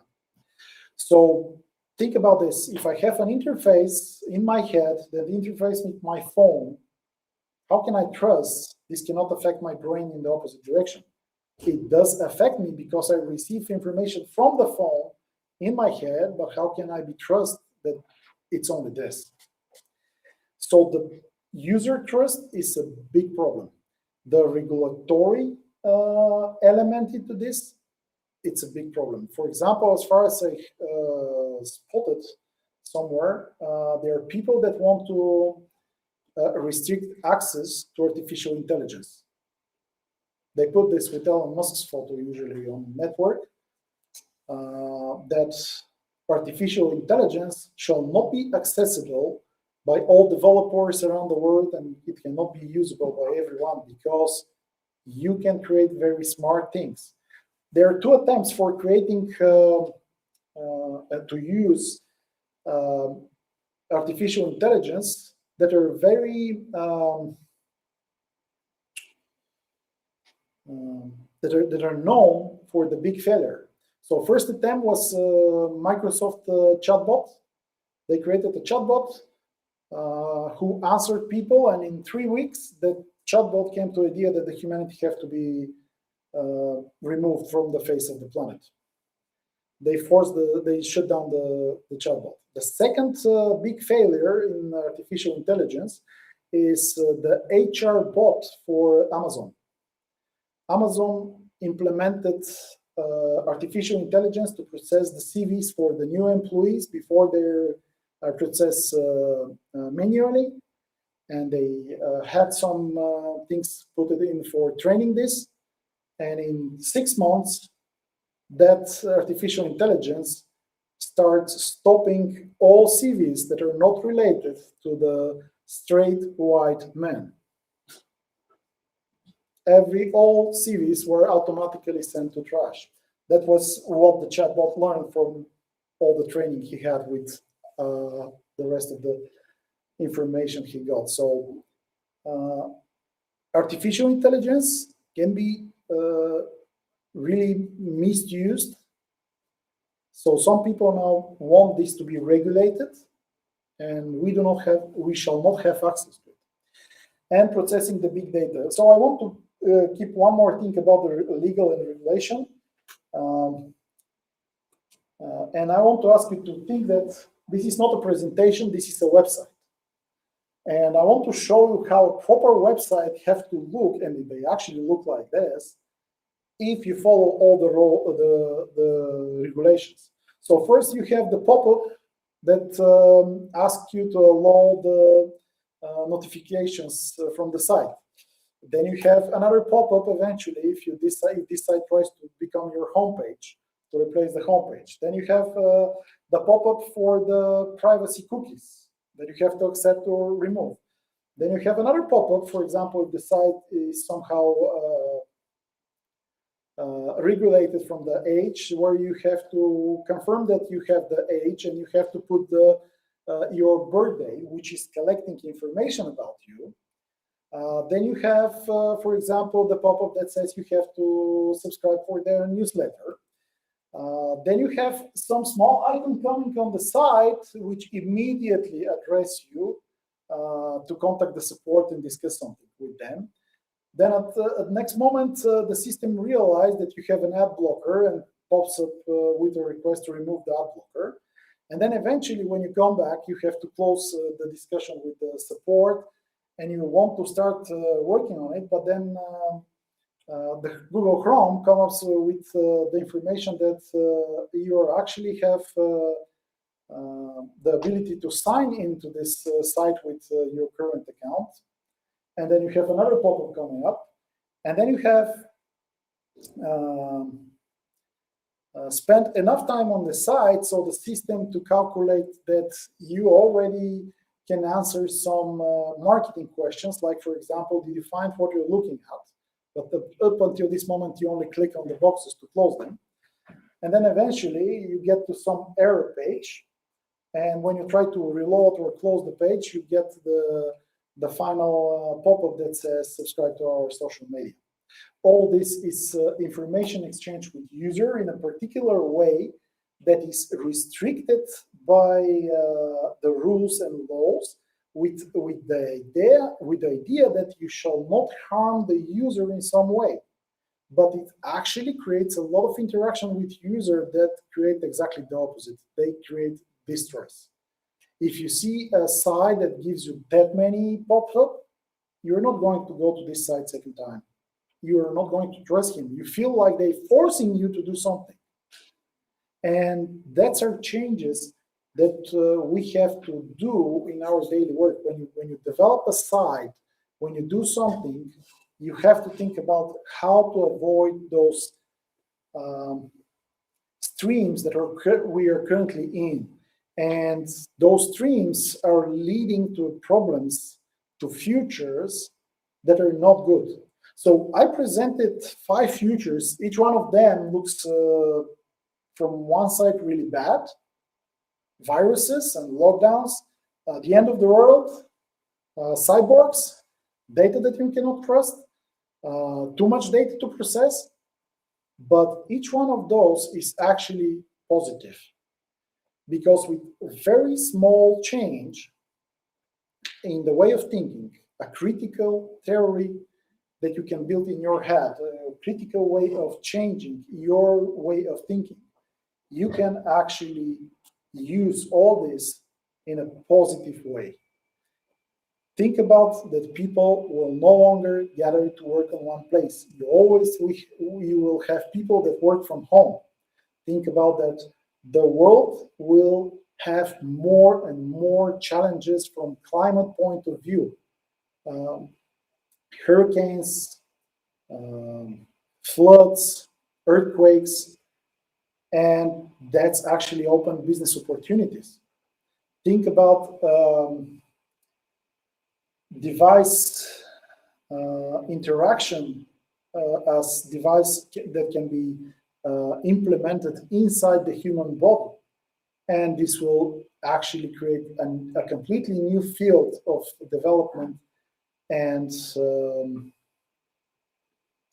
work. Think about intelligence gathering, a way how can you build trust to the data that you collect, a way how can you have the really active actual data. Think about data science from point of how can you process all this data and actually give results. Finally, I want to say that the big data analysts that currently work and currently teach around the world, they're no longer fit to the new environment, to the new world that we have now created. For example, there are a lot of people that try to come up with theories about, I already mentioned, groups of people that try to rule the world, that pandemics is spread because they want to replace actual war. People that try to teach us how to invest money and how to live our lives, those people, they have the wrong background for their teachings. They do not understand the new world that we're living in, a world in which each person can create its own currency. You just have to make some cryptocurrency and you will have your own currency. And you're no longer bound to the currencies around the world and the rules created by the banks. You just have to find a way to use your currency with the people that you interact with. All the rules, all the thoughts that those old big data analysis have are no longer valuable. They are old. They can be used only as a base on which we can build the new world. And in this new world, you're the change. You're the one who's going to make the difference.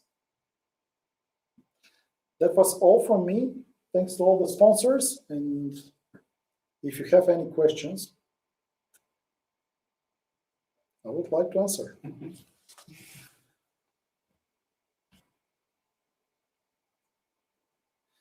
I think we all have to think a little bit more about all the things that you said. Thanks. I will leave some communication information here if you want.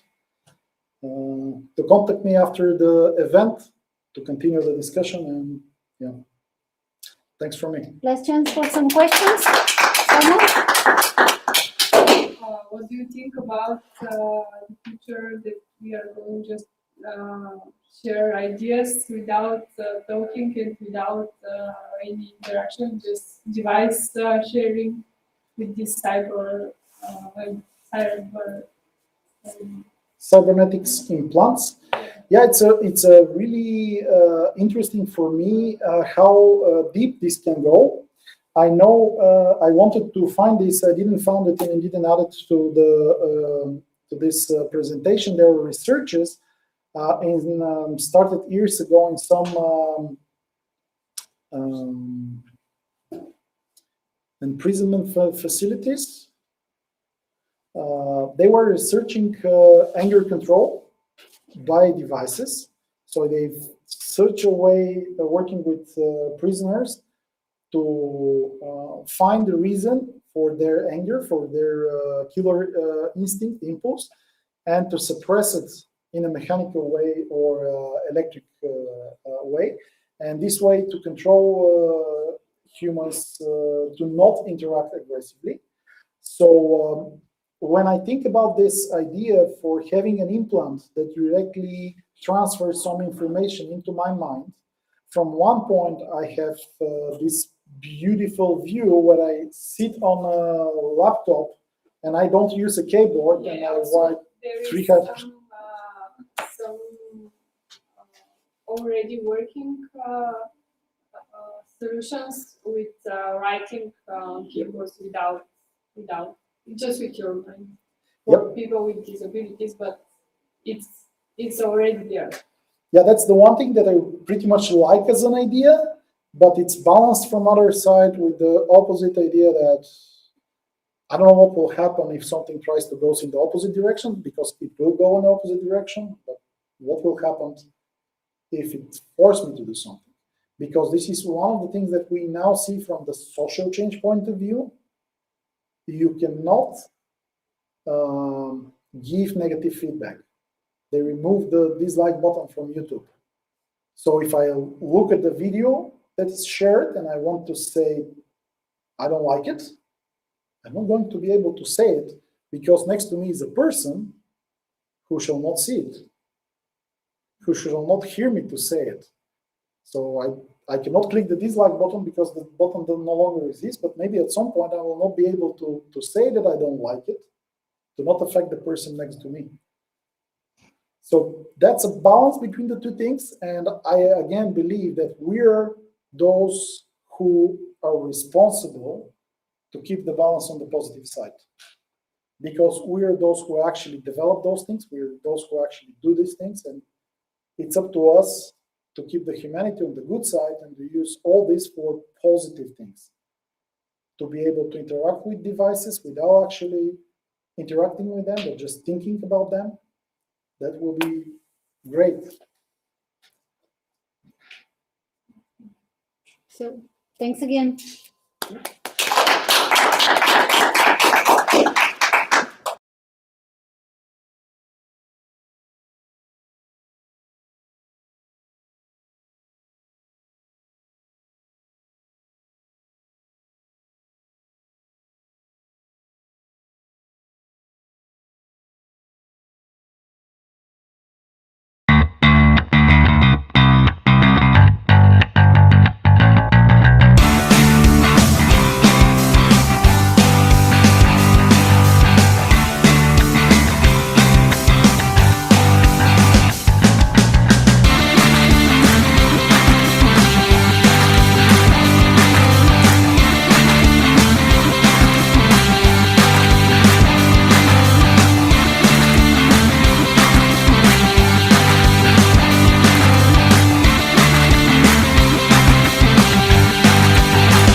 These days, if you don't have an app, you are falling behind.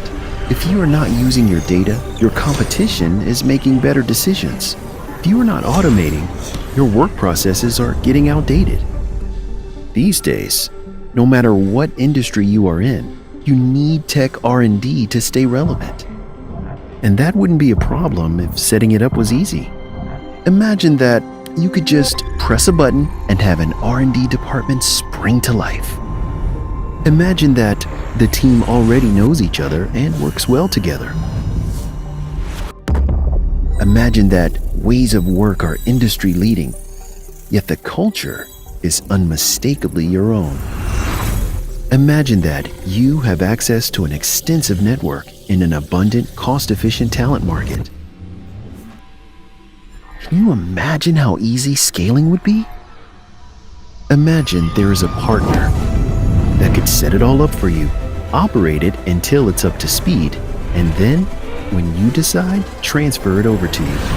A partner that only succeeds when you succeed, that makes costs 100% predictable, gives you access to industry expertise, and makes every aspect of recruitment and HR effortless. Imagine the power of that. At Anthill, we imagined a service that would do all that, and then made it a reality. We think it transforms IT innovation from existential threat to low-hanging fruit, empowering your business to be well-equipped for the age of AI, virtual reality, and the Internet of Things. Learn more at anthill.one.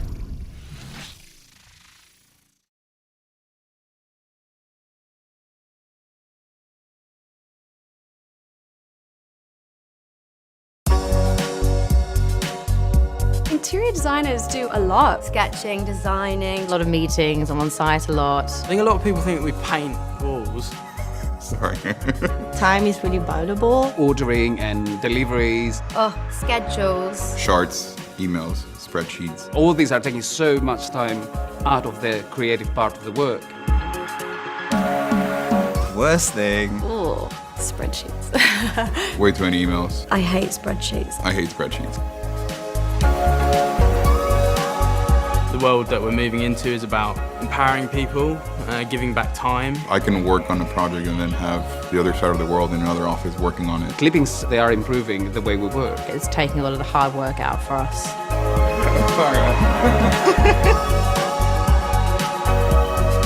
It's like a beautiful master schedule. Just boom, boom, boom, boom, done. Through design development to site. It's just like everything just like comes together, and it's a really good feeling.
Being part of Labo 8 is a challenge, a journey, and a pleasure in so many ways. The best thing about Labo 8 are the people around you. Knowing that everyone around you got your back is a pretty great feeling. At Labo 8, you are not just an employee, you're a person that matters. And the coffee is pretty nice. Feels cozy to work in Labo 8. Feels like a place I'm connected with, people I know, place I know. I think that the biggest breakthrough we did as a team is to cultivate a company culture with a friendly environment. And of course, all the small and not so small problems we managed to solve for our customers. Being a part of Labo 8's team is like the rare feeling of being at the right place at the right time. Being surrounded by so many amazing people is awesome. Because we always make sure we get the best ones on board. Being a part of Labo 8 is something I can easily describe with two words: pure joy. Join Labo 8. We have cookies and great products.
News UK Tech is a really dedicated team full of some amazing talent, and I think we always go above and beyond.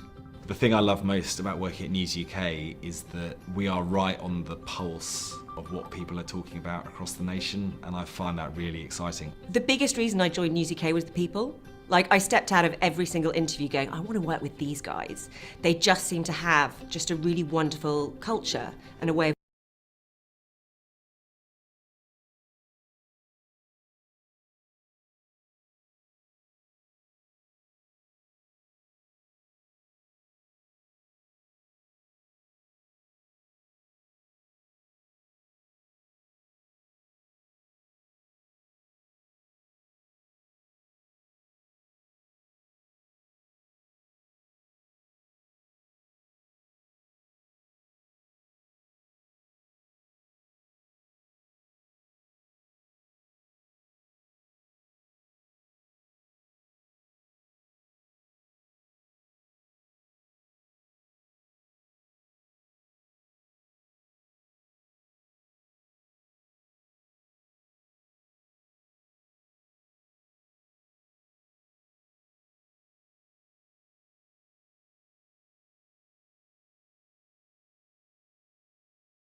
Готов си.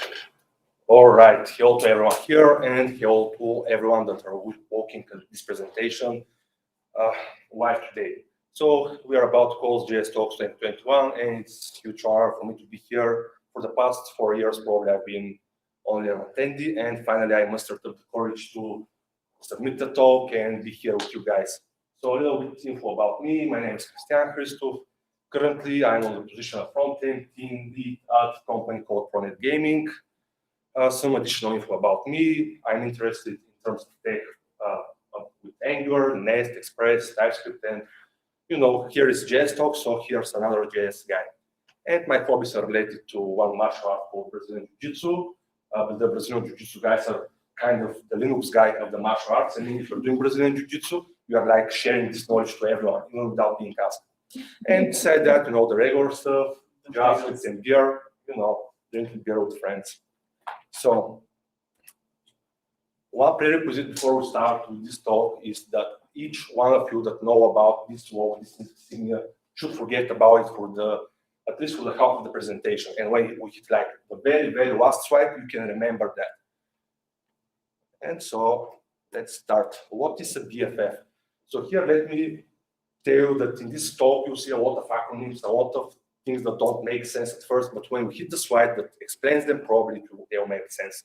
If still they're not making sense, at the end we'll have a QA session. The guys that are online should be able to ask questions online. The guys that are here should ask them right away.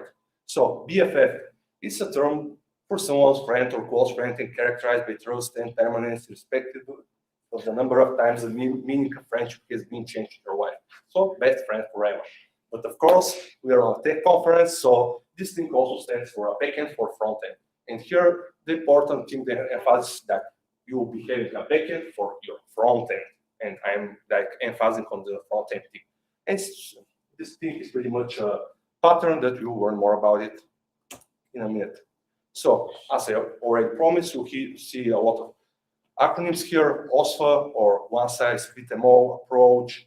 Here we talk about how this thing came to existence, what is the ostrich effect, and issue with this one size fits them all. After that, we'll check out why the guys at Netflix couldn't sleep at night at some point. We'll look at what they found inside of their code base, inside their architecture, what they found out about their customers, and etc. And at the end, we will speed up everything with BFF. Quite a bold statement, but I promise you that they'll be paying for immigration, slice and dice on demand, one out with them all, and we'll go out at the end. So also, as I already spoke, this one size fits them all. So let's start with a brief history of the application development that's targeting, let's say, the mid-50s until 2010. So in the start, we get specific hardware, and we as developers, or the developers at that time, were targeting the specification of hardware to make their software. So we had very specific software that's going to run on very specific hardware. And those times were simple, so you knew what your platform was, so you wrote a specific code for this platform. A bit by a bit, we started to build abstractions upon abstractions, so we ended up with operating systems of some sort. So the idea of the operating system is that you can run this thing on multiple types of hardware. So the developers then started to write software targeted at specific operating systems. Some time passed by, the infrastructure of the world in terms of connection started to develop. And so a bit by bit, this software application that were targeted at different operating systems were able to connect with another instances of the software on other locations. So pretty much we discovered the internet that we can collaborate on different projects. More time passed, and this newer computer represents the web app. The older one that represents the local installments of piece of software. So what happened is we built another platform over the platform called operating systems. And this platform was and is still called web browser.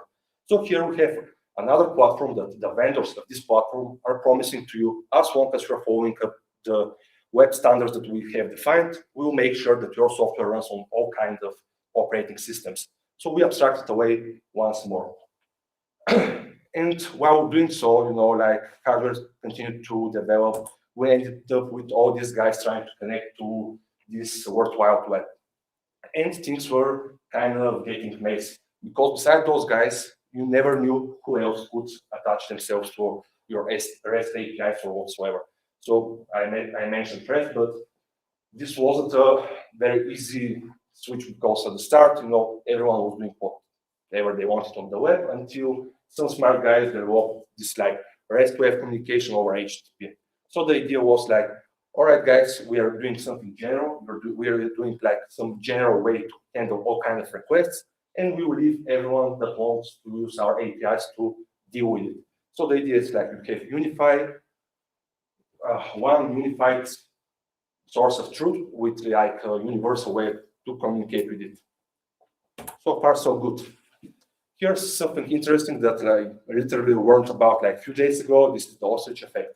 Avoiding to expose oneself to information that one first may call logical discomfort, as seen in Wikipedia, the only true source on the web, the Wikipedia pages. So, why I'm sharing with you about the ostrich effect? As we saw in the previous slide, we are ending up in a situation that we have multiple consumers for the same thing. And if we have to make a real life example with REST and consumers that are actual people, we can this is the following example. We are going at a restaurant that is serving to their customers through a REST API. And so the restaurant has already exposed one single endpoint. I'm oversimplifying it so that the example can look cool. This example can look cool, but here's the case. I'm going to the restaurant, I'm get one meal. I'm receiving a plate of 3 meals. let's say a salad, a T-bone steak, and a dessert. And I'm happy with that because I can eat everything, and that's my specification. I just eat a lot. But at the same point, another customer comes to the restaurant and he has a little bit different specification. He's again a human, but probably he doesn't eat meat. So he orders his meal from this unified general API, and he receives again first dish, second dish, and third dish. So he gets the T-bone steak and throws it away. And it's his salad and cake. And after that comes some guy that's on diet, so he will order like 2 meals so that he can have 2 salads, and he will throw everything away that isn't salad. So pretty much you are seeing the general idea. We are just not providing the optimal data to match the requirements of our consumers. So why Netflix developers couldn't sleep at night? In the year 2012, Daniel Jacobson was the first one that went vocal about this problem of mismatches between the data sources coming to our devices and the actual capabilities of our devices. So at that time, he made some kind of research, and he found out that he was like the general manager API of Netflix. So he had found out that Netflix is serving data to over 800 different type of devices. So imagine I gave you an example with like 3 different consumers that are using like a restaurant API. Imagine what will happen if you have like 800 different consumers. So he found out that different hardware had like different processing power and memory capabilities. So for example, if you overfeed certain hardware, it won't be working in its optimal way, in the way that it was designed. Another thing was like different document models. Different hardwares work in different way with different document structures. For example, some hardware is like better processing flutter structures. Another one is better with processing tree-like structures.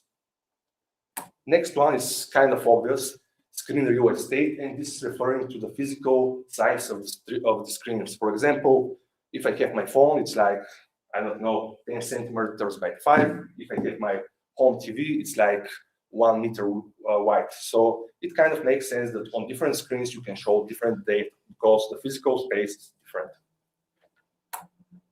Data delivery. Once again, he found out, I mean, it's kind of common sense, but no one was vocal about it, that different hardware receive data in different kinds of way better. For example, someone will receive data better when they use the REST protocol, receive JSONs and whatsoever. Other hardware will feel better when it receives, let's say, some kind of byte arrays or whatsoever. And besides that, he found out that most of the hardware attaches some kind of metadata to, yes? How is it possible that some hardwares will receive better data than I mean, will process better. The hardware itself, data and adapter. No, I mean, like your PlayStation probably will work better with something that's not JSON or that in that kind of term. Why so? Unfortunately, I'm not like a PlayStation developer, but I think it was more related to some kind of Blu-ray devices that had different kind of specification. I mean, that's what he found out. I'm not judging. And the other thing was about user interactions. He found out that most of the devices are attaching a lot of metadata when they're calling the general Netflix API, and this metadata in most cases wasn't used to the best way. So what we had Netflix at that time, like different clients, the green thing symbolizes like code that's related to the client side. We had some kind of gateway, and behind that we have some kind of general API. And here it doesn't matter if it's like monolith, microservices, or whatever. So what this Daniel Jacobson decided? Let's go full circle. And what he meant by that? Let's create an adapter for each type of client. So pretty much this is like the base definition of backend for frontend. You have one kind of adapter between each of your clients, and you have one adapter for each of You have one adapter for each of your clients. For example, when you are feeding data to your TV, you use one BFF. When you're fetching data for your iPhone, you use another BFF. Pretty straightforward. But unfortunately, this classical approach doesn't work well with everyone. Because, for example, most of the companies are not able to invest that much resources as Netflix could have done, because just they are not at this level yet. And at the same time, at that time of moment, Netflix was powerful enough to dedicate the time and resources to build so many BFFs. So because my point, the idea of my talk here is for you to take something and implement it at home. I'm not telling you like first grow and became Netflix and then start using this pattern. Let's see what the guys at SoundCloud did. Because they had like lesser resources at the time, they decided to define different experiences to scope their BFFs based on the experiences instead of devices. So for them, it made sense that probably all mobile devices, let's say iPhones, let's say Android phones, Windows phones at some point had pretty much same UI. I mean, they are like different hardware, but in the end of the day, they are kind of showing the same data when you're like showing your home dashboard or whatever. The same way for the desktop application and probably the web installation of some software. For example, Swag, probably the web application, the web version of Swag is pretty similar to one that you're familiar from your local installation. And we can go even a step further. This is the topic where I have more experience. You can create application-based experience BFF. What does it mean? For example, we have some kind of general app which is called CRM. We have CRM for DAR BFF. This is targeted for our corporate customers, and we don't care about it. After that, we have some software that's targeted for the everyday job. And for example, we have like big platform for gaming, because currently I'm working with gaming in the gaming industry, so that's why my example will be from that sphere. So let's say you have like a betting dashboard. And if you have like fast connection, probably to make sense to spend more resources so that you can show some live statistics, etc., etc., etc. But at the same time, if you are targeting the African market, probably they don't have that fast internet over there, but you still want to deliver something for them. And it won't make sense to overfeed the devices used in Africa with more data than they can consume or they can like process through the web. So you're creating, let's say, a whiter version of your application. You're creating a platform-wide BFF that will like slice and dice everything that's accessible for the white version, and you continue with your day-to-day life. But you have like two adapters for the different markets. You got the idea probably.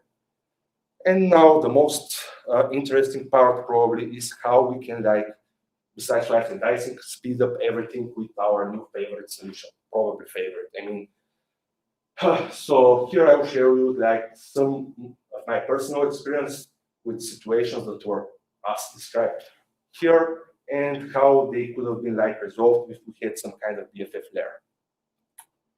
So pain-free migrations. So in the common use case, or at least in like 70% of the company where I started, where I've been working, we had like some kind of old application, some kind of monolith, probably few microservices, and we wanted to create a new single-page application that will be blazing fast. We will have like dedicated team for microservices, but what was the usual case at some of those places? Where is the API? You know, we have the front-end team, they're like ready in 1 week because they have set up their like projects, they're ready to do miracles. But when you have to look realistically, there's no APIs, there are no microservices, so they're like kind of stuck. How can you avoid that?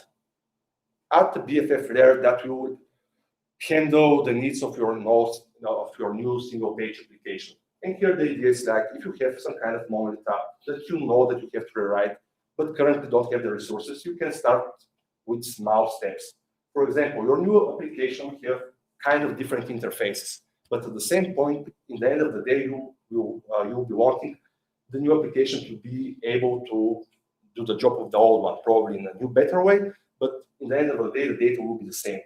So you can start in passing all your data from your monolith to your BFF application, and then do whatever magic you can. How to do that? In that case, in the left pane, yep. As I understand, it's a monolith app that may probably directly server renders. Yeah, it can be MVC, it can be some other backbone app, for example. Let it be an MVC app for ASP.NET or something like that, where the server just responds with HTML pages directly, right? Yep, and I see where you're going probably, because if we have no REST APIs at all, we're kind of fucked up. So we are not able to adopt this approach.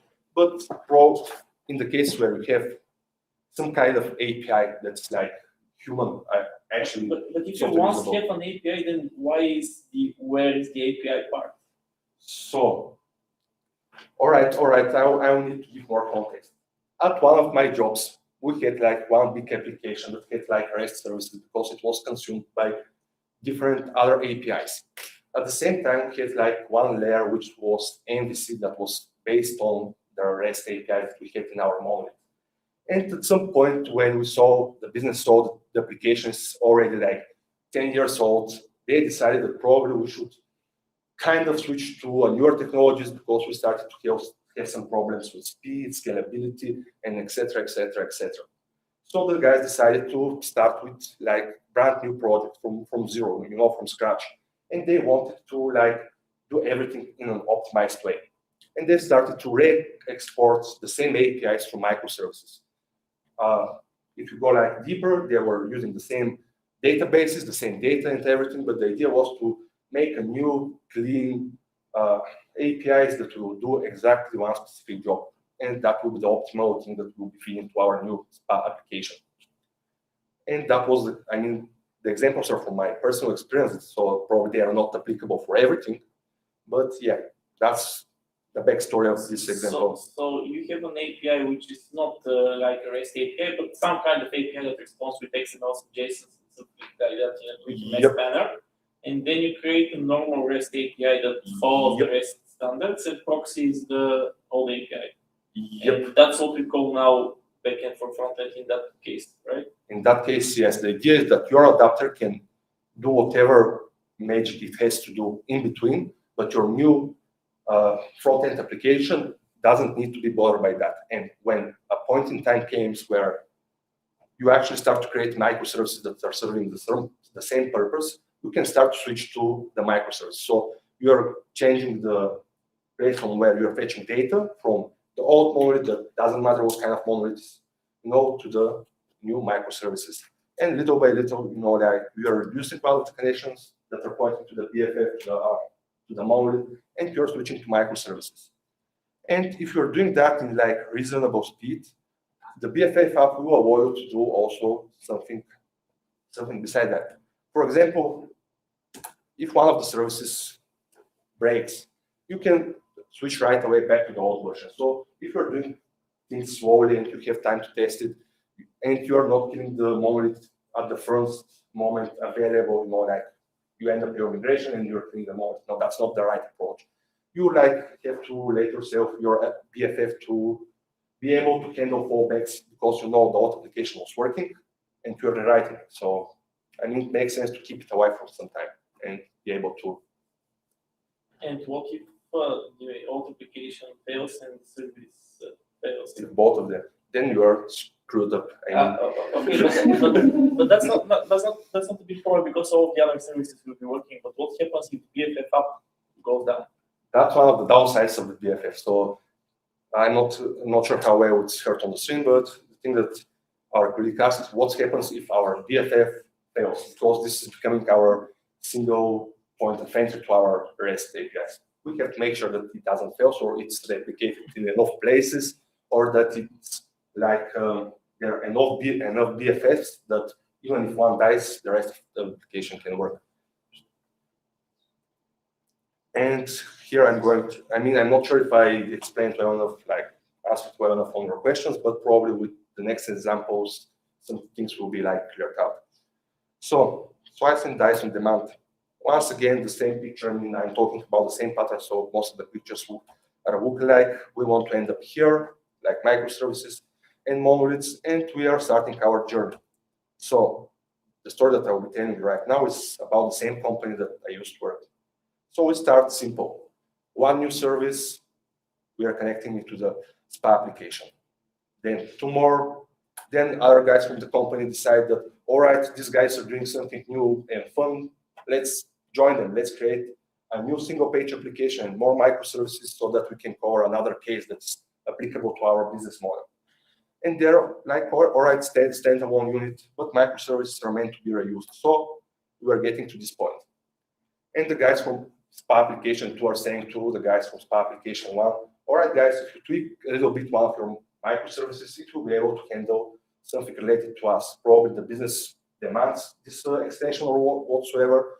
But at the same time, the first SPA application doesn't care about this additional information because it was designed to handle another use case. So the thing that's happening in the end is that when you extend your microservice that's responsible for the data that will be needed for SPA application 2, you are actually also extending the JSON bodies for SPA application 1.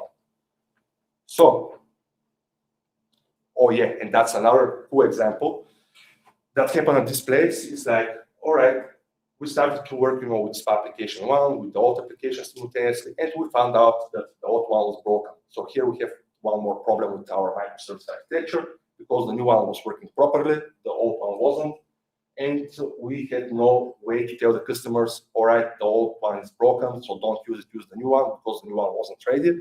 And so we had to show wrong data somehow in the new single page app. So that's why we had dependency in our microservice with the monolith app so that we can extract the broken results, which doesn't make sense right now, but that was the only way to deal with it. So you can see it. Done. One more BFF, which probably I have didn't edit this slide appropriately, but the idea here is this thing over here is actually a BFF app. So the idea is whatever problems you have, conceal them somehow in your BFF so that your clients, the code running on the client side doesn't know about your issues. So the thing that we could have done at that point is process all of our microservices with this BFF, serialize the data in the way that we want to be serialized, cut everything that's excessive, do the hack with fetching some data from the old monolith version of our application, and at some sunny day when we no longer need our monolith, just cut the connection and show the actual and real data. All right, one out to them all. Again, the issue that I'm going to describe here can be solved in many ways, but actually a lot of places it isn't. So, for example, we have our single page application, which is using our microservices, and we have some kind of public API, which is for third parties to do whatever with our services. And we start to authorize ourselves in front of our own services. When we have third-party provider, or if we have a dedicated microservice to handle the authorization, you have to pass your tokens to this other microservice in order for that microservice to validate your code. And you can see where we are going. A lot of calls for just one request. So probably some of you are saying, where's your API gateway that handles that? But from my experience, I had seen cases where we were actually using a BFF, which sole purpose was to handle authorization and to slice and dice data. But the same microservices that were behind that BFF were also exposed to a public server somewhere else. So we couldn't ditch this layer of multiple calls to our provider. So if you have a BFF. And what's the difference between an API gateway and the BFF? That's another fun thing. So the question here is, what's the difference between API gateway and BFF? Pretty much they're close to none differences. But just the concept is a bit different because in general you can have multiple API gateways. But pretty much in the end of the day, they're doing the same. The power comes from the next slide, or probably the slide after that. You will get there. So one does not simply authorize within a single step. If you're going with the BFFs, we can make an armor of BFFs, and if we are sure that nothing is exposed from our public server somewhere else, we can ditch all authentication below the public BFF and the SPA BFF. And the same thing can be achieved with a well-configured API gateway. All right, and this slide is wrong again. So going out with the BFFs, here we'll see where's the power of BFFs actually. So in most cases, when you're opening web application somewhere on the net, you're seeing some kind of those things in your network tab. So on the left side, we have the actual requests, and on the right side, we're seeing what's happening on the server. So most of the time, we have one constant which is called network buttons. No matter how fast our backend is or what we are doing, we are not able to work around this factor. So what if I will tell you that we can do this thing. And that's absolutely possible if we have a BFF. So how does it work? If you have a BFF layer, we'll be able to create our own custom endpoints that will handle specific tasks. For example, if you're loading a dashboard that makes 5 requests, we can have like slash our custom dashboard endpoint, and we can get the whole JSON response that's needed to feed our front end from this one endpoint. And here is why we have like benefit with BFF. If we enable our front end developers, the guys that are doing the client-side code, to fiddle with something that's run on the server, they can by themselves optimize the responses that are being fed to the clients to the front end. And if we move this responsibility to the backend guys, probably they won't have the knowledge to know what will be the best match in terms of sizes, responses, and whatsoever for each and all of the clients. So my point is that if you have like BFF, which is like, I forgot this one, yeah, the BFF is owned by the front-end team. So because the front-end guys know what they're doing, or at least they hope so, they're feeding in this like middle layer and trying to optimize everything in whatever way possible. So if you want to go even wilder, instead of using some kind of hard-coded special strings for URLs like fetch everything from me, backend please, we can use some kind of patterns, which, for example, we can use like batch request, where we can use the REST protocol to combine all of our requests in a single call, deserialize them on the BFF side, call our general API that's working in the back, serialize the API responses and return it back to the front end, and deserialize them on the front end side. This batch requesting is coming from Facebook, as far as I know, and this is kind of the predecessor of the thing that I told you to forget in the start of the presentation. So we can go even wilder. Here, GraphQL. So GraphQL, I won't go in much details, but this is the thing that's like the official de facto standard for doing batch requests and slicing and dicing everything on demand, and etc. and etc. and etc. So if you have a BFF, you can create this layer in between without making your backend team develop like implementing the GraphQL standard.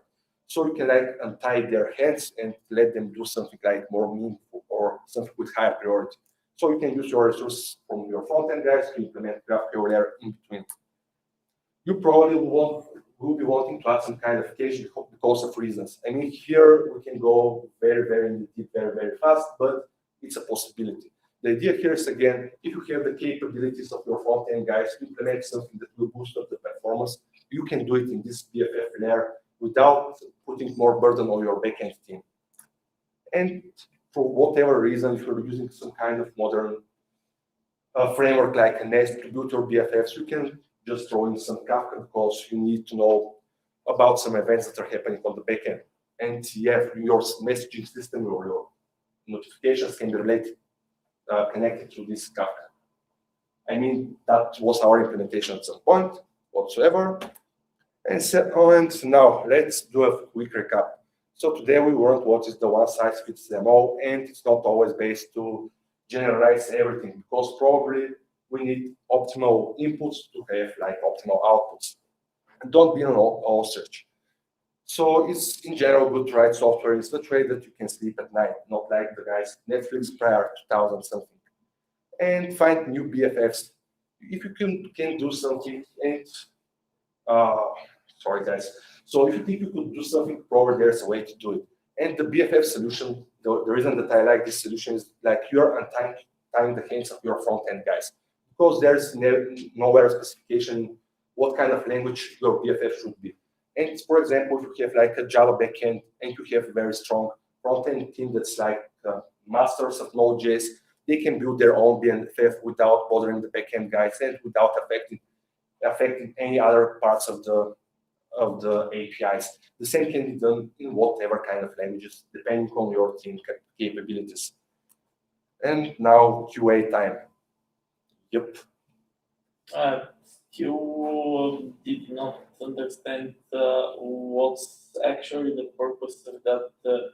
Well, there were some key points that I did understand, which were that you can make a migration with some kind of middleware. Okay, I understand that the same pattern. That's okay. But in any other cases, introducing a new layer would make it slower rather than faster. Instead of to get faster, and I did not understand that graphic with this latency thing is because if you distributedly call services, then you will fetch the information as it arrives. If some information arrives faster, you can draw it in the screen when it arrives. So maybe if you have a big dashboard, you can write this and this and this and this sequentially instead of waiting the BFF to combine it and send it back. Also, there are a lot of transformations. You need to receive a JSON body through the post request, maybe from the middleware to the services. They serialize that in some backend language, just Node.js or Java,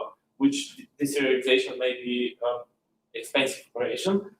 Combine it in some data models, then serialize it again to byte stream, and then deserialize it again in the front end. I don't see how it's faster. All right, so for the guys that are online, the question is like, if we have like distributed microservices, probably the thing that I'm talking about here about making things faster won't be true. And the other point is like, probably if we can like fetch some parts faster, we can show them right away, right? And the other point is about why we are adding another layer of serialization in between all the layers. So about the first question about the latencies, here is one key point. You have to tell your DevOps teams that probably your microservices should be like on the same provider. The idea here is like, probably in most cases, you have more latency from your client side, from let's say your phone to the data center and then back, instead of like compare the latency between your microservices, which are being called in the same data center. Here is like, this is like one important requirement that your microservices, if they're like very far away distributed, probably you have like negative impact. So that's very valid point.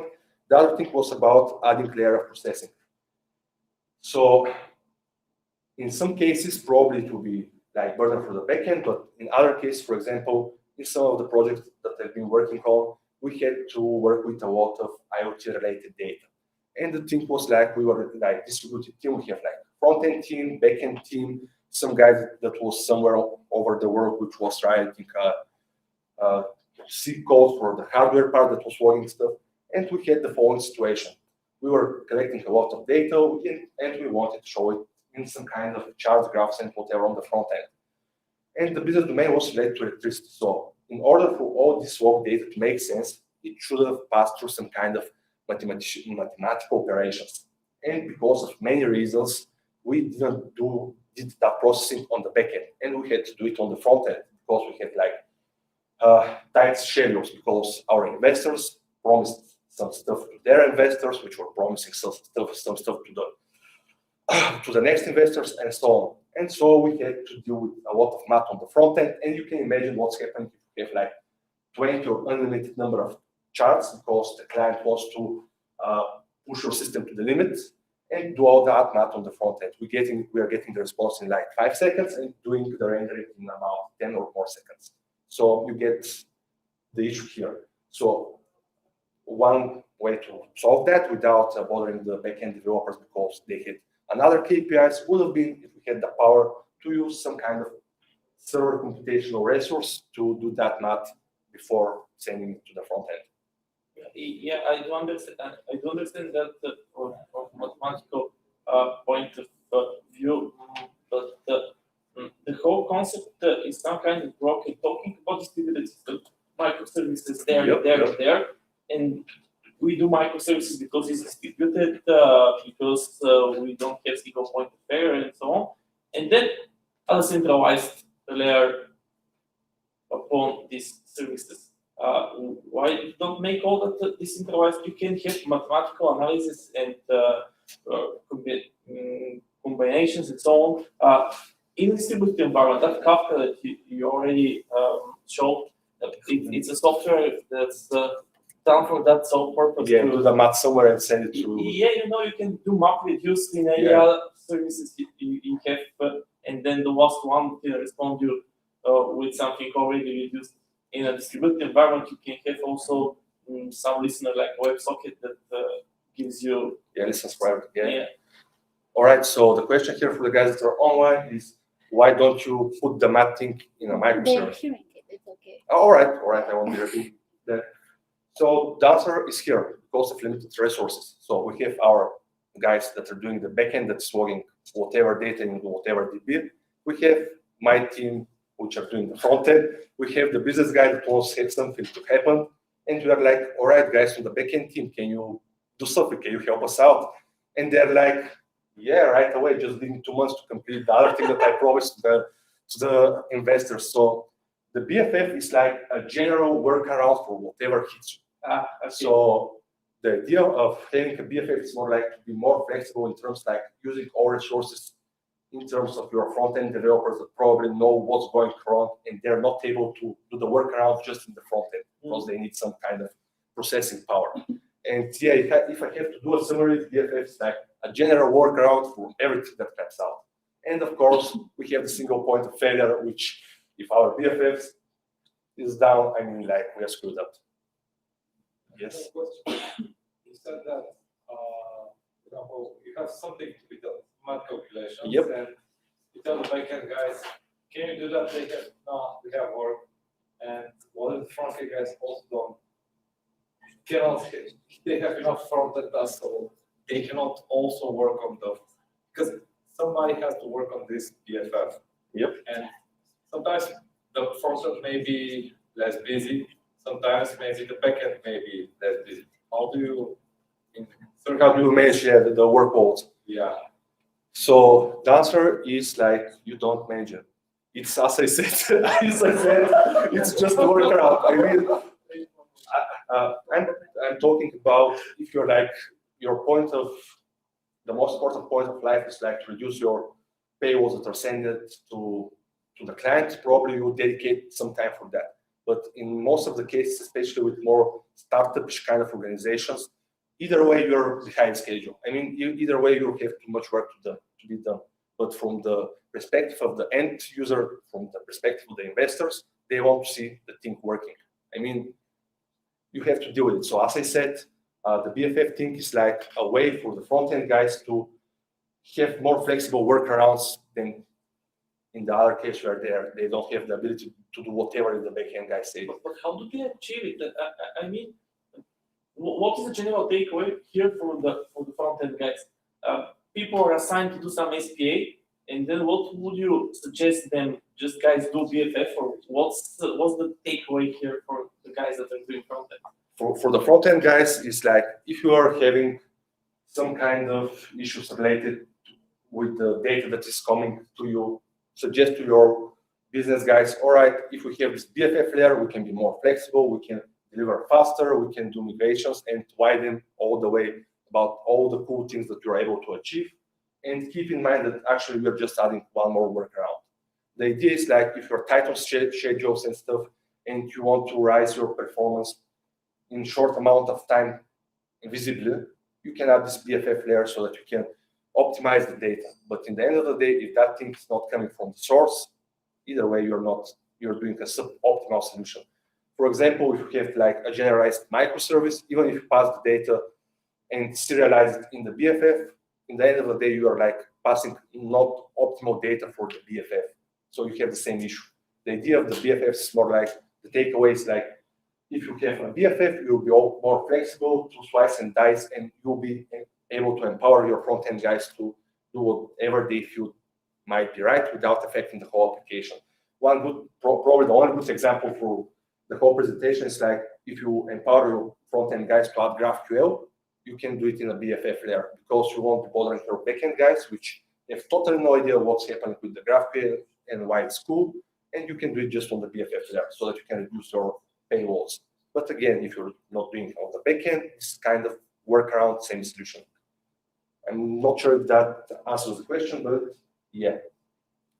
So if I understand correctly, if the backend guys have no time to do that, then it goes on the arms of the front-end guys. Yeah. Yeah, this is very, very nice summary. Whatever is not possible on the backend, let the front-end guys handle it. And that, yeah, this is just a technique to untie the hands of the front-end guys so that they can deliver what they had promised. And hopefully at some point in time when the backend guys have free time to switch to like the real solution, which is like dealing the math and everything on the backend side. So we are just kind of making a workaround for everything. Generalized workaround. So pretty much that's it. All right, I guess there are no questions from the web. And let's say thank you to our sponsors. Let's hope that they're here with us next year. And the end. Thank you, guys.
These days, if you don't have an app, you are falling behind. If you are not using your data, your competition is making better decisions. If you are not automating, your work processes are getting outdated. These days, no matter what industry you are in, you need tech R&D to stay relevant. And that wouldn't be a problem if setting it up was easy. Imagine that you could just press a button and have an R&D department spring to life. Imagine that the team already knows each other and works well together. Imagine that ways of work are industry leading, yet the culture is unmistakably your own. Imagine that you have access to an extensive network in an abundant, cost-efficient talent market. Can you imagine how easy scaling would be? Imagine there is a partner that could set it all up for you, operate it until it's up to speed, and then, when you decide, transfer it over to you. A partner that only succeeds when you succeed, that makes costs 100% predictable, gives you access to industry expertise, and makes every aspect of recruitment and HR effortless. Imagine the power of that. At Anthill, we imagined a service that would do all that, and then made it a reality. We think it transforms IT innovation from existential threat to low-hanging fruit, empowering your business to be well-equipped for the age of AI, virtual reality, and the Internet of Things. Learn more at anthill.one.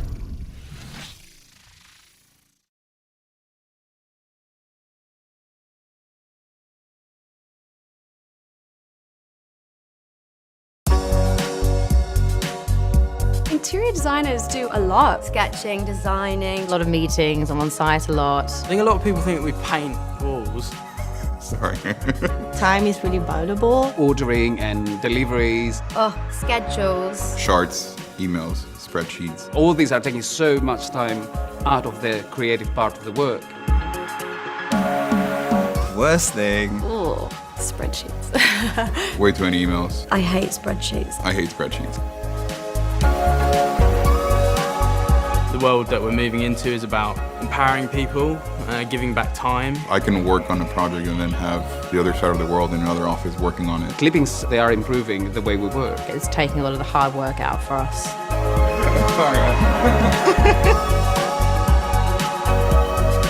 It's like a beautiful master schedule. Just boom, boom, boom, boom, done. Through design development to site. It's just like everything just like comes together, and it's a really good feeling.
Being part of Labo 8 is a challenge, a journey, and a pleasure in so many ways. The best thing about Labo 8 are the people around you. Knowing that everyone around you got your back is a pretty great feeling. At Labo 8, you are not just an employee, you are a person that matters. And the coffee is pretty nice. Feels cozy to work in Labo 8. Feels like a place I'm connected with, people I know, place I know. I think that the biggest breakthrough we did as a team is to cultivate a company culture with a friendly environment. And of course, all the small and not so small problems we managed to solve for all of our customers. Being a part of Labo 8's team is like the rare feeling of being at the right place at the right time. Being surrounded by so many amazing people is awesome. Because we always make sure we get the best ones on board. Being a part of Labo 8 is something I can easily describe with two words: pure joy. Join Labo 8. We have cookies and great product.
News UK Tech is a really dedicated team full of some amazing talent, and I think we always go above and beyond. The thing I love most about working at News UK is that we are right on the pulse of what people are talking about across the nation, and I find that really exciting. The biggest reason I joined News UK was the people. Like, I stepped out of every single interview going, I want to work with these guys. They just seem to have just a really wonderful culture and a way of working with each other. I'm most proud of seeing the growth of everyone in my team. And we've built a really amazing culture that allows the individuals in my team to shine and really do their best. Why is News UK a good place to work? Well, it's a great place to work, actually. It's the people. The people make it. There's a real kind of energy and pace of working for a media organisation. Can be a bit crazy at times, but it's never dull. A media business like this is a digital business. The lifeblood of that is the people that make those digital ideas come to life. You couldn't have a business now without engineers. I like working at News UK because you're just surrounded by really smart people, and there's so many people to learn from and experts in their field that your learning curve is so steep, and every day's a school day. If I have one ambition, it's to make our end users, who are the journalists using our tools, to feel excited by them, to say, I did something today that I couldn't do yesterday, and I reached our audience in a new way because of the tools that you and your team built. We're affecting people's emotions, right? If you imagine sport, for example, it's passion, it's emotion. So being able to make that same kind of depth of feeling happen not just here but across the world, I like being part of that.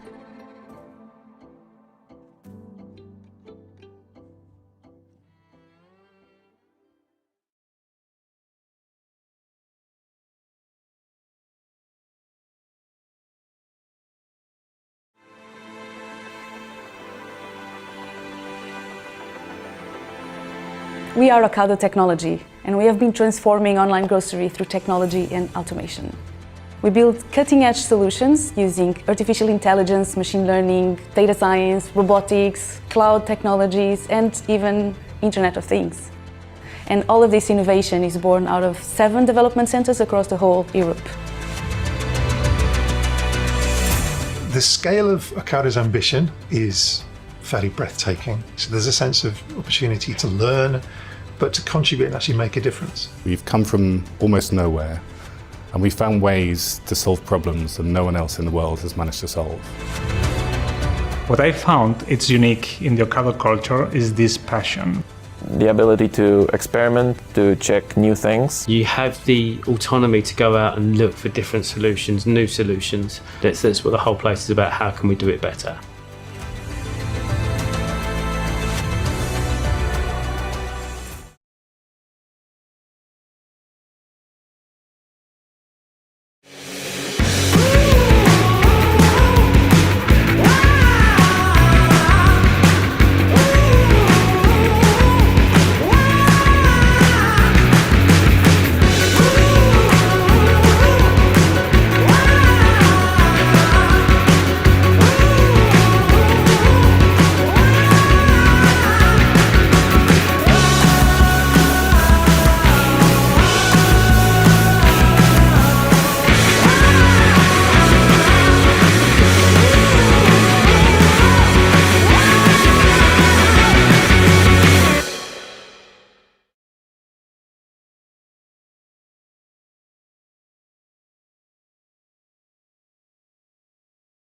Stramed Bulgaria was founded in 2008 by the Dutch entrepreneur Koen van Wijk. His vision was to create solutions that exceed customer expectations. Since 2014, Stripes is part of the ICT Group in the Netherlands. ICT Group is a stock-listed company on the Amsterdam Stock Exchange and employs more than 1,000 professionals.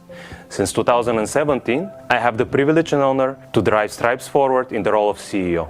We offer solutions to our clients in digital transformation, smart applications, and infrastructure. Our mission is to build smart solutions that create business impact. We are Stripes.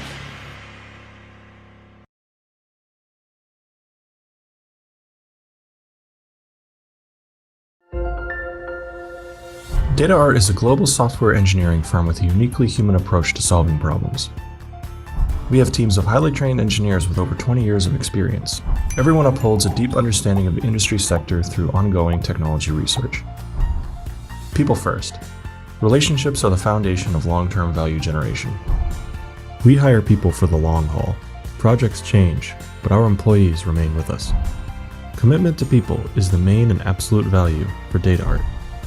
DataArt doesn't have a rigid hierarchy with a single leader. The flat and decentralized organizational structure is beneficial to DataArt's flexibility. DataArt's organizational structure is based around projects. We enjoy flexible schedules, vacations, and work locations, both at different developmental sales and centers, or from home.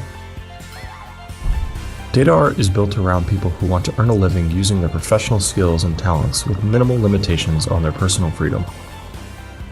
A lot of people are happy to work for DataArt and stay with us for many years. They have the opportunity to learn, gain experience, and grow.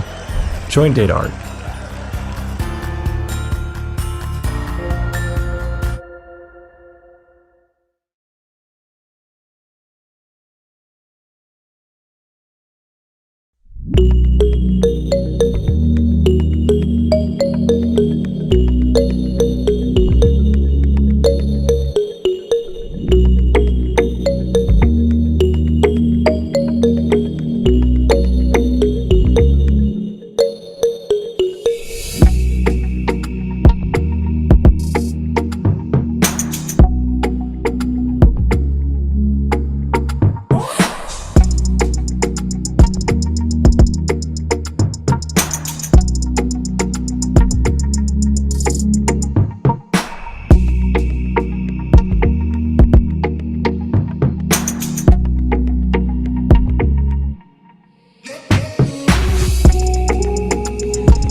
Every day, we see new technologies, new usage behavior, and new competitors.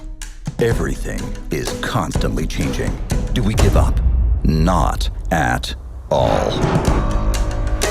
We're challenging the status quo and ourselves. We're combining the best from linear TV and digital technology. We're striving for excellence in digital product creation. We are changing the game. Because entertainment is in our DNA. We call it entertainment thinking. Driven by audience centricity, we create exciting digital entertainment experiences. We engage our audience like no other. Let's see what we've already achieved and what is still to come. Starting with Fan Worlds, we are taking our most successful TV shows and brands to the next level. We combine TV with a more immersive experience. New interactive features and digital exclusive content blend into a unique online experience. Instead of just watching, our audience becomes part of our shows. That makes us stand out from everybody else. With the new Galileo app, we have taken away traditional distribution channels. We removed linearity of consumption and distilled the very essence of the brand. With cutting-edge technology, we built an even greater experience around it. That gives Galileo its own digital channel to explain the world with a unique spin. And we've not even reached our limits. Quip is an entertainment product like we've never built before. The exciting digital format created a new genre in entertainment: interactive mobile live shows. More than 1 million app downloads, up to 60,000 concurrent players, speaks for itself. It's already a commercial success, with leading advertising brands on the platform. The new standard for engaging mobile entertainment experiences. Imagine you're sitting in the movies and close your eyes. Welcome to FIO. Narrative storytelling on the next level, but for your ears only. The most immersive audio experience you've ever had. We are setting new content standards with audio storytelling, audio blockbusters, series, documentaries, and more. It's not another podcast, but an audio app unlike any other app. It's FIO. You think that's already crazy? Wait, there is one more thing. We are ready to put a smile on people's faces with comedy they love. With Smile, our new app, you can access the humor you love fast and easy. With a unique content discovery interface that allows you to switch seamlessly between short and long-form content. Finally, we'll bring together what belongs together. Users who love to see exclusive comedy content and talented artists on the rise. We are more innovative, more uncompromising, more creative than ever before. We're always driven by our obsession to create unseen entertainment experiences for our audiences. Ladies and gentlemen, this is entertainment thinking.